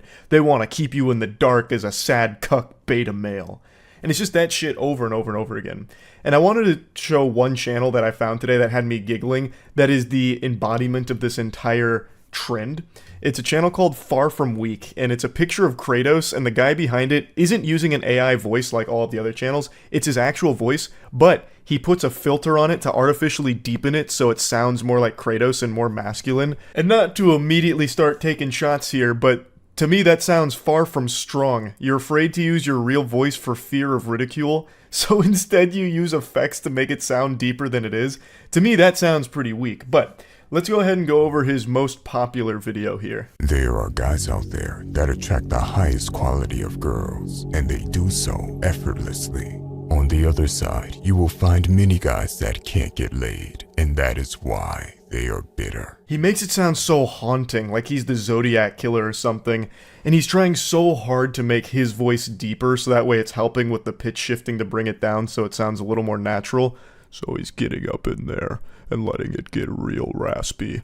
Here are the secret 3 tips to getting so much pussy your cock will fall off. The truth is that girls can make life more fun. It is always good to focus on yourself, but you have to stay honest with yourself. Don't start blaming girls for your own shortcomings. Instead, learn from videos like this one and become better with them in real life. I have absolutely no doubt that he has ChatGPT generate these scripts because every single video plays out almost exactly like this on all of the other channels that do this kind of content. By far the most popular subject covered by these channels is like this: how to get girls. The ultimate tutorial on getting women. So you want to fuck like an alpha male? Here's how. And it's the same points every single time, and all of those videos are so popular, which is extremely sad because what that means is there's a bunch of really lonely dudes out there that just keep watching these same videos over and over again, somehow expecting to like get all of those skills through osmosis. Like just by watching it, it's going to make them more equipped at getting a woman without ever actually implementing any change in their life. It's not even terrible advice every time either. Like there, don't blame women. Look more introspectively. But that's not groundbreaking information. That's not like a eureka moment like, oh, it was my fault all along. Like, I feel like deep down, everyone who watches these videos knows that they have to grab the bull by the horns and do it themselves. And they've been told that millions and millions and millions of times. Why keep feeding into the AI content farm here to hear it again? It's like going to these videos for affirmations like, okay, I do need to make a change. And then not doing it, and then going and watching another like Chad Energy Aura video tutorial. Like, it just doesn't make sense to me. Number 1. High energy. Women are attracted to energetic, confident men. They crave a man that is oozing with confidence and is overflowing with energy. Who doesn't know that? It's not just women that like that, it's human beings in general. No one likes someone that's just going to slink away into the shadows acting like some kind of downtrodden weirdo. Everyone likes someone that's confident. Everyone knows that. High energy, people like that too. Not necessarily the way he portrays it here with like a gorilla banging on its chest to attract females. Like, people don't like that level of energy where you're just out there like a fucking bozo screaming and shouting and hooting and hollering. But everyone knows that confidence matters a lot in life. And I am 100% certain that everyone in the audience that turns to these self-improvement AI creators knows that. So I don't know why they keep coming back to it to keep hearing that they need to be more confident without ever really doing anything of their own. Maybe they just really like watching the anime montage and the random movie clips montage perhaps? Like, maybe that's the draw? When I say this, I'm not saying to act like a clown or behave like a fool. Think of the alpha gorilla that gets all the females. Because the silverback is the powerful leader, full of energy and strength. If challenged by a younger or even by an outsider male, a silverback will scream, beat his chest, bare his teeth, and then charge forward. I love how all of these channels always pull from the animal kingdom, either the gorillas or lions is another really popular one. Why does the lion fuck, but you don't? What separates you from the lion? Here's the breakdown. This one's using the gorilla. The gorilla has a ton of energy. It's the powerful leader. When challenged, it'll charge forward, beating its chest and screaming. It's like, yeah, it's a super cool, fun fact here, but the example isn't necessary. That's not going to be the selling point to someone watching this. That's not going to be the eye-opener. Like, nah, this guy's full of baloney. What a bunch of horseradish. No way confidence matters at all. And then the gorilla segment comes on, he's like blown away. Whoa! So I guess confidence does matter. Look at the gorillas. Okay, I guess I'm going to emulate that. From now on, anytime I feel threatened out in society, I'm just going to scream, "Ah!" and start charging at them. And then I'll get women. And even happily serve as playmates for excitable infants. Let me be very clear. There are alphas amongst us humans too, and they always have higher energy than beta males. This is a very important part of thriving as a man, and you will not hear many people talk about it. The zoology lesson goes on longer than anything else he talks about here, just focusing on the gorilla behavior, because I imagine ChatGPT really went in depth on it, so he just put the whole thing in here to pad the runtime, and then he tries to tie it all back. So there are alphas among humans too, and they have high energy and confidence. Won't hear many people talk about it. Except for every single other content farm that makes this exact type of slop. Like, that is the most preached thing ever in this category. You can boost your energy for free by working out, getting sunlight, and getting good sleep. No shit, you don't say. By doing like the basic human necessities, you can boost your energy? Wow. Number 2, be charismatic. Charismatic men are perceived as both likable and powerful, a dynamic, irresistible combination that drives women insane and makes them obsessed. Another absolute bombshell of information you won't hear anyone else talk about.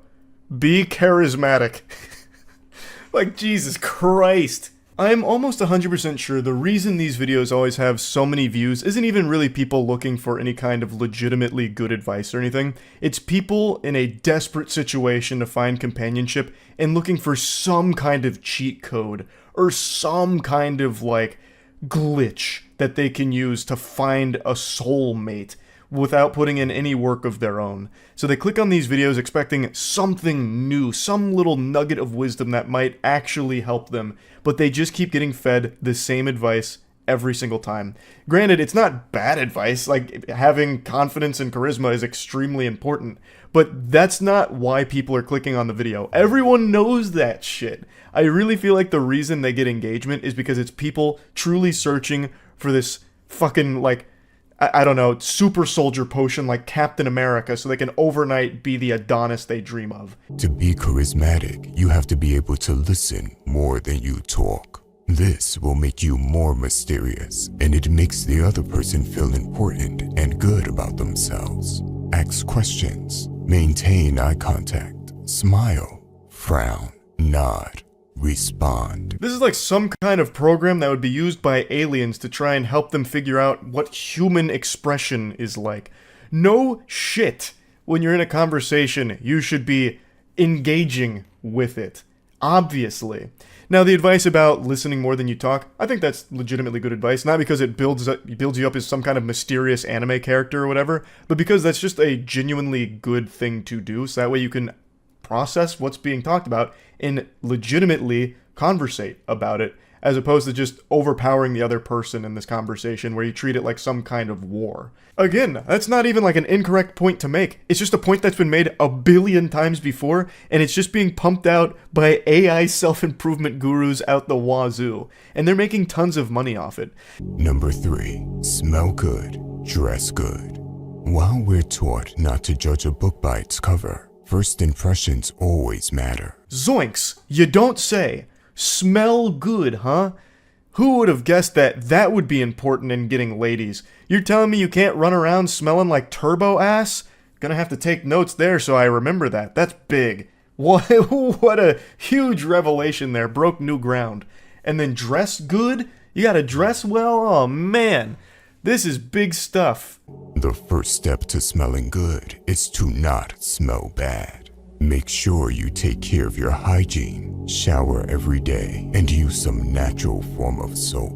Make sure your mouth hygiene is good. I've said this before, but YouTubers have become like parents to a lot of their audience. This is just telling you the most basic shit you've ever heard in your life. The trick to smelling good is not smelling bad. Who is this, Socrates? Man, this wisdom is profound. Really makes you stop and think. But anyway, there's no, you get the point. There's no reason for me to keep going through the videos. You get what the channel is. I have to go away for a while. This isn't clickbait or some pathetic attempt to get views. I will actually vanish by the end of this video. He has to go away for a while because he's being hunted by the Illuminati shadow government that's trying to take him down for being too powerful and revealing the secrets on how to get laid. So this is his goodbye video, and in it he talks about the movement, which he is extremely proud of and wants to continue to spread the movement. Our movement is better than that. Besides, I have many other faceless channels that bring in consistent money even when I sleep. There's no reason for me to milk content since money is of no concern to me. So, the question is, what would take our movement to the next level? His movement is just basic ChatGPT self-improvement advice. The most by-the-numbers, basic surface-level shit you could ever imagine in terms of how to help yourself. That's it. That's his movement. But what he drops here is something I find very interesting. He claims to have many other faceless channels just like this one that are generating a ton of income for him.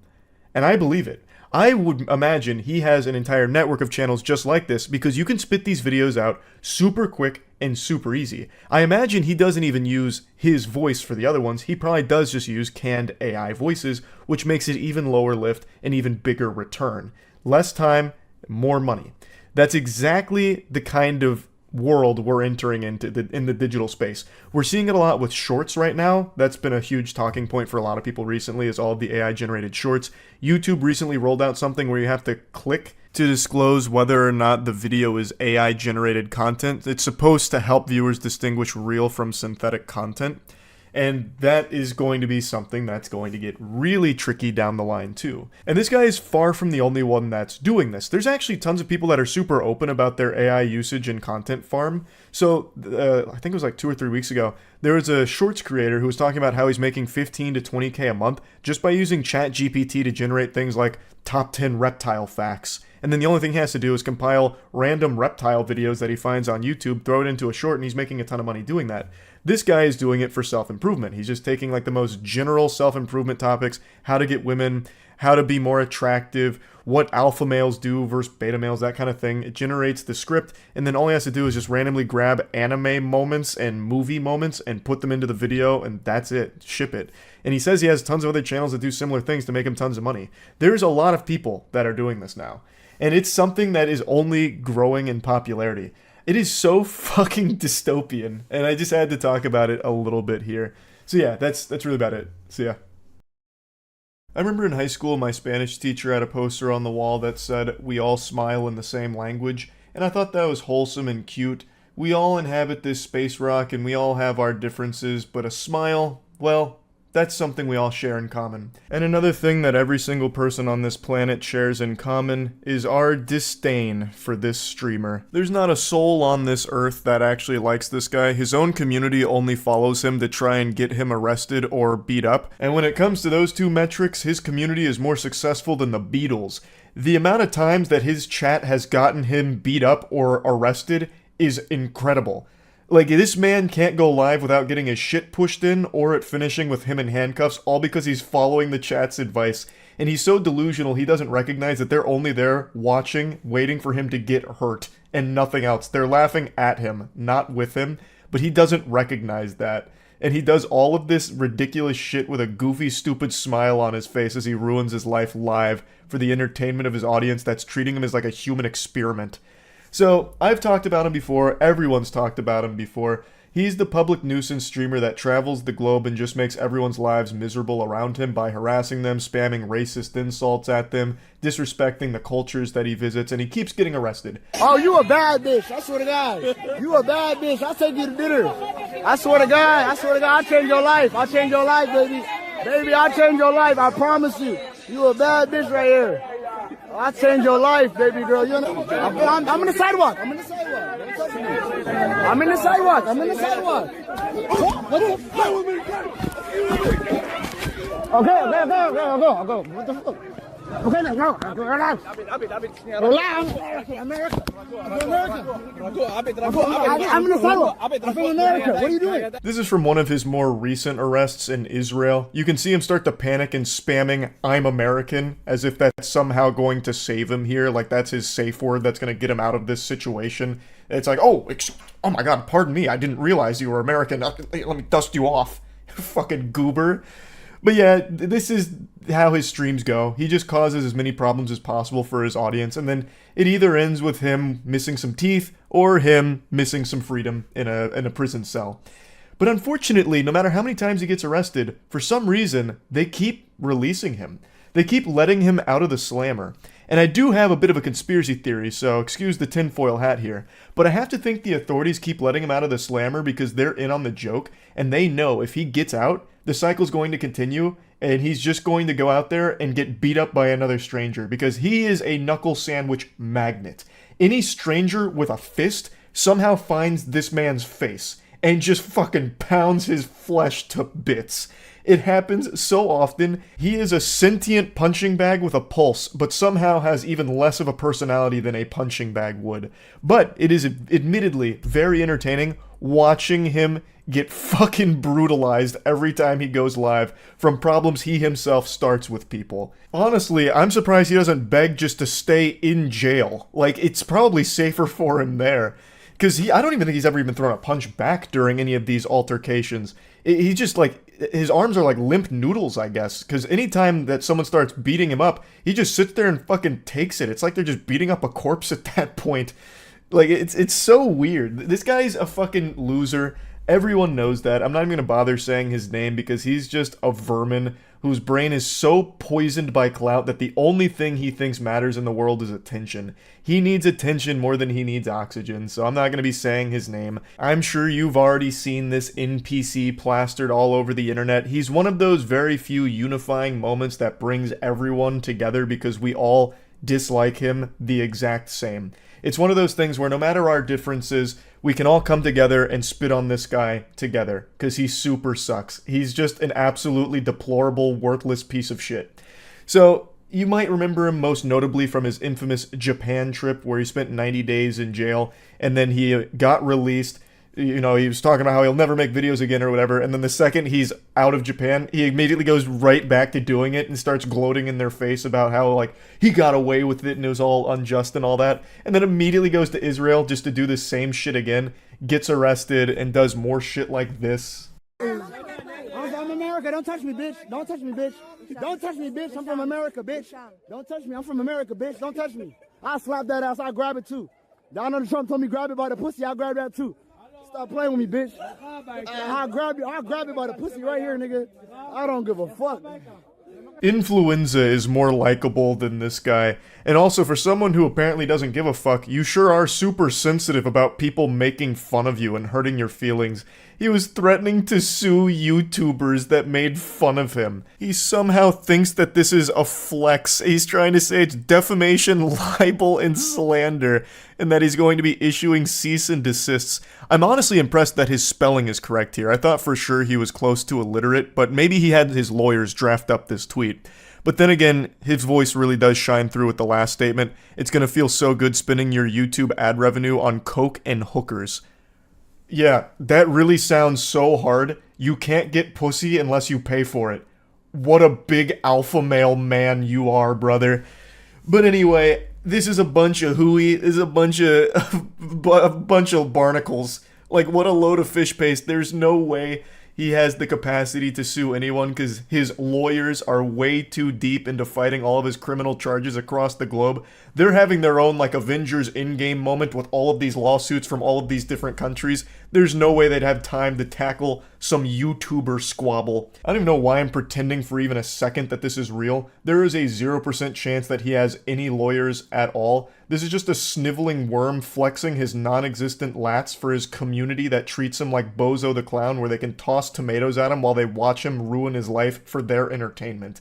He doesn't have anyone in his corner, let alone some lawyers. This man is totally fucking alone, and the only solace he finds is in going live so that way his audience can cheer as he gets his ass fucking pounded into oblivion on the sidewalk per usual.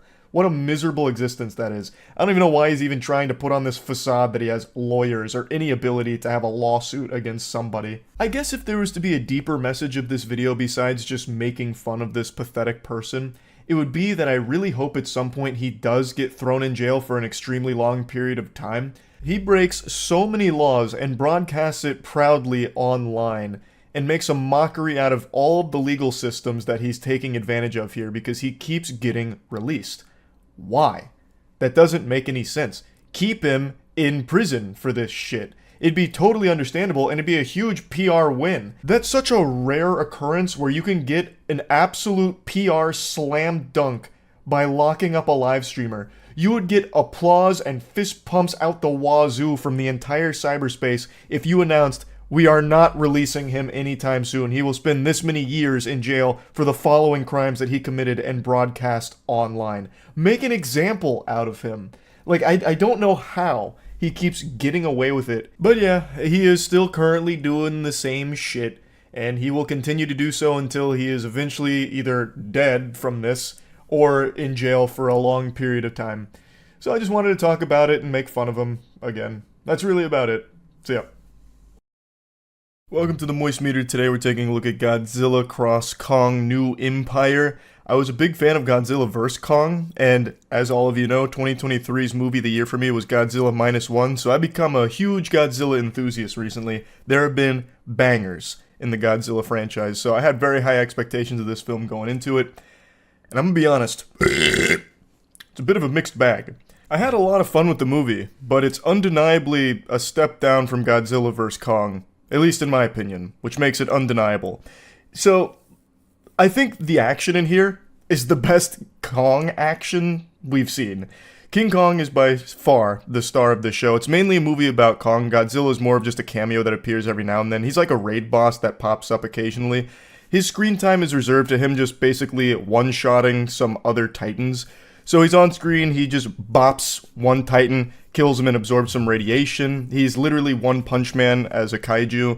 He then bops another titan, Tiamat, absorbs some radiation, then you don't see him again for like 45 minutes. Then he has a huge role to play at the very end, but it's mainly a movie that focuses on Kong. And I don't mind that at all. They did a really good job with King Kong. There's a super impressive like 20-25 minute scene without any dialogue at all, and it's Kong interacting with others in Hollow Earth. Others of his kind, and without a single word being spoken, it's able to convey the entire story of what's happening, with Kong finally realizing he's not alone. It's actually a really, really great scene, but I also like the scene that precedes it when Kong first realizes there's other great apes like him.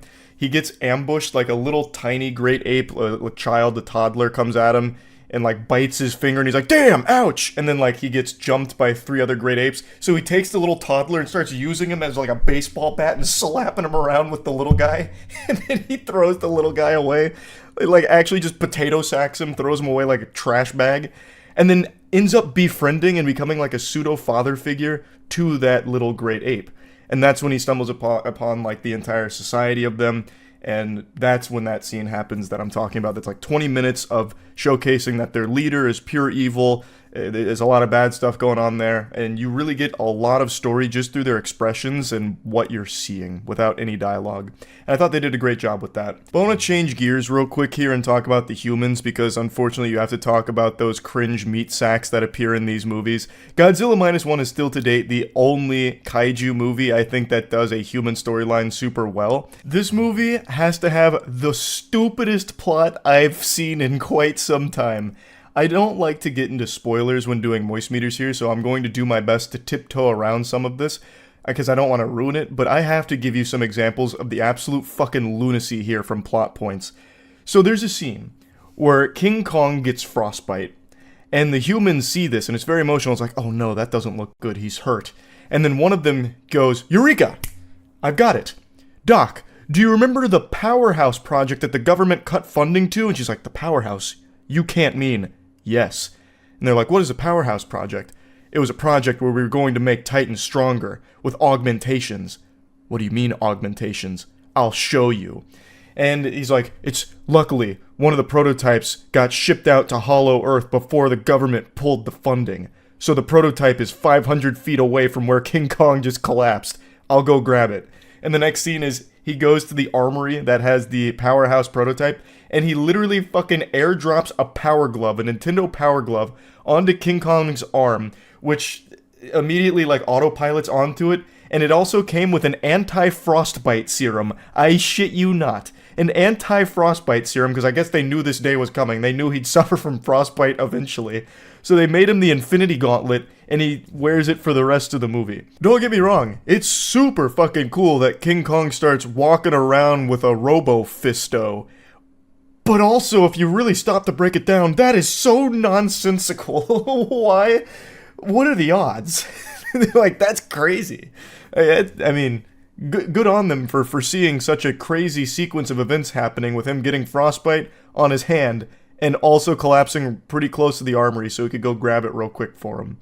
It's it's dumb things like that. Like, it's fun dumb. And I think it's self-aware in its stupidity, because a scene that comes pretty shortly after that is a whole series of outlandish shit that I probably can't spoil, but it revolves around a psychic child who has this mission where they're basically the chosen one out of the Jedi prophecy, but instead of like a high midichlorian count, they're like super psychic and can summon a monster that will help them. And after all of this stuff is happening, also, there's a whole society of human beings that communicate with each other telepathically, so most of their scenes just revolve around them standing still, looking into each other's eyes, and then going away because they quantumly beamed all the information they needed to at each other. But I'm already getting lost explaining this kind of shit. But anyway, after a lot of stuff like that happens, the same guy who brought the Power Glove is like, you know what, while we're just throwing weird shit at the wall and seeing what sticks, I've got a plan. I'll be right back. I'm gonna go try something. So then he disappears, and he comes back as like a fucking rodeo master with a bunch of birds shooting electricity, lightning bolts from behind him. And he just goes, yeah, my plan is so much weirder than what you think it's going to be. He disappears, vanishes, and somehow pulls off that maneuver. Again, it's super fun, just really dumb. I wouldn't be surprised to learn the writers were smoking crack, and for the last 30 minutes just told all of the actors to improvise, and they'll just wing it. That's what it feels like. It felt like they had no idea where they were writing the humans or what the humans' role in here was even supposed to be. So they just did like a Ghost Stories dub where they just came in there and just got really wacky with it. They're just like, fine, fucking throw it in there, why not? It just doesn't really make any sense where the human plot goes. But again, that's not why you're going to see Godzilla, Kong, New Empire. No one cares about the human side. It's just something that takes up a lot of screen time. It's filler. It's literally the vegetables before you get the dessert, which is the kaiju fighting action.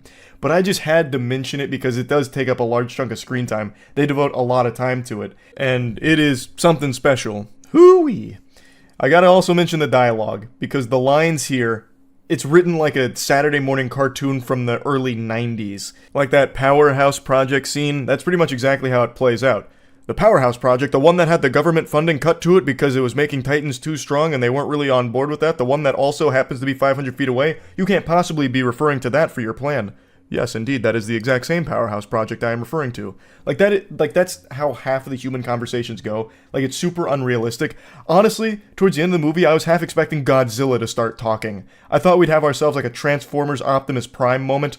Sam Witwicky, fetch me a jar of peanut butter and a condom.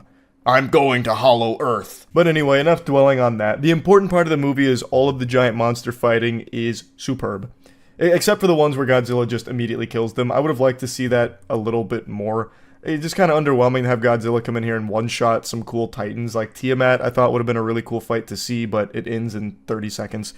But King Kong is the star of the show. He's the one that does the bulk of the fighting, and his fights are exhilarating. There's even a scene where he like throws up a set where he was ready to like actually unleash martial arts or something for a second there.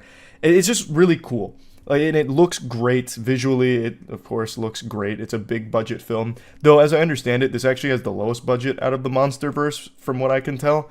Doesn't feel like it though. It still looks great, except for a couple of the human scenes because they take place in like a crystal domain expansion, and you can tell it's the most obvious green screen ever at some points. But aside from those instances, which is again a human problem, a human complaint, everything around the monsters looks great. All the fighting looks good. There's a monster that I'm quite a big fan of that made a surprise appearance in here that I didn't know was going to be here, so that was a lot of fun for me as a fan of that particular kaiju in the Godzilla franchise. I just had a big old smile on my face. There's a fucking scene where Godzilla suplexes King Kong. Like, how can you not like that? There's also a scene where King Kong and Godzilla are forming like this crazy team up, and they do like some kind of fucking Brawlhalla 2v2 combo where they're like literally juggling their enemy together back and forth, beating their ass. It's so cool. So yeah, anyway, the thing that actually matters in Godzilla, Kong, New Empire, which is the monster fighting, is amazing. And if you can just go ahead and ignore the outrageous, ridiculous, silly, stupid human storyline and narrative that they build around it, then you're gonna have yourself a great time. So plugging Godzilla, Kong, New Empire into the moist meter, I'm gonna give it a comfortable 70%. That feels right to me. I would have liked to see more scenes like the one I mentioned where it was no dialogue at all, just Kong interacting with all of the other great apes around him, and it telling a very compelling story. I could immediately tell what Kong was feeling and all of the other characters and immediately getting their motivations and what was going on there. It was super cool. I would like to see more of that. And, of course, more fighting, even though there's a lot of fighting here, but you can never get enough. But, anyway, I thought it was good, I enjoyed it. That's really about it. See ya. Hey, earlier today I uploaded a video about piracy that was mainly just a rant about my position on this blossoming debate that's unfolding every day about piracy, as well as me talking about the nincompoops at Nintendo shutting down one of the most popular emulators, Yuzu. And it was just this very passionate rant. So passionate, in fact, that some of you may have noticed something a bit awry. In the intro of that video, I said there was 2 topics I wanted to discuss, and only one of them was piracy. Just like Parmesan and a bowl of spaghetti and meatballs, I got too lost in the sauce, and I only talked about piracy in that video.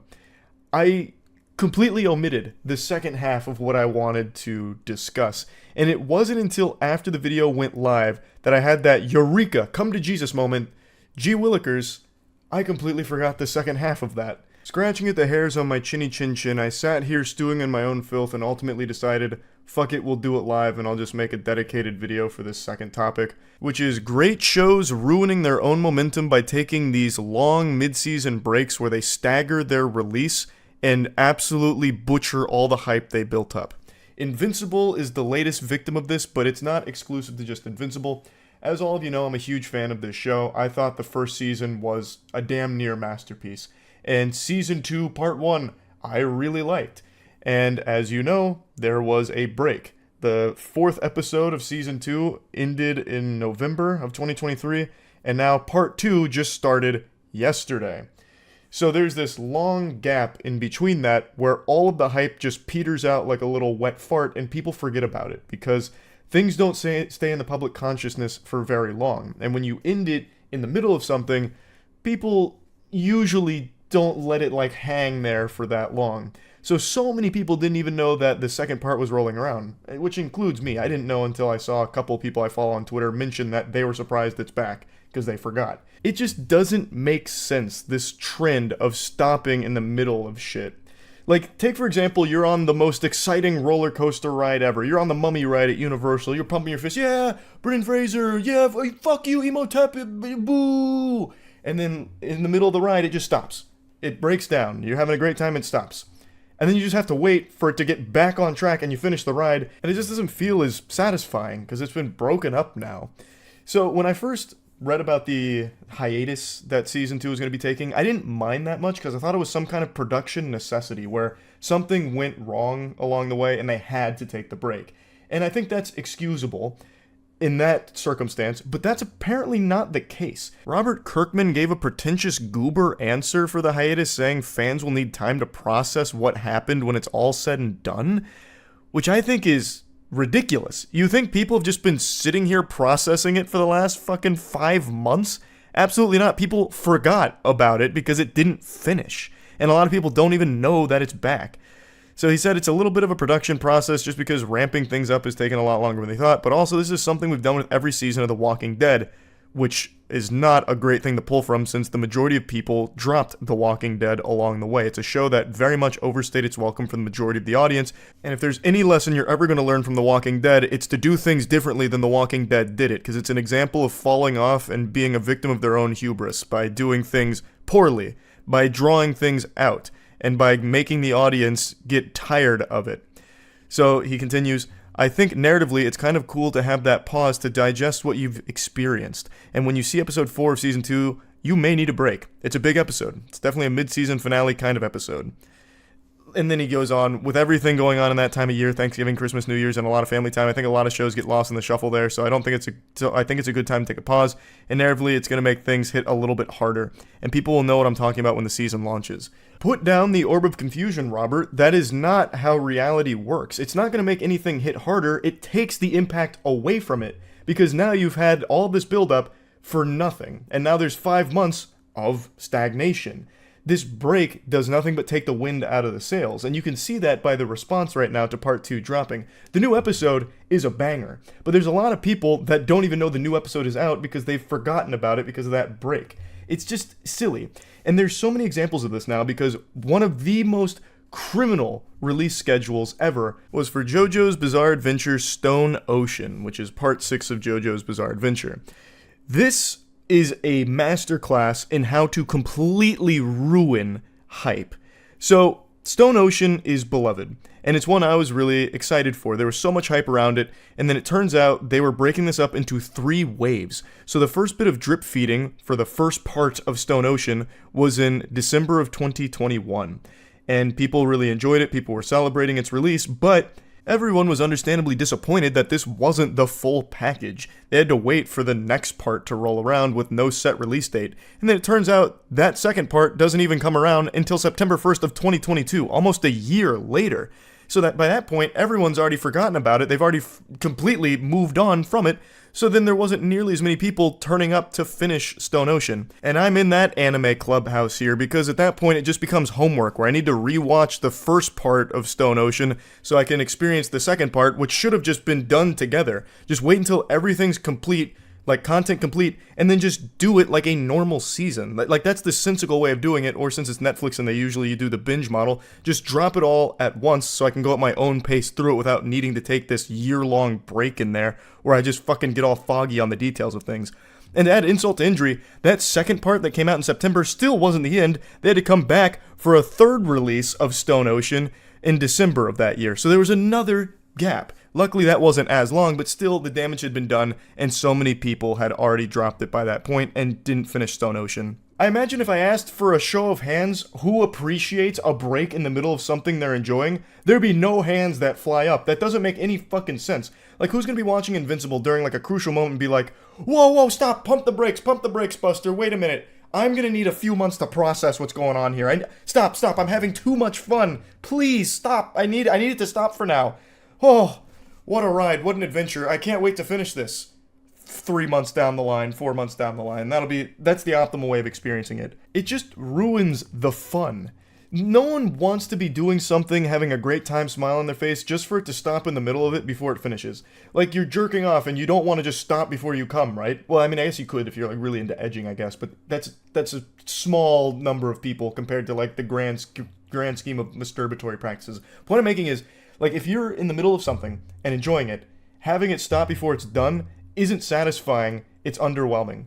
There's just nothing to really be gained with that. You're better off just waiting until everything is ready so you can avoid having these long pauses, this long hiatus in there, because again, all it does is fall out of people's attention, and it becomes kind of a nuisance where, damn, I was really enjoying that, now I have to wait 4 months just for it to pick up in the middle of where this story was. It's not like the season ended and you're just impatient waiting for season 3. This is season 2 that they split up into 2 parts for no real reason. At least not from how Robert Kirkman explains it. Maybe there was more to the production side, like they wanted to polish it off more, but even then, just wait till it's all ready then in that case. Don't bother releasing it in 2 parts. That was another thing Attack on Titan did that I didn't really like, and I talked about that a lot. I hated how Attack on Titan kept doing, like, final part 1 of part 2, but here's the final parts, part 1, 2, and 3, and then part 1, 2, and 2 of part 2 and 1 and 3. Like, you're doing all kinds of weird fucking arithmetic with these parts that make no sense. Just wait until things are complete and make, like, normal comprehensible seasons without, like, breaks in between and, like, final parts and then the final chapters parts and all that. Like, parts is becoming, like, this crazy buzzword that's associated for everything, where everything's, like, broken up into little parts. So, yeah. That just made me a little frustrated. Hopefully this trend doesn't continue with more shows down the line, because, man, it's a fucking headache. That's about it. So, yeah.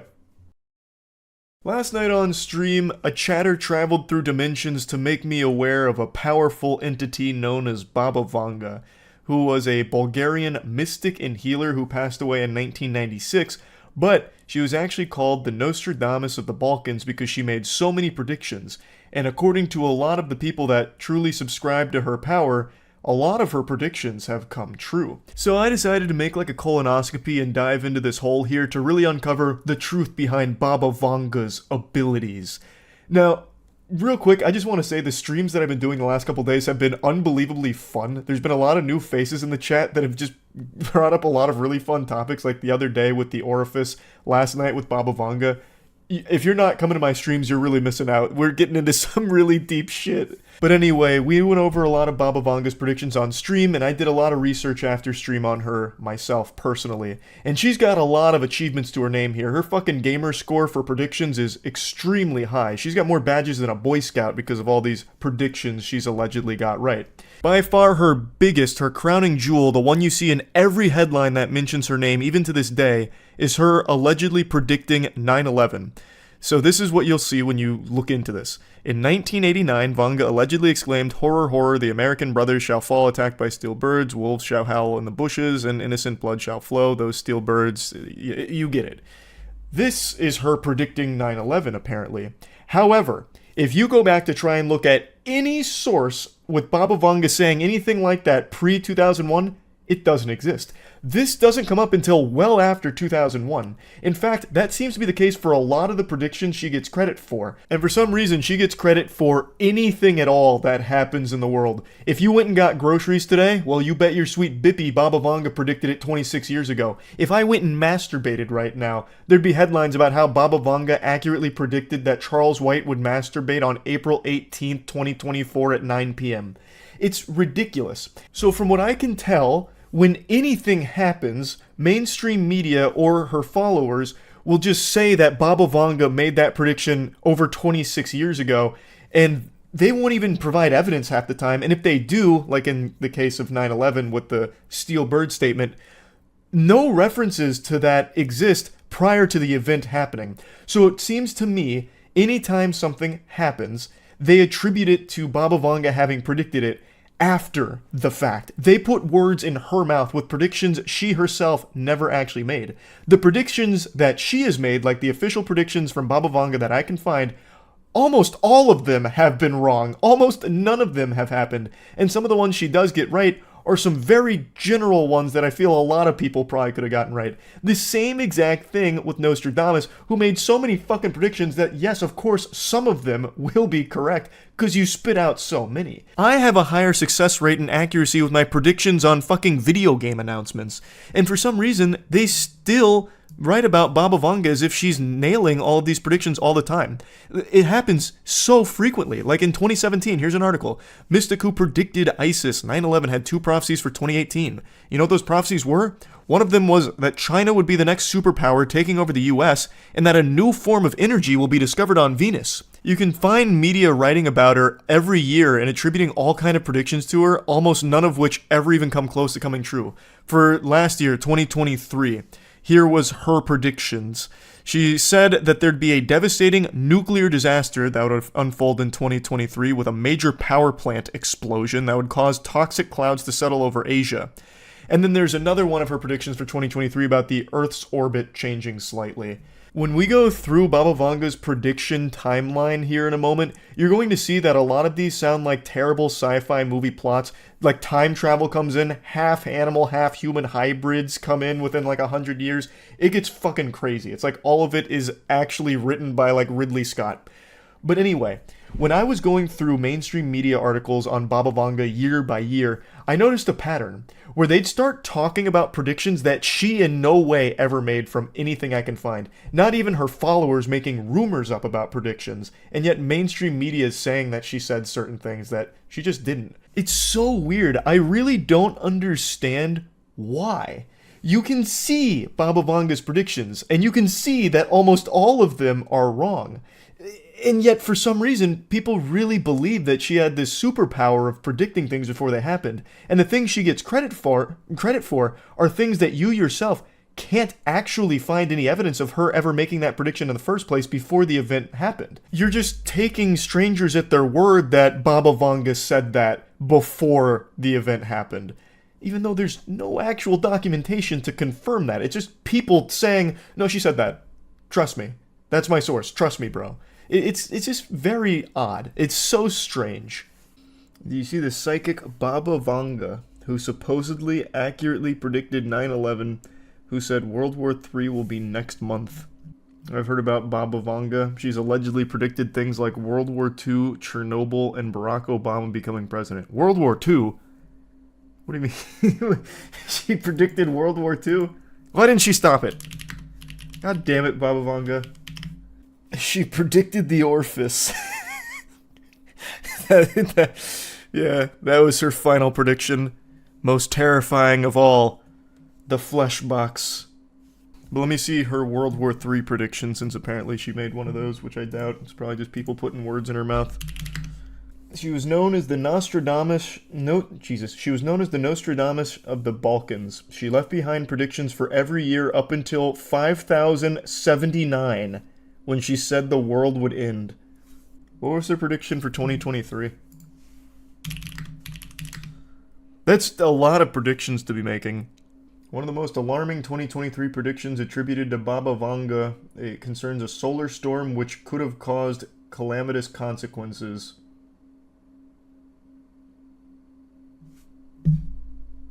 So that didn't work. So that was a lie. Imagine though. I mean, she gets credit for anything that does happen. So even though her prediction was wrong, she still got credit for something else that happened totally unrelated. So, I mean, she still wins. Let's see the Baba Vanga predictions. 2010, World War III. Well, that didn't work. That was quick. So, she predicted World War III in 2010 and 2024? The war was supposed to begin on November 2010 and end in October 2014. Nuclear will be used initially and then chemical warfare. 2011, as a result of the fallout in the Northern Hemisphere, there will not be any animals or vegetation.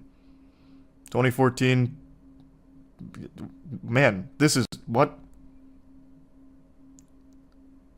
2023, she didn't even try very hard. In 2023, her prediction was a little bit of change in the Earth's orbit. Yeah, moderate. I don't know.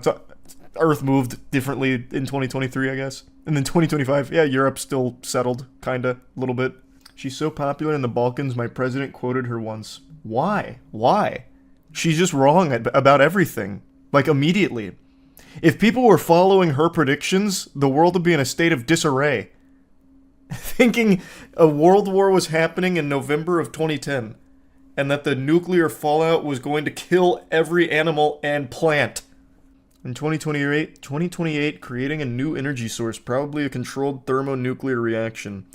Hunger is gradually being overcome, and launched a manned spacecraft to Venus. How in the fuck would we go from pretty much no life left here, and within 10 years, have the ability to send a manned spacecraft to Venus and solve hunger? And also, what would we accomplish on Venus? That's like one of the worst planets we could visit. 2046, any bodies, organs can be manufactured. Cloning, replacing the bodies, is becoming one of the best methods of treatment. Says you must have watched the movie The Island with Ewan McGregor and Scarlett Johansson. During the attack on the Muslim Rome, the United States used a new kind of weapon, the climate.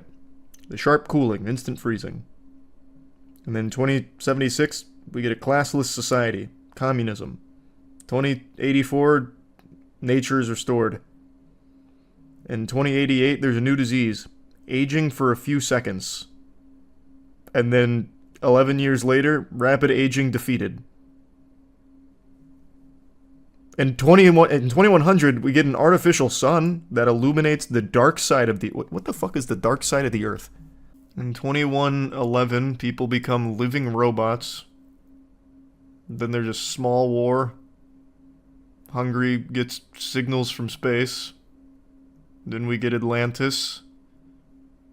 Somehow, in 2164, the animals turn half human. That's quite a plot. Why would they do that? How would they do that? Do we do that to them? Yeah, I guess we finally get, like, cat girls. Okay, and then we get a new religion 3 years later. Probably in no small part because of the half-human animals that we've now got living in our world that sprung up out of nowhere. I imagine they probably started the new religion. Drought. Colony on Mars becomes a nuclear power and demands independence from Earth. When did we... She's leaving out crucial details. So now we have a colony on Mars that's demanding independence from Earth. At some point. I guess we abandoned Venus. Stop 2 volcanic eruptions. We now have a full functioning sea colony. Sun slowing, thermonuclear processes, temperature drops. Humanity comes in contact with aliens. Something terrible. And 2256, a spacecraft forgotten at Earth, terrible new disease. I don't know what that means. Is this like world patch notes? No, it's fucking Baba Vanga predictions, which apparently people really believe in, which is outrageous. Because she's just wrong about everything, clearly. She predicted World War III in 2010, and yet people still give her credit for everything that happens on the planet, saying she predicted it. In 2271, restart physical constants are changed, so the laws of physics change. You're telling me, 200 years from now, the laws of physics are going to change. Why would they do that? What the fuck? And then 2 years later, mixing yellow, white, and black races, new race. Wow, that's... Jesus, Baba Vanga. We get time travel in 2288 and new contact with aliens. The sun cools and we're making attempts to light it again. That's actually the plot to a Courage the Cowardly Dog episode, when Courage, Eustace, and Muriel go to the sun and change its light bulb. There's a powerful eruption on the sun which changes the force of gravity. So 3797, all life on Earth is killed, but mankind lay the foundations for new life in another stellar system. Assuming she means solar system. But we already have other planets that we've colonized. We've got Mars, apparently. We've got the power to artificially create suns. So yeah, I'm sure we can make do. 3854, the development of civilization virtually stops and people live flocks as beasts. But then we get a new prophet less than 20 years later that teaches us about religion. Huh? And then a new church. 4304, we found a way to win any disease. Due to mutation, people at last beginning to use their brains more than 34%. So we were stuck using 34% of our brain for how many thousands of years? In 4509, we're getting to know God. The man has Fina. What is that? Is that like swag? The man has Riz? What is that? And why are we getting to know him now? He just said, like, alright, look guys, 4,000 years is enough to stay up here. What's going on? It's good to meet you. Didn't she say that we have a time machine by now? Yeah, we had the time machine like 1,000 years ago. We had a time machine in like 2271, I think. Oh no, that's when the laws of physics changed. It was 2288 that we got time travel. So I feel like all of these things could have easily been avoided, like the bad stuff, if we just time travel. She gave us an OP technology way too early. 4599, we achieve immortality. 4674, development of civilization reaches its peak. The number of people living on different planets is about 340 billion. Assimilation begins with aliens. 5076, a boundary universe. With it, no one knows. 5078, the decision to leave the boundaries of the universe while about 40% of the population is against. We leave the boundaries of the universe? What's beyond the beyond the boundaries of the universe? That's like an anime plot. That's some Gurren Lagann shit. What? We just decided to leave the boundaries of the universe? How could we just even make that decision? We go to the universe sequel, I guess. But then in 5079, it's the end of the world. Who gives a fuck? We have like 1,000 worlds now. What are you talking about? We have so many planets. Who cares about the end of the world? That's small potatoes.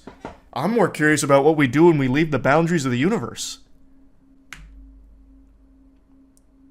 That's DLC. Oh, yeah, perhaps. 3 out of 3,000, not bad. Well, the thing is, she also didn't even predict those things that she's getting credit for. They're not among her predictions. It's just people, for some reason, making it up on her behalf. But it's so weird, like, mainstream media plays into it as well. So, like, chilling predictions Baba Vanga made for 2024 that came true. The huge economic crisis. But she didn't do that. We just looked at her 2024 predictions. Well, there wasn't any. 2023, her prediction was the Earth orbit slightly changes. Is the Silk Song release date on there? Oh yeah, did she predict the final release date for the new Hollow Knight game? That's a good question. Let me check. Baba Vanga would know. I think she's just kind of become this figure that the media can draw on, like, oh, Baba Vanga says this. Gotta be careful, stay afraid. What does the name Blippi mean to you? For most people, it means educational content for children right here on YouTube. But to me, it means 2 grown men in a bathroom playing with some forbidden fudge. Blippi is a massive content creator on YouTube that makes videos for kids. It's supposed to be educational content, and he has seen enormous success from it. However, before he was Blippi, he went by a very different name, a name that may still haunt some of you that recall the 2013 Harlem Shake trend, a name that may be burned into the very deepest parts of your brain that I'm about to unlock. Steezy Grossman. Now I want to be clear up front, this isn't me trying to expose Blippi. He's actually talked about this numerous times about how regretful he is for the video he made as Steezy Grossman, the now iconic shock video, Harlem Shake Poop. The reason I talk about it is because I find it to be an extremely entertaining topic because the video is so ridiculous. I don't think his past of making a shock video should affect his future and his current success in any way at all. It's not that big of a deal or anything, and it doesn't make him dangerous to be producing children's content or anything. It's just a really silly topic. So basically, in 2013, when the Harlem Shake trend was at its height, when it was taking the internet by storm, Steezy Grossman was making some gross videos, as the name would imply, and he hatched a nefarious idea, diabolical, to do the Harlem Shake, but then shit during it. But not just like shit on the floor. That's uninteresting. People do that all the time. Dogs do that. And what separates us from animals? Our creativity. So Steezy got to cooking. What if he took a shit into someone else's spread butthole? Now you can see the gears are turning. He's making a fine cuisine here of a viral video. And he did just that. Him and a friend go into a bathroom. His friend lays on the floor and throws his legs over his head like a position out of the Kama Sutra. Steezy Grossman gets on top of a toilet, and by God, he fucking blasts his friend's ass with feces. And they're doing the Harlem Shake dance, so they're shaking around while he's getting shit on. And that's the whole video. That's the Harlem Shake poop. Now, there's no information that I can find on his friend. I don't know who that friend was, but they are a champion of strength to agree to something like this.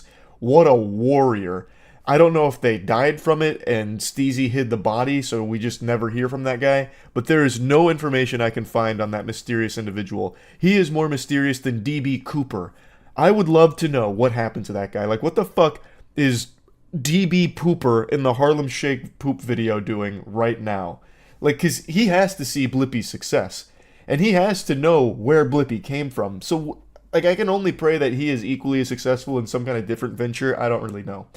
But anyway, I got to talking about this topic on stream the other night, and I just want to show the clips from it, because I really do think the Harlem Shake poop event, the cataclysm, is so entertaining to talk about, especially knowing that from that birthed one of YouTube's biggest children's content creators. It's just so fascinating. Did you see the Spanish politician that stepped down due to a video of him eating poop leaking out? Man, actually 2 girls, 1 cupped? No, I did not hear about that. Can I find it by typing in Spanish politician poop? Spanish politician resigns after resurfaced videos eating his own feces and asking to be humiliated. Man, you didn't have to eat shit. You could have just signed up for one of the alpha male boot camps. He's making a pog face. It looks like he took a bite out of the poop pile and then pogged. He said he wanted to be exposed, humiliated, and degraded. Well, that's the way to do it. I mean, eating poop and taking photos and whatever and posting them, that is how you will get that. If Blippi survived it, I'm sure this guy can too. Yeah, but Blippi wasn't eating poop. Like, if here, for those that don't remember, Blippi had a video a long time ago with his old persona. It was HarlemShakePoop.com. He did the Harlem Shake, and his shock was he shit into another guy's asshole. So he stood on top of a bathroom sink, and his friend, like, bent over, like, legs over head style, and Blippi diarrheaed into his butt for the Harlem Shake trend back in the day. And Blippi has clearly rebranded from that, and he's become enormously successful. He's now a massive kids YouTuber. But if Blippi in the Harlem Shake poop video was the man getting pooped in, he probably wouldn't have come back from it. He was the shitter instead of the shitty. So he was able to push forward unscathed. It's all about the positioning. They saved that for the Snyder cut. Yeah, they switched positions. We talked about this with Meat Canyon on the podcast a while ago, because he didn't know about it. I'm always surprised more people don't know that. That was a very popular video back then, too. It's like the #1, like, tidbit of Blippi lore. He's addressed it, I think, like 3 or 4 times now. He's talked about it. He's like, yeah, you know, it was a little wild back in the day. Regret it. It is what it is. Can't change it. He's like, yeah, you're not wrong. Did their butts kiss? No, man. What? It was like their altitude was different. So Blippi was on the sink, shitting into the other guy's ass. So he, like, blew his shit into his hole.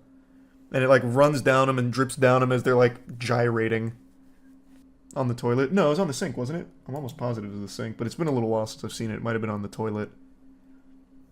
Can't quite recall now. Oh yeah, that's what it was. That's what he went by back then. Steezy Grossman. That's right. Steezy Grossman was his old persona before Blippi. But wouldn't he take it down if he regretted it? Yeah, but you kind of caught between a rock and a hard place at that point, because if you take it down, it's like you're trying to hide it. So, like, you could make an argument like, oh, you know, he's trying to brush his past away as opposed to just taking it head on like a man.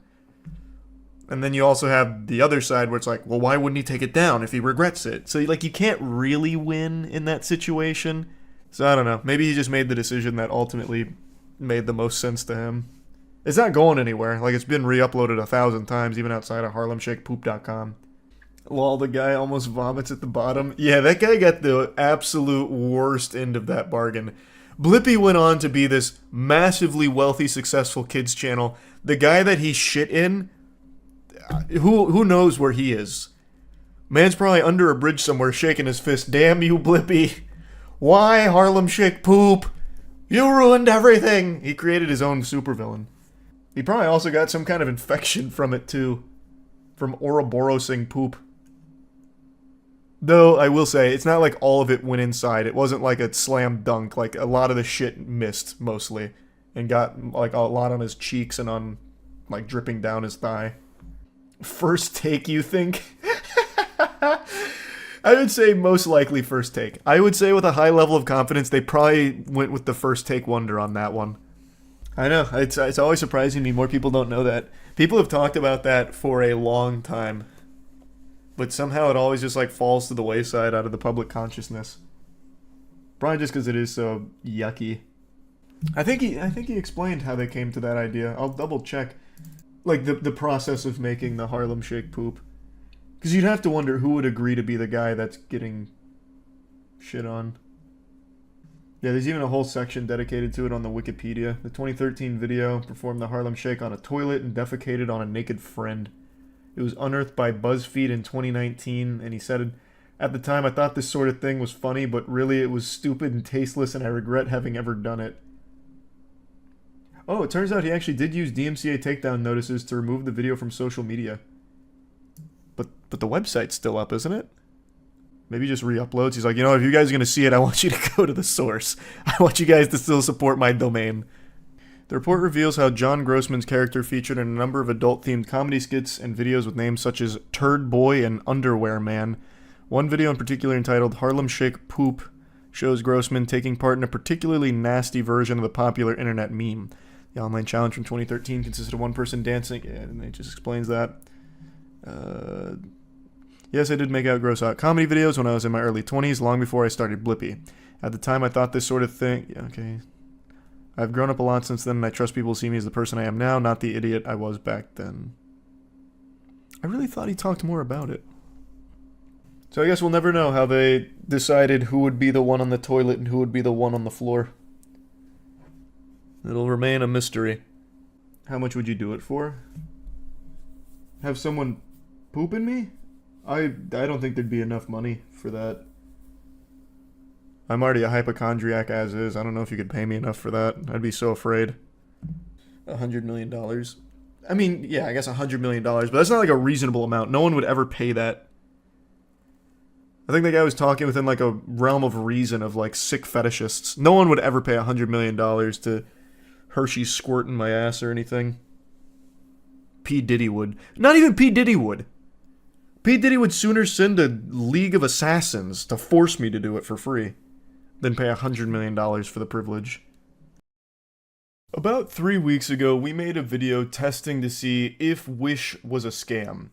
And the results were surprising. The answer was no. We got everything we ordered and the quality was about what you'd expect for the price you paid. The video was a lot of fun, and a lot of the items we ordered we actually use. In fact, a lot of the clothes and fake jewelry I wear going out to bars and clubs pretty often, so it was very productive. I was very satisfied with our Wish purchases, so naturally we thought it'd be fun to try this exact same style of video with Temu to test, is Temu a scam? Temu's really blown up in popularity thanks to the Super Bowl advertisements as well as every content creator online just pumping it out the wazoo with all of their sponsorships. So with oodles of people shopping like billionaires, we decided to test, is Temu a scam? And hang on to your hats, sailors, because I'm going to spoil the surprise. For us, the answer was a resounding yes. Let me explain what happened and why this video is already so different from the Wish one. We did everything the exact same. We spent a few $1,000s going through Temu's catalog, ordering like really wacky, interesting, fun products, and after placing the order, we received a call from a Temu representative to ensure that this was legitimate purchases, which I actually thought was pretty reassuring that they had some kind of fraud protection in there to make sure it was like a stolen credit card and someone went there buying fucking Bart Simpson chains and, you know, angle saws, nail guns, and whatever else we were buying. And that was cool. We confirmed that, yes, this is all real. We made these purchases and we look forward to getting them shipped out. The representative said, all right, great. That's fantastic. Yeehaw. We'll go ahead and push this through now and you'll get your items within the next week or two. And then immediately upon hanging up, they canceled the order. So then just like the Dragon Balls after making a wish, all the items once again scattered across all of Temu's service, and we'd have to go back through and find them, which was a massive headache because it was like hundreds of items, and it was truly just devastating to have the Grinch steal Christmas like this for no reason. Like, we confirmed it was all real and authentic, and then they still canceled it and sent all the shit away. So we never got any of the products, and even when we like considered going through and reordering them, it seemed like we would face this problem again, so we just didn't think it was worth it. But I wanted to at least show you the footage from Temu's catalog, because it is so fucking weird the things they offer. So while we may have gotten scammed by Temu, I still think it was kind of a fun experience just seeing all this outlandish nonsense they have there. Now, one thing that I do want to praise here for not being a scam is GamerSupps. GamerSupps is the best beverage the world has ever seen. Just the perfect energy drink on the market, but they do also have caffeine-free options as well if you'd prefer like a hydration formula. My two favorite flavors are Titty Milk and Lean. I've been preaching the gospel of Titty Milk for quite some time, but Lean's starting to squeak out there now as well. I've been drinking a lot of Lean and it is fire. So I highly recommend checking out GamerSupps. You can go to gamersupps.gg or click the link in the description below and use code MOIST for a lot of percentage off your order. Charles, take us in. Hey, so we're going to be going through Wish, looking for some... Nope, we're not. Nope, that's not what we're doing. We're looking through Temu, which is a version of Wish. Yeah. The Super Bowl version Wish of Wish. with a different name. Yeah, and looking for some great treasures again to see the quality at an affordable price. All right, I've got the first item. Otherwise, I'm going to forget. You just want a bowling ball. I want a new bowling ball, and I hope Temu can provide. Wow, Okay. this is fucking terrible. It's all children's playset bowling balls and bowling pins. Well, let me tell you, it doesn't look like they have. They don't have bowling shoes either. How are you supposed to shop like a billionaire if they don't have bowling essentials? That's Maybe so billionaires true. don't bowl. Don't be Wait, ridiculous. Do they have bowling in China? Yes. I Shit. was doing a lot of research on bowling in other countries. He was looking up other techniques. Yeah, here. Nobody ever carries a 12 and a half. Do you want the blood red or the black? I feel like you were gonna get red. Are you? I'll get a different pair of shoes. All right, I'll go red then. That is a really interesting. It's like when Spider-Man gets taken over by the symbiote. You're not wrong. Also, there's only one left. Yeah, get it. And it's almost sold out because it's in 724 people's carts. There's no shot. Yeah, that's just made up numbers. Go back to 5-star rated. All right. These are their heavy hitters. I want to see what they're known for. Let's do some 5 stars and let's do some 1 stars. That's a great so there's idea. a tactical vest for your cat. Oh, anti-cutting. Yes. Level 5. Level 5 anti-cutting. So All right, what size do you want? give me a small and you get a large. Well, actually, Alright. no. We'll just get a different cut-proof. Okay, so get you a small. Give me a small. Oh no, it's graphics player. Everyone knows graphics player. Yeah, that's a trusted brand. It's almost sold out too. It's $44 for the HD 6750. Do you want it? Yeah, get it. All right. I don't know how we're gonna test it. Well, we'll brick one of our computers. And they'll have all of our information that was on that computer. Yeah, that's great. Yeah, it's Wait, probably just a Bitcoin miner. These are the best sellers. Do you want to get the extra lead Stanleys though? From I was Temu? about to say, I don't trust that at all. It's a $7 Stanley. We'll get it in Moon Mist. How about that? Yeah, let's get some more jewelry. We got such Get good iced ones out. last time. Yeah, we get iced out. Wait, these are fucking fire. That looks like a Richard Mille watch That for one, $28. This one looks out of Clock Stoppers. That really does. This is. What a crazy throwback. Do you want a goblet? Yeah, I'm grabbing us a Yep, goblet. That's $4. I don't trust a single thing you can drink out of from this website. Neither do I, but that's half the fun. The arsenic. Yep. Look at This. Could you give me that? the mini focus. Yeah. This is just a scam. It is actually The just a whole scam. site is just. What is that? This is awesome.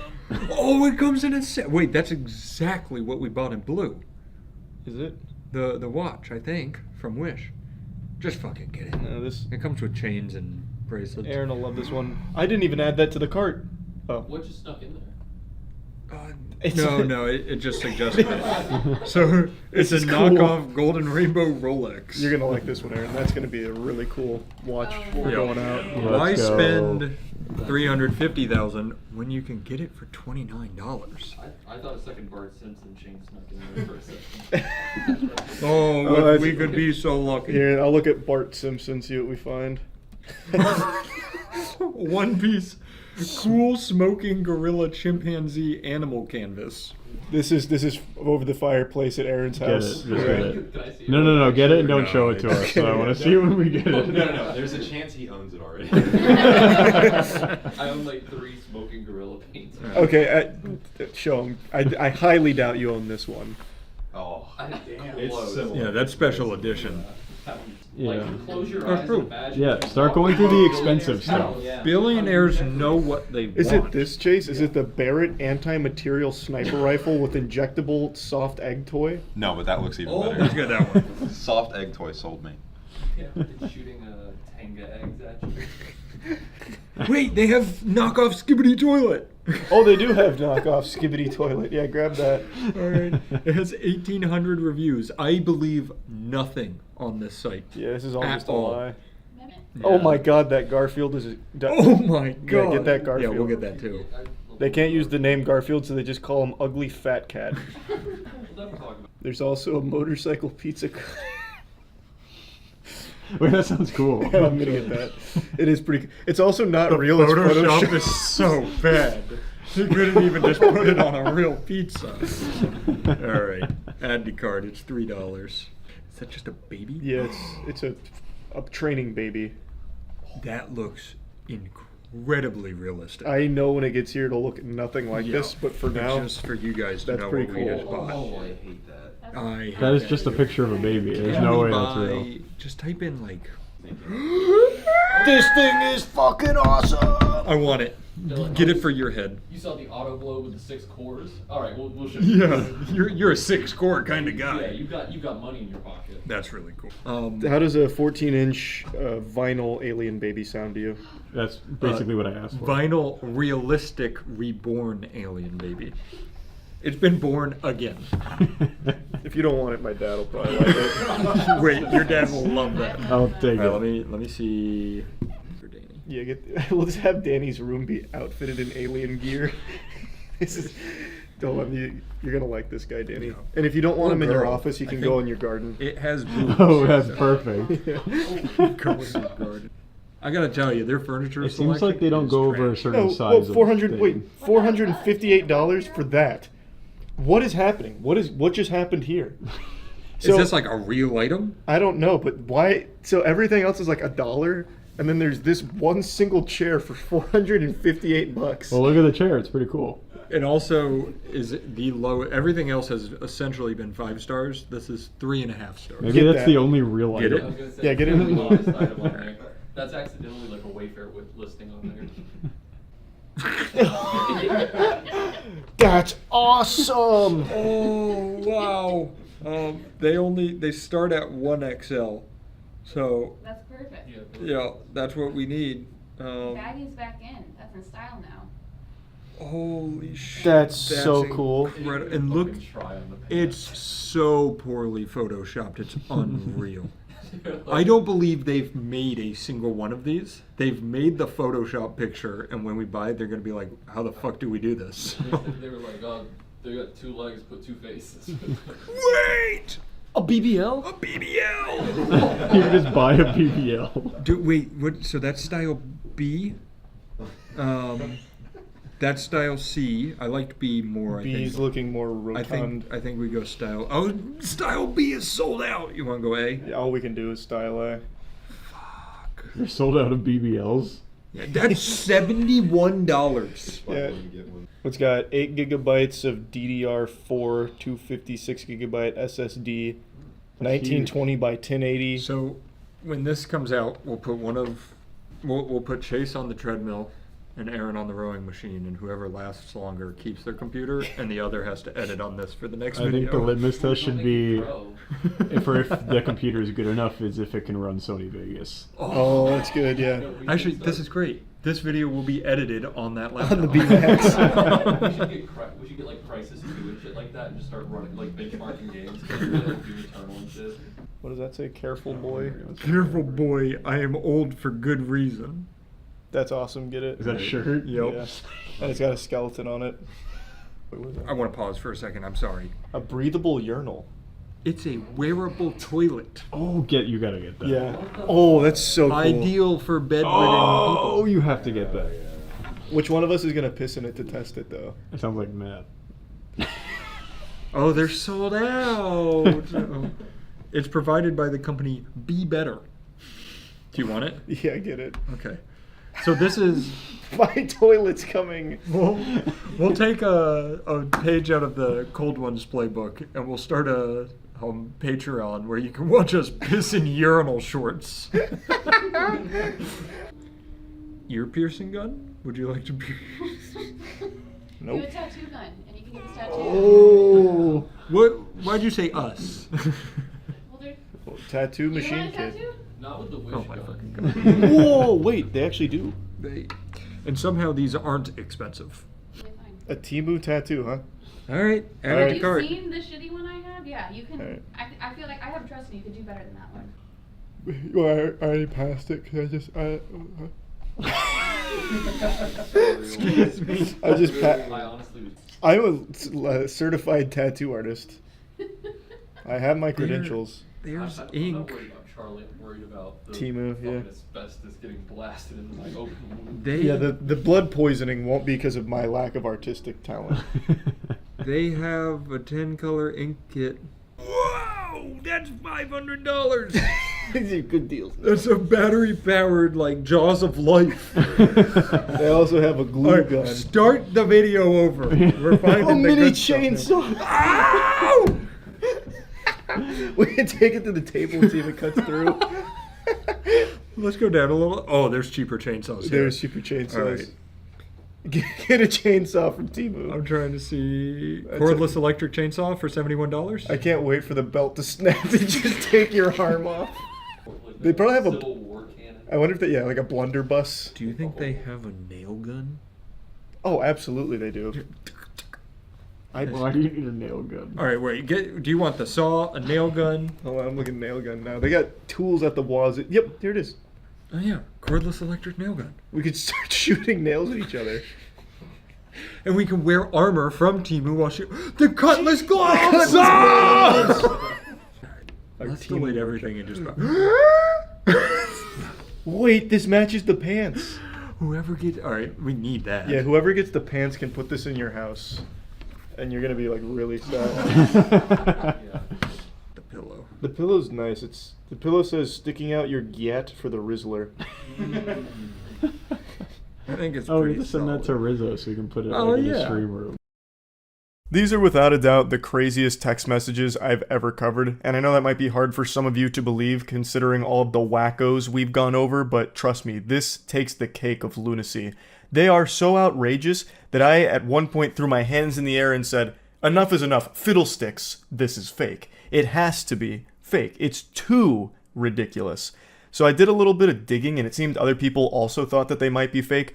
So after going through the evidence they compiled, it turns out that this is most likely real. The person that these posts seem to originate from actually did show up apparently in some court documents confirming a divorce. So from what I can tell here, it does seem like these are real, and the story here is legitimate, which is so fucking sad. And the man in these messages needs to be confined to Arkham Asylum ASAP. Dude needs his own personal padded cell, and you're about to see why. All of this hoopla starts because a mother breastfed her child. The husband says, "You've been breastfeeding? You know how I fucking feel about that." She replies, "What time are you coming back?" He says, "I don't know if I am." She says, "Why, are you mad at me?" "Yes." "What did I do? It's just the breastfeeding?" "That. The feelings it gives me and how I finally understand that you truly don't respect me." And she says, "I do respect you. I just thought we could compromise about the breastfeeding. Talk about it. If you don't like seeing it, maybe I can just do it in a different room." Weirdo's mad because the mother of his child is breastfeeding that child. Is there a worse possible reason on this planet for anger? I can't think of a single reason any sane human being would be upset about something like that. Unless it's like some kind of crazy situation like, "Hey honey, I just got some phone calls from some concerned parents. Apparently you tried to breastfeed our son Jerichomo at the football game. He's 15 years old. Maybe it's about time we wean him off of that. We're scaring the other parents here." But this, they're talking about a newborn baby. She's still in the hospital with the newborn. He continues, "Well, we didn't talk about it, you just did it. And it's not about seeing it, I know it's happening. I'm done." Done? "Let me know when you're being discharged and I'll be there." Like, you're divorcing me? "You go behind my back and do something I've stressed about not doing. That's no different than lying and shows how little you respect me. I wasn't meaning to disrespect you. I just wanted to give Wilder breast milk since he was born early, and I know it's the best thing for him with the antibodies and other stuff he'll get from it. The only thing wilder than that name is the husband's brain-rotted brain. Absolute delusion here to be making a huge stink about her breastfeeding a newborn. So the name Wilder, and you're about to see they actually have another child named Hunter, spelled with a Y. Those two names really set off my bullshit alarms. Like, it was really giving me the heebie-jeebies of, this is fucking fish paste. This is baloney. But again, from what I've seen with what people have found, because the original poster and everything, people did a lot of super sleuthing. From what's been put out there, it does seem like it's legitimate. He continues his rampage saying he's not a preemie, he was born at full term, it's still unneeded, he's still bigger than I was when I was born, and you could have always asked the nurses for a pump. It's a proven scientific fact that breast milk is no better than modern formula. He's wrong about that, by the way. Modern formula is fine for women that don't want to breastfeed or can't. I decided to fact check that claim, do a little research on it. Turns out it's not a scientific fact. You know what is a scientific fact, though? That this man is clinically insane. So keep in mind, I am not a breast milk scientist. I'm not a connoisseur of boob juice. I'm not the lactation lord. But from the bits and pieces I read about breast milk versus formula, it seems that breast milk is still the most recommended way of getting nutrients to your baby, if possible. She says, I know, but the benefits of the breast milk still outweigh the formula. Latching helps drop the milk better than the pumps. He says, yeah, the benefits to where I'll never be able to look at you the same way again. She's confused, as everyone listening and reading this is right now, scratching their head, wondering what the fuck is wrong with this weirdo. She says, what do you mean? You think I'm a bad mom for breastfeeding?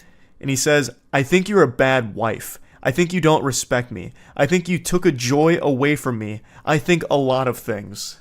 Took a joy from you? I don't understand what you mean. Formula can still be used. And this is where he drops the bombshell. He reveals where all of this anger and hostility comes from. I enjoy your boobs. Now they've been in another man's mouth.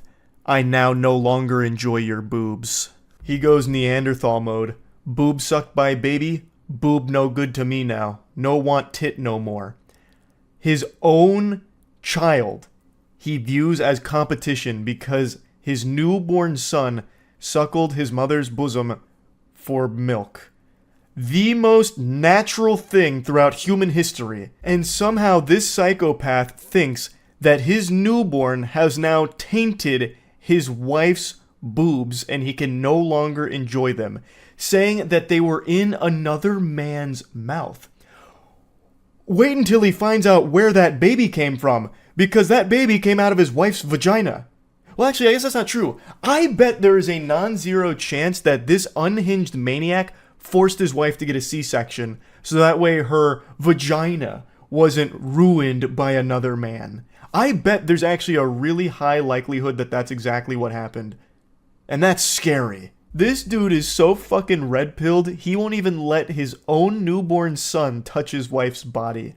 I bet he also wouldn't even let his wife change their son's diapers, because he views them as competition. He'd bust into the room, I know what you did, bitch!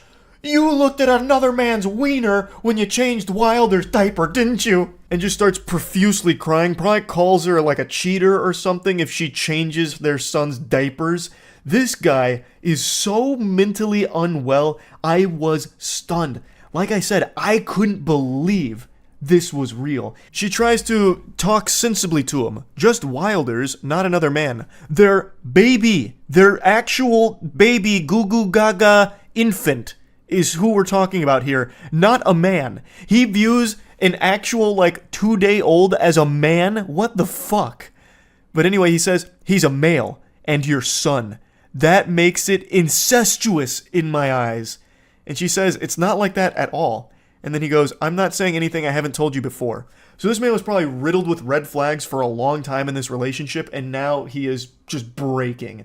Just melting down. That's definitely one of the most unhinged things I've probably ever seen anyone try and say. That breastfeeding your own child is incestuous. There are so many things wrong with that. I don't even know where to begin. It is so shockingly stupid. This guy needs to be put away. He needs to be institutionalized. ASAP. Dude must think that all the days pre-baby formula, so, you know, the thousands of years BF before formula, it was all just incest with people breastfeeding their newborns. This guy is so dangerously disconnected from reality, it is scary. He is a loose cannon on the edge that is snapping. I'm going to spoil a little bit here and just let you know, he divorces his wife over her breastfeeding their child. Just let that marinate for a second. Sit and stew in it. That is insane. That is crazy. Let me pose a question to this individual. I blanked out his name, but I really want to call him by name. But I'd love to pose a question to him. Does he realize how fucking degenerate this is and how much of a pervert you must be to view a newborn baby as a man that is a competition to you? And it's not even like a random baby either. Not like that would make it excusable. Like, anyone who would go out there and view a baby as competition because they're getting breastfed is very fucked in the head. But this is another level of fucked because it's his own child. He fucking blew that load into the world. This is his DNA in there. And he immediately views it as some kind of like sexual competition with his own kid. That's so weird. He is a menace. He is a menace. She leaves out some of the conversation here. I imagine it got way too personal with some of the information that was conveyed. But it starts here saying, I wasn't playing. She says, I know. You are a bitch for making matters worse. I'm sorry you feel that way towards me. I doubt they're gonna let me bring y'all home, so good luck finding out or figuring out a way to make that happen. I just felt it would be okay to breastfeed Wilder, and we could compromise a situation where you don't have to be in the room. You don't get it. I told you that with Hunter. Huntier. The way Hunter is spelled is so peculiar. Again, that's what really like made me put on my fedora and do a Reddit deep dive on where this picture came from, who posted it, and if it was real, because these two names really just make it seem like it's like rage bait or some kind of joke. But again, like there is quite a bit of evidence that points to it being legitimate. He continues, that was a compromise you made then, and I still feel the same way about it. After you heal and get on your feet and are able to afford your own place, move out. Until then, no matter how long it takes, the bedroom is all yours. I'll set up an air mattress in Wilder's room tomorrow. Letting this fungus anywhere near their child seems like a recipe for disaster. He already views Wilder, his newborn son, as competition. Him staying in the same room as Wilder, I think, is just a terrible, terrible idea. Because it really does seem like he thinks that his wife has cheated on him now by breastfeeding their son. Like, he's calling her, like, you know, disrespectful, doesn't have any respect for him and what he wishes because he told her not to breastfeed because now he can't enjoy her boobs anymore. It's all just ruined. It's all kaput. All because Wilder was breastfed by her. So I really think having him anywhere near these kids is a bad idea. Fuck you, we're done. I'm going to talk to a lawyer about 50-50 custody because no matter how much I hate you, I would never keep the boys from you. You can stay at the house for as ever long as you need. I'll sleep in Wilder's room. I'm going to pause right there. You absolute goober. You goofball. You really think that you would get 100% of custody here? He's like, okay, since I'm such a benevolent saint, I will grant you 50-50 custody of our kids. Even though I hate you, you can see them sometimes, you disrespectful harlot. Brother, I'm going to give you the truth here. Brace for the cold water. Here it comes. If anyone, especially a lawyer, saw these text messages as well as the threats that the hospital was made aware of, you would never be around these kids. Rightfully so. It's unsafe to have them around you. You are deranged. You are absolutely fucking filthy. So I don't know why he thinks he would get 50-50 custody, like that'd be his call to make. He replies to something she said that isn't in these screenshots. She said, they made a report because of what happened the first night I stayed in the hospital. I'm guessing he exploded then too about something. And he replies saying, Not what they said. They didn't know anything about last week. They said because you told them this morning you didn't feel safe with me in the room and wanted me to leave. And she says, I just didn't want to fight over me breastfeeding. Fuck you. I told you when we fought over it with Hunter I would leave you if you did it. This has been like his worst nightmare, having a child that gets breastfed. This has to be, with no exaggeration, the most insecure man on the planet. Bar none. No one else would even come close. He is so insecure that he worries that his own flesh and blood is a threat to him because they get breastfed by his wife. Wow. So again, this is so over the top that I questioned its authenticity. And as sad as it is, it seems like it's real. And he, from what I can see, was the one to start pushing forward like the divorce. That's the best thing for the mother and her children, 100%, and I'm sure she'll realize that down the line. It's probably very difficult right now. But, man, this guy is bad news. What a terrible piece of shit. I just had to talk about these. I was blown away by what I was reading going through this. I just had to share it. That's really about it. Awful situation. I'm wishing the best for the mother and the kids here. And the best thing that can happen with this guy is he gets put in a straitjacket and goes somewhere far, far away. Because I don't know how you even fix that perspective. This guy is so lost in the sauce, there is no getting him back. It's insalvageable. So yeah, that's really about it. See ya.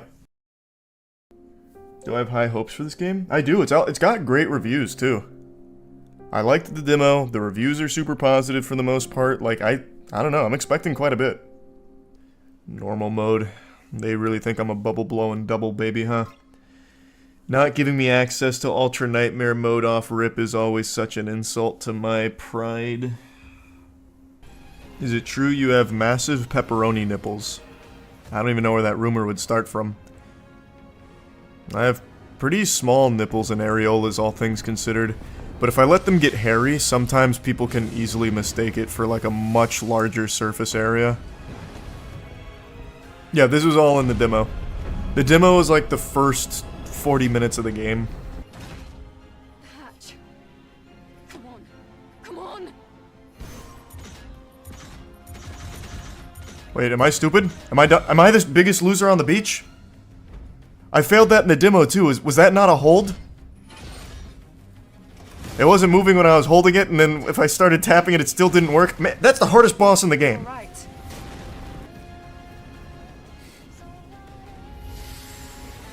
Gaming. Come here. Carefully, good job. Coomer May Die. It is a cool title, but it's just not very Devil May Cry-esque. It's much more Lies of P.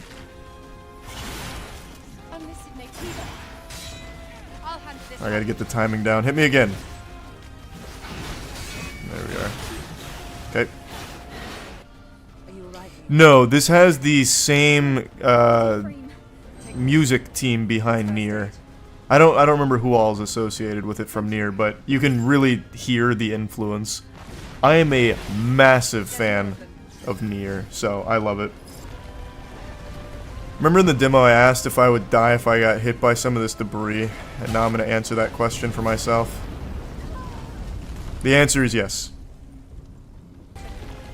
Ending F. Yeah, that was a secret ending. World first, speedrun world record. God damn it.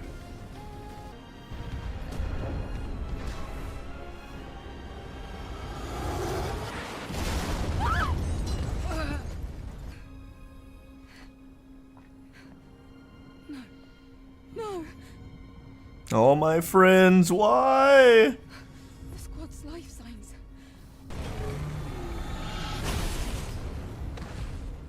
Eve, are you ready? I stay ready.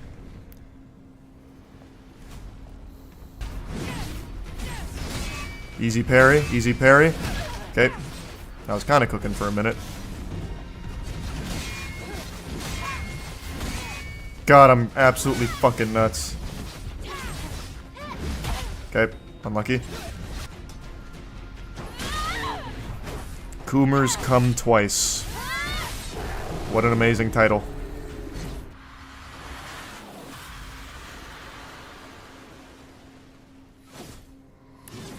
Don't be a hero, Tacky. No! There's also a 0% chance she's actually dead. I'm sure she comes back as an alpha Natiba. Get out of here. Tacky!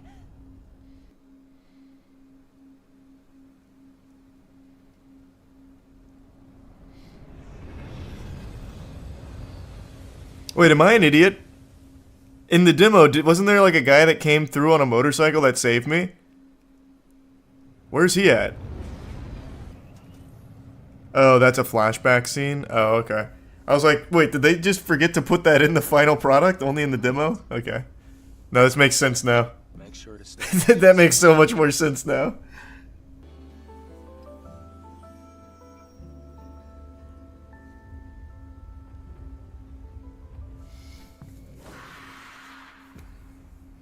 Okay, here we go. This was the motorcycle scene.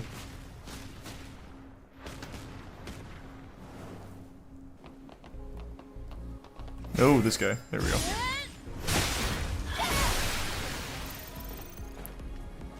Then breaking stance makes them drowsy, I think, right? Groggy. That's what it... Well, yeah, groggy makes a lot more sense than drowsy. I block their shit so much they fall asleep. That would be a pretty hype mechanic.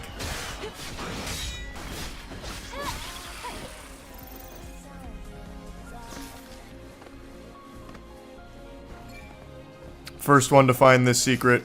I'm calling it. What a discovery. What did I get? What did I pick? I don't know what I picked up. Wait, there's a fusion cell. Oh, surprise. Catalytic converter acquired. That's big. That's big.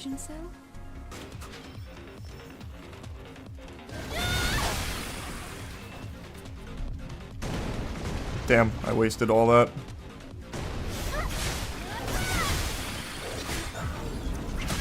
Jesus Christ. Oh, what? I didn't expect that. That was so quick. I healed right in his face and he said, nah, I got you with this this low fucking slap. Man, this guy got like the fastest attacks. What? Why is this like little guy going so crazy?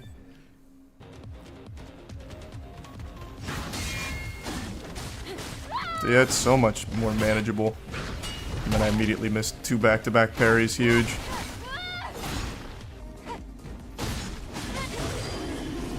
That's so much faster. I like that a lot. I'm gonna stick with that for now until I get some new skills. Nice. Beta cores. Huge.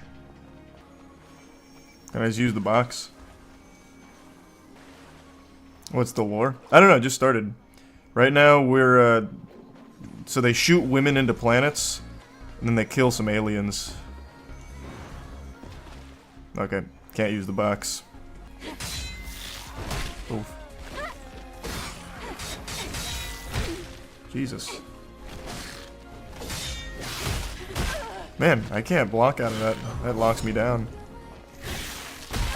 What the fuck? Man, that timing is... I remember it being a little more forgiving in the demo.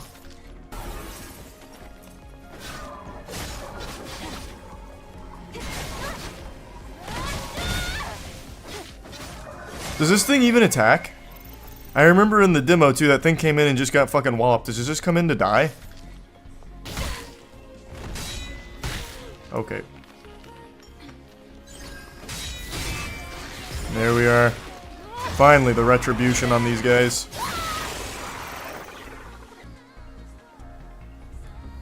The crack is quite deep. It's going to be difficult to pass.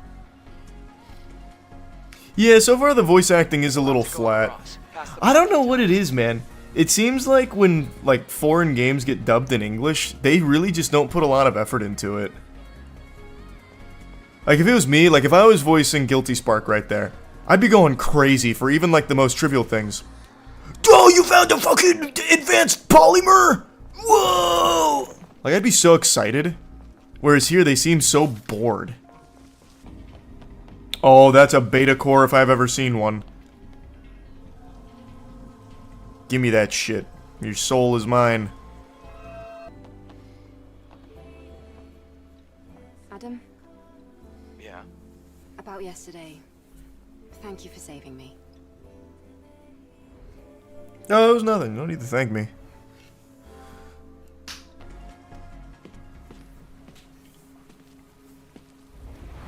Look. It's good to see you again, Buster. That's not an ordinary enemy.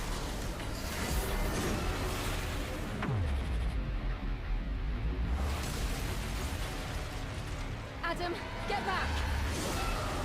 Adam, scratch that. Help me fight it.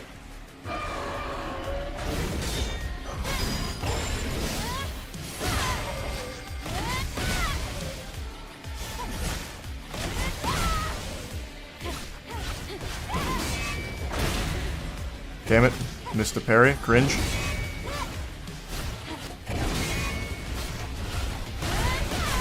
Almost got you groggy.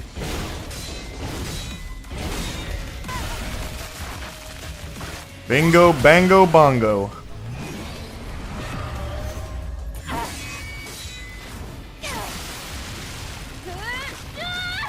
First try.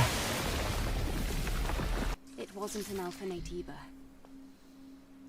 It wasn't, but still so strong. Disagreed, kind of weak. Things will only get harder. Alright, what gear did I get? Ew, beta? Nope, I'm not touching anything with that word. Yikes. And bonus beta energy? Yuck! Okay, yeah, if I want to repel pussy, I'll just do protection gear. You bitch! It's crazy how these things do more damage than the boss.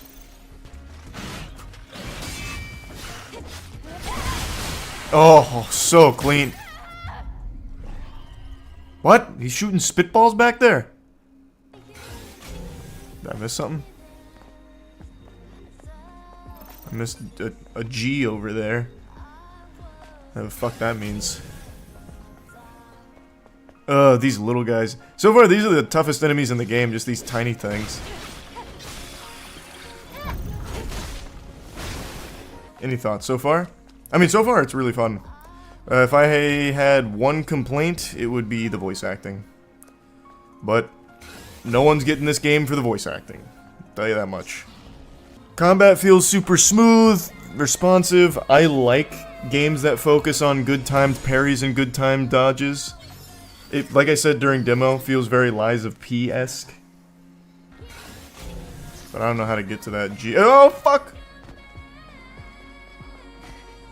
Do I die going in there? It looks like I would. There's no way I don't die in there. Absolutely 0% chance. I'm gonna try and, like, get around the side. Oh, is that invisible? Fuck! Oh, no, it just puts you right back. Cool.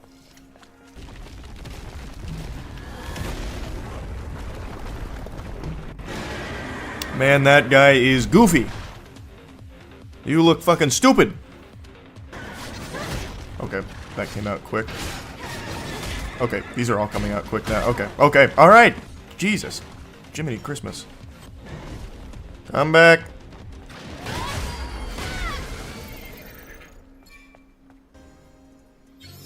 That's so big. Easy. Body maxed. When you level up your body, your ass just gets a little bigger.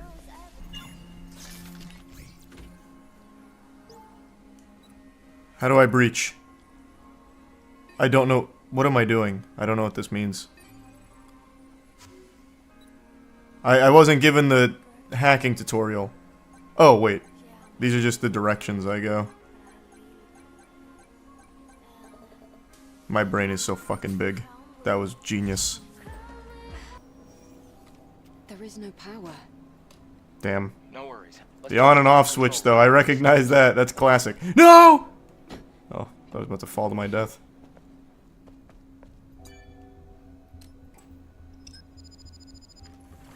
Thanks for some Frosty. You have to reorganize the code in order to restore power. And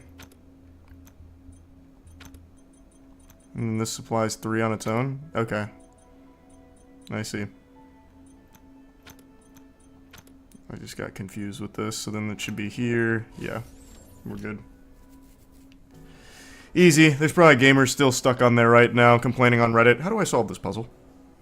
That's great. Oh, secret box.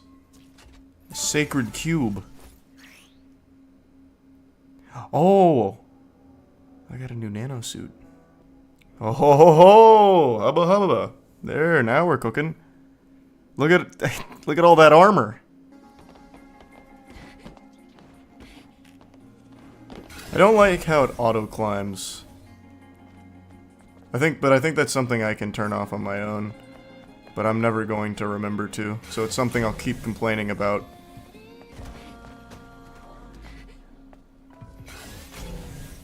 A secret path!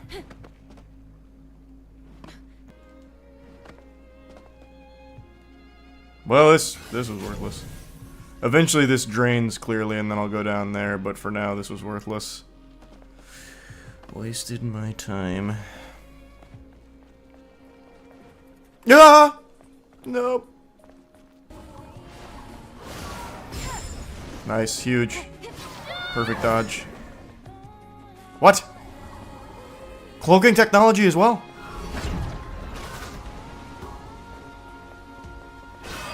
Alright. Damn.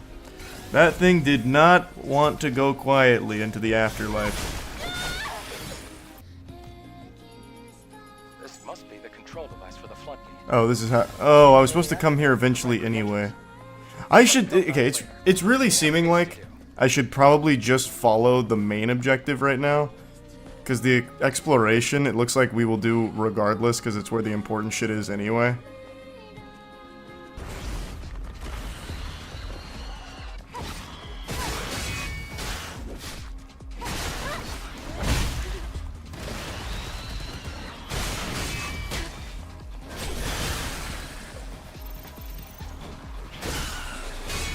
Oh, and I got the parry.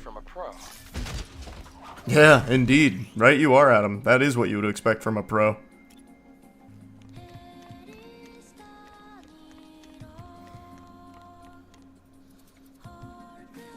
It still is super impressive that they have like actual camel toe physics in the game.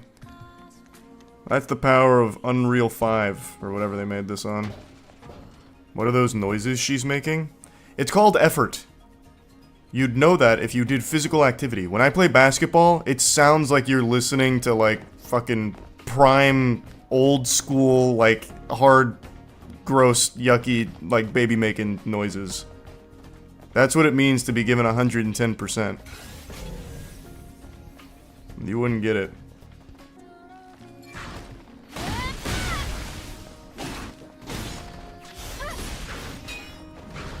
What? What a bunch of baloney. Ow-cock. Oh, it's the code to the power control room. Wait, what? Where's the power control room? It's not this, right? There was no code for this. Oh, it's all the way back at the floodgates. It wasn't like this before. So I'm assuming I go all the way back and use that at the tower. These stairs lead to the power control room. Nope, I was wrong. Great. Power has been restored. Woohoo! The body cell replaced the heart and made it possible to survive in environments without oxygen or water. Nice, that's great. Thanks to advances in biotechnology and nanotechnology, the inconveniences of aging and disease were a thing of the past. Yeah, that's good news. This is all good news. So why'd we go extinct? Hazardous industrial spaces and space itself. I have no idea what that was all about. Well, they explained it. Were you not listening to the presentation? Did it make... We're about to get ambushed. Mother Sphere's gonna come in with an attitude. Great. We accomplished accomplished our first objective. Let's go before the emergency power runs out.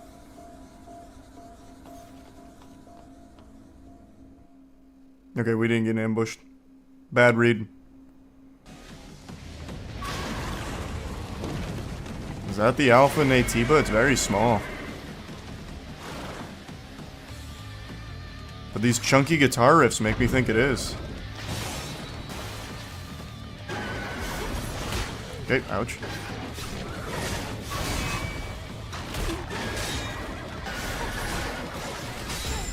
Perfect dodge.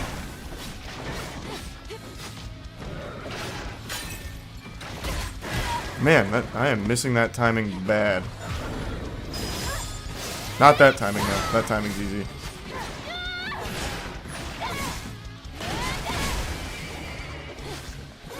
Well, I killed. QTE, didn't expect that. I killed that without even making it groggy.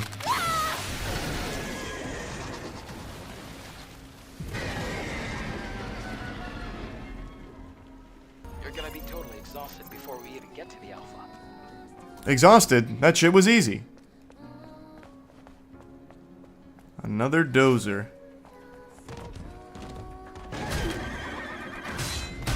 Okay, this guy's kind of cooking. Grenade! Nope, that wasn't a grenade.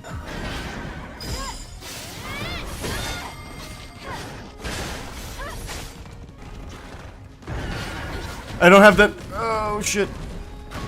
I didn't have the purple thing. Close call. Gambled. And it paid off.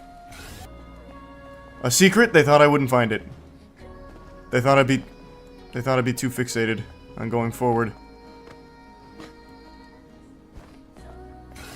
Absolute fools. I really don't want to fight though, I'm pretty low. Imagine that guy kills me. Please. There we go. This one's a tactical camera angle to see where I'm going to make sure I don't get ambushed. I'm not even just trying to look at her jiggling cheeks. Smart game design. There's few things on this planet that make me more mad than drunk drivers. I've said that a lot in the past, so that shouldn't come as some kind of shocking revelation. But what is shocking is the clip that I saw today from two degenerate kick streamers who proudly broadcast themselves drinking and driving while speeding on the interstate and acting like they're playing Need for Speed Underground 2. Literally putting every innocent person's life at risk on that road. Their content was commit a crime and see if you get to witness them die in the act and go straight to hell. And also most likely take others to the grave with them.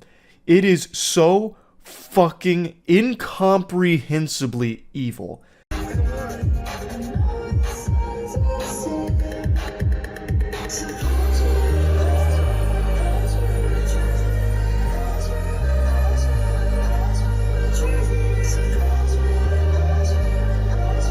Goofy sex offender stash here takes a huge swig from the Smirnoff while driving recklessly. So Inbred Speed Racer is broadcasting all this on Kick, which is very successful for this type of content because the audience loves to see people gamble with their lives. I have no doubt his viewers were on the edge of their seat, biting at their nails, wondering, are they about to witness two stupid assholes get themselves killed? And you can see in the chat that they are celebrating. They are pumping their fists. This is the best content ever, because they might get to watch these dumb fucking douchebags die. Yeehaw. What a fucking disgusting situation. Now, I suppose there is a chance that the Smirnoff has been replaced with water. Doesn't change the reckless driving. That's not smoke and mirrors or CGI or anything. They're not exactly on the set where The Mandalorian was filmed or anything. So that's still 100% authentic, but I guess it is possible that they're not drinking and driving. But I find that very unlikely. But let's just go ahead and suspend disbelief. Let's assume they're faking drunk driving. They're so pathetic. What an absolute vermin. So desperate for clout from Kick of all places, that's like being the class president of the loony bin, that you'll pretend to be committing a crime for their entertainment. They are there to just watch you ruin your life, and you're proudly dancing for them, you absolute clowns. But the worst part about this is they're not just ruining their lives, they could have potentially ended the lives of completely innocent people around them. That is just evil, no matter how you spin this. 100% I think this is real. I don't think they replaced the Smirnoff with water. I am confident that these degenerates were actually drinking and driving while doing this.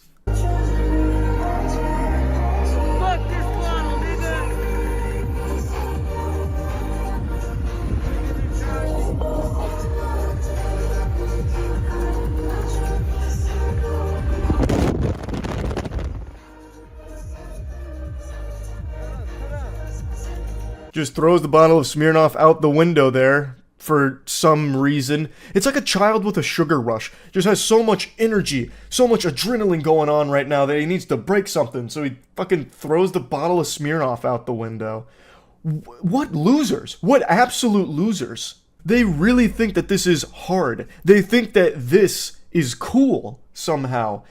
The guy driving isn't doing anything impressive. He's driving on an interstate changing lanes. It's just dangerous. It's not impressive. Anyone can do that if they have a disregard for their lives and the safety of everyone around them as well. It's not like a very incredible maneuver that we're witnessing, a fucking master of his craft. You know, this isn't something you'd see in Fast and Furious and just be like, wide-eyed and blown away by the talent, and then his stupid fucking friend here feeding him alcohol while he himself is also drinking, and then throwing it out the window like it's a grenade. Like, this is the lamest shit ever, and they really are so proud of it.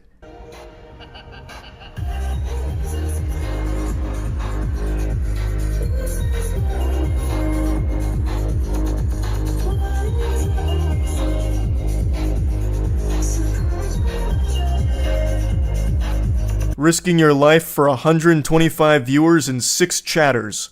Nice. Imagine just throwing everything away, committing crimes for 125 viewers that are all there just to see if you're gonna die or not. What a miserable existence that must be. They need to be thrown in jail. 100%. Lock them the fuck up. I think the evidence here is irrefutable. We've got them documenting their own crimes in 4K, well, it's definitely not 4K, documenting their own crimes in crisp 480p kick stream here. It should be a slam dunk case for whoever wants to pursue that. For their safety and the safety of everyone around them, they need to be in jail. 100%. Because they'll probably keep doing this. I imagine this won't be their last drunk driving stream. This is probably just the beginning. They'll probably try and make this their whole brand right now because I have no doubt they view it as a very successful stream. I think the only thing we can pray for here is that when they inevitably do crash, they don't hurt anyone else around them. Or hopefully they get arrested before that happens. Who knows? But anyway, wanted to talk about this a little bit because it had me fuming. It had my blood boiling. I have absolutely no tolerance for drunk drivers whatsoever. There's no excuse for it, and the fact that you're so proud of it to be streaming the entire thing is crazy to me and just foul. It's fucked up. That's about it. See ya. There's a few things that everyone knows human beings can't live without. Water, air, a nice smile. But there's actually something that's often overlooked that's a necessity for life on this planet. And it's an ad blocker when using the World Wide Web. I am constantly reminded of this cold hard truth anytime on stream that I try and read about an event or something and I go to a godforsaken news publication that won't allow you to read the article without turning your ad block off.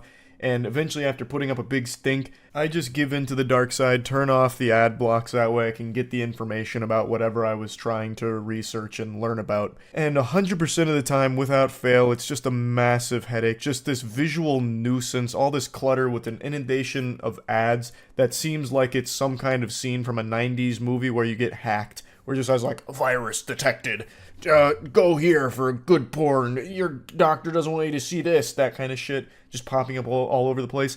That is the modern landscape of the cyberspace without an ad block, unironically. There's banner ads, autoplaying ads in the bottom right of every news journalist site. Ads on the side, ads in the middle of articles, ads everywhere. But what I didn't know until today is that if you try and watch a video on some of these mainstream media sites, you get an ad every 2 or 3 seconds. And I'm not exaggerating. And when I say you get an ad every 2 to 3 seconds, I don't mean you get like a banner ad. I mean you get like a full 20 to 30 second video ad that pauses your video to play that ad. So a 2-minute video that I was trying to watch about a bobblehead heist ended up taking over 10 minutes, and I still didn't even finish the video because there were that many ads. I was still only a little over halfway through it. It is absurd. It's unusable trying to navigate through the internet without an ad block. It is crucial. I would argue it's like a basic human right at this point to have an ad blocker when using the internet. It is that fucking atrocious. Just check this out. Did you hear about the Pittsburgh Penguins bobblehead heist that just happened? Someone earlier came in here like there was some on-the-ground, boots-on-the-ground reporter going over that saying, Charles, something huge just happened in Pittsburgh. Is that what it is? There was a bobblehead heist? I thought they had, like, burned down, like, the entire, like, Pittsburgh facility for the Steelers or something. So they stole bobbleheads? Are bobbleheads, like, easily resellable? Do you make a lot from stealing bobbleheads? Because said bobbleheads have been stolen in a... Oh! Not the ad. Good heavens, why? Yeah. And it got me thinking, you know, who's having the worst seat? Thanks for membership, Tamago. Ready? Oh my, you can't be serious. The back-to-back? Heavens to Betsy. The memorabilia were meant to be handed out to fans in celebration of 52-year-old who played with the Penguins from 1990 to 2001. This year. And you could certainly nominate the Pittsburgh Penguins for that. Kyle Dubas, their general manager, and some people around that team for some reason thought... Oh my good, what is... Who? Oh, is this what Purgatory's like? Is it... What is this? You get 3 seconds of a video and then 25, 30 seconds of an ad? Is this the future? Holy shit. That this team That's got to be it, right? Close to contending for a Stanley Cup, or could contend for a Stanley Cup. They went out, they got Erik Karlsson, they got Riley Smith, they got a bunch of veteran guys. Things have gone sideways. Oh my god! What is... No way! This website needs to be banned. ASAP. Whoever owns this site needs to be thrown in jail. What?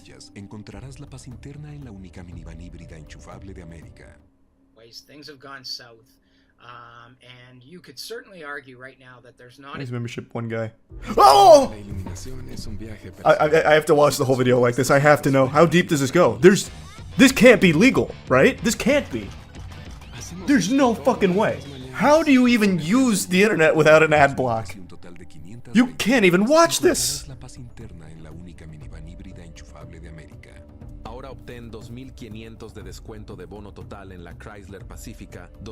Have you ever watched cable TV? There's no way it's this bad. A team in the NHL that is further away from winning a Stanley Cup, or at least contending for a Stanley Cup, than the Pittsburgh Penguins are right now. That's a okay. That might be the end of it. He's got 2 sentences out this time. You know, you get to thinking, and I think there's some teams in the NHL that are saying, hey, I think it's smooth sailing. No way! How? Wait, how do you get it? Isn't there like laws in place to prevent this? I'm pretty sure there's laws in place for this, right? How about to fucking report them to the Better Business Bureau, even though they don't do anything? Hold my beer. How about the San Jose Sharks? On pace for a goals differential of -148. That would be the worst since the glory days of the Ottawa Senators in 93-94. Oh, that was a jump scare. They fooled me with that one. Thought it was coming. Oh, there it is. Nope. Really well and looked like they had something really special going, and then became... I think we made it through the storm. Fell off the map, and they're playing in a college arena. Okay, there it is. That's the one. They teased us with a little foreplay there. This is what I come for, the ads. And then the guy in between who's just talking about some hockey stats, I guess. Man's able to get 3 words out. Hold my beer. Bang. Sisyphus-type video. Pretty much, actually. Yeah. What an absolutely unusable site. That is incredible. That is absolutely incredible. So who stole these bobbleheads? Oh, here we go. Immediately, amused hockey fans pointed a collective finger at one suspected culprit, zeroing in on the Philadelphia Flyers' 7-foot-tall, irreverent, and slightly unsettling mascot, Gritty. Jesus Christ, wait, their mascot is Gritty?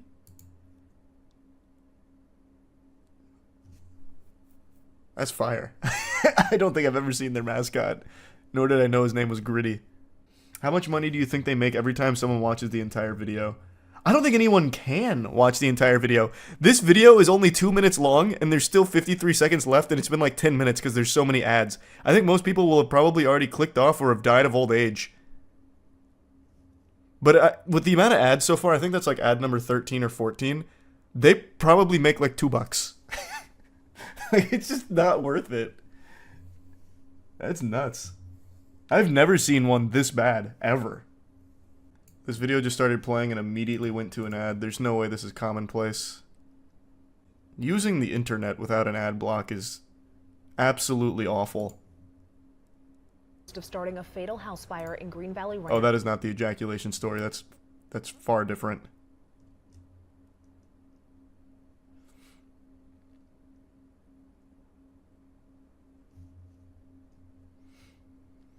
Fort Collins police services said the investigation began in July. Immediately to an ad. Maybe this is the norm. Is this the norm?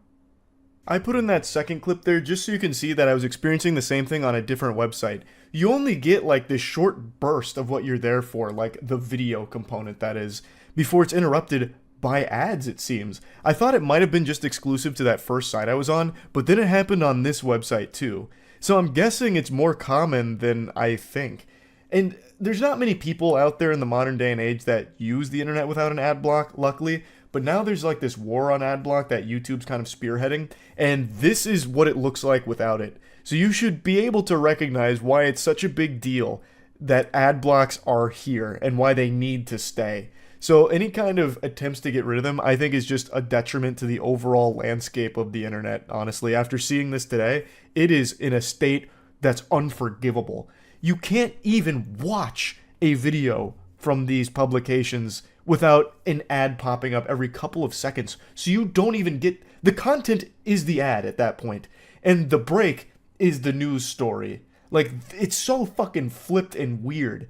And I just had to talk about this because I was baffled at the frequency of ads on journalist sites like this. That's crazy. That's about it. See ya.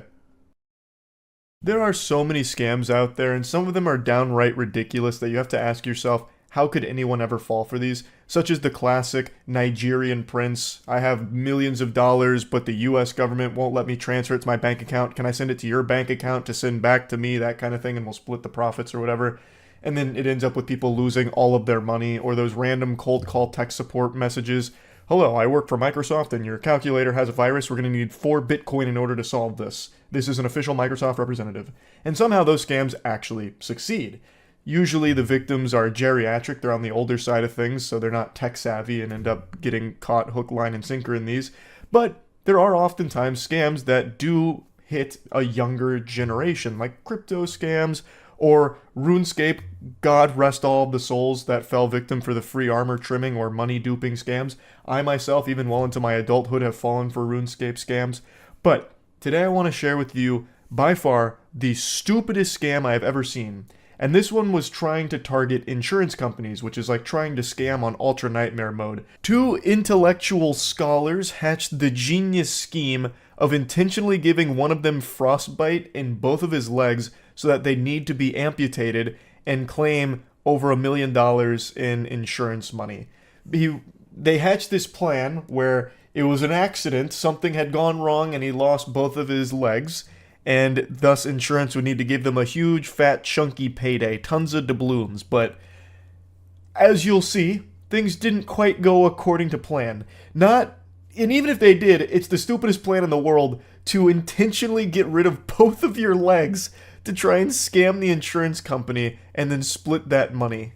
That's the second time someone mentioned that guy. I'll look it up. So it was a college student who amputated his legs on purpose by getting frostbite for an insurance scam. Student alleges friend convinced him to amputate legs to claim $1.7 million in insurance money. The 23-year-old kept his feet in a bucket of dry ice for 10 hours and later claimed the frostbite was a result of riding a scooter at night. 23-year-old university student in Taiwan has had his legs amputated in an alleged insurance scam gone wrong. Seems like it went right. That was like the whole plan. This went all according to the scheme. In fact, it couldn't have gone more right for him. Taiwan's Criminal Investigation Bureau recently announced the student, identified as Chang, has been charged with insurance fraud as a result of the scheme. According to local media reports, Chang allegedly kept his feet in a bucket filled with dry ice for 10 hours, leading to severe frostbite and necrosis below the knee. He applied for compensation from 8 insurance policies after the amputation, allegedly hoping to pocket $1.7 million, and claimed the frostbite was the result of riding a scooter at night. I really feel like $1.7 million and losing both of your legs is not worth it. You should at least be going for 8 figures. Like, $1.7 million is a ton of fucking money, but that's not like set for life type money like generational wealth or anything. Especially to give away both of your legs. Man lost both his legs and got a felony charge. Yeah. Yikes. Doctors since something was off, though, noting an absence of shoe or sock marks and the symmetry of his injuries. The weather conditions on the night of the alleged incident were also not consistent with frostbite. Beyond that, Chang had taken out multiple insurance policies just days earlier. Chang allegedly worked with a co-conspirator, also 23, and identified as Lau. Chang claimed Lau was the mastermind behind the scheme, concocting a story that gang members were after him for an outstanding debt, when in reality, Lau had incurred financial losses from trading cryptocurrency. Oh my god. Is there a bigger clown on the planet? Could there be a bigger clown on the planet? This is worse than getting cucked. This is like 10x in terms of humiliation. You let your crypto bro friend convince you to get your legs amputated so you could make up for his financial losses? What a waste. What a fucking buffoon. The duo were originally high school classmates. The indictment reportedly states on January 26, 2023, Chang and Lau rode scooters to purchase dry ice in New Taipei City's Shangchong district. They later returned to Lau's residence in Taipei City, Zhongshan district, where he used cable ties to restrain Chang to a chair while he immersed his feet in dry ice from 2 a.m. until shortly after noon. Wait, this no longer sounds consensual. He tied him to the chair and left him there? Lau took photos and recorded some of the incident on his phone per the indictment. What? Why would you do that if this is supposed to be a fucking insurance scam? You're recording evidence to the contrary. How dumb is this guy? How stupid can you possibly be? There's photos of it on Reddit. Hold on, I've got to take a peek. It's not like... So the pictures aren't like gruesome or anything. It's just a picture of his friend tied down with zip ties with his legs in a bucket of dry ice. What in tarnation? Why was he tied up if it was consensual? It's probably like one of those things where even though you go into it knowing full well like you're committing to it, you're going to try and let it rip, when you actually get in the Crucible and the Thunderdome, you start panicking and freaking out like and run away or whatever, fight or flight response. So maybe this was to prevent that and he agreed to it. I don't know. Honestly, probably the dumbest plan I've ever heard of in my life. Chang went to the hospital on January 28th and his legs were amputated below the knees following more than a week of treatment. While he initially obtained nearly $10,000 through insurance claim, that money has since been seized by prosecutors and both Zhang and Lau have been charged with fraud and embezzlement. Somewhat unbelievably, a similar insurance scam unfolded in Missouri in November. What? How can there be multiple people this stupid on the planet? What? I swear, like, you don't need to look further than a couple of headlines to realize that we are actually just getting dumber as a species, for sure. In that case, a Missouri man staged farm equipment accident to appear as though he had lost his feet to a brush hog, a type of rotary mower, in hopes of making an insurance claim.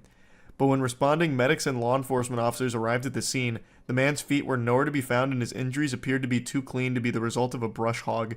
The man in his 60s was a known paraplegic in his lower extremities, and authorities were immediately curious about the tourniquets on his legs and who applied them. So this is a little different.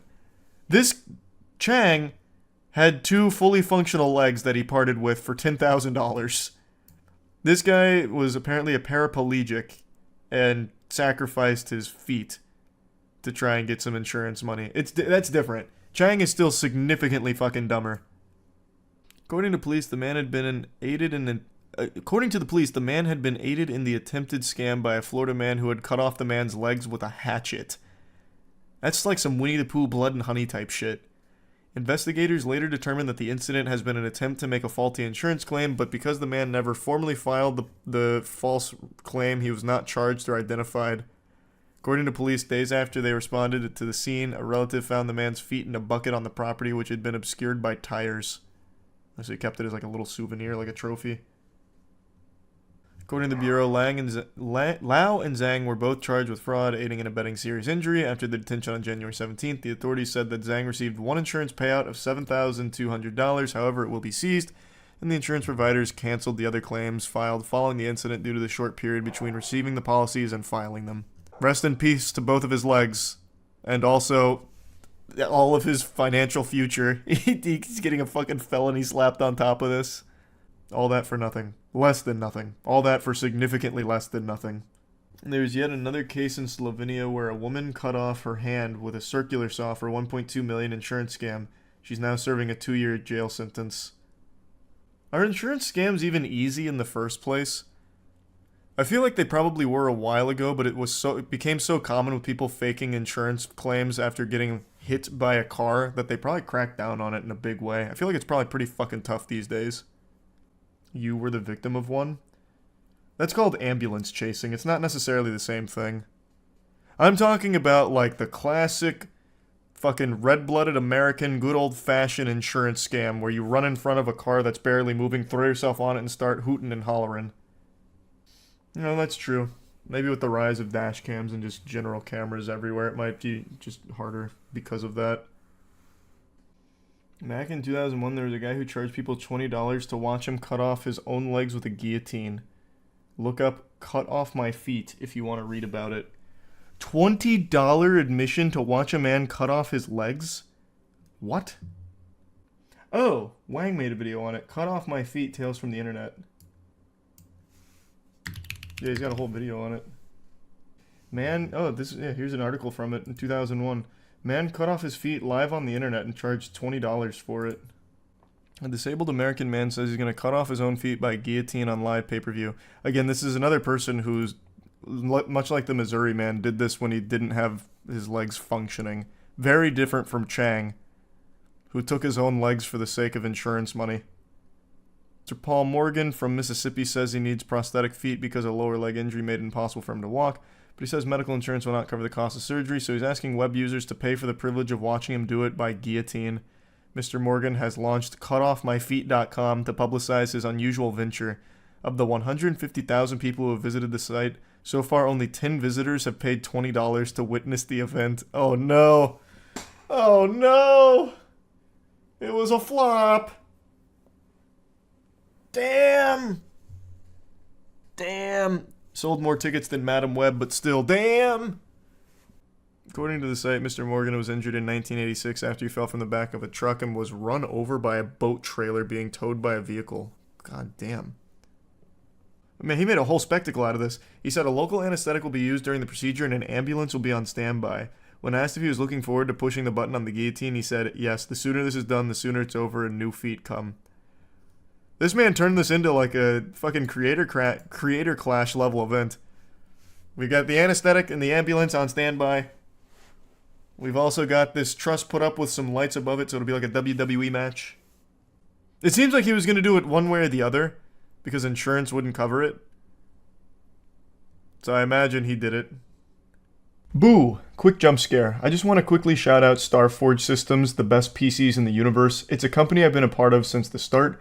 And recently, I guess a lot of people are waking up and opening their third eye to the beauty of PC gaming, because I've been getting asked a lot about where to start when it comes to PC gaming.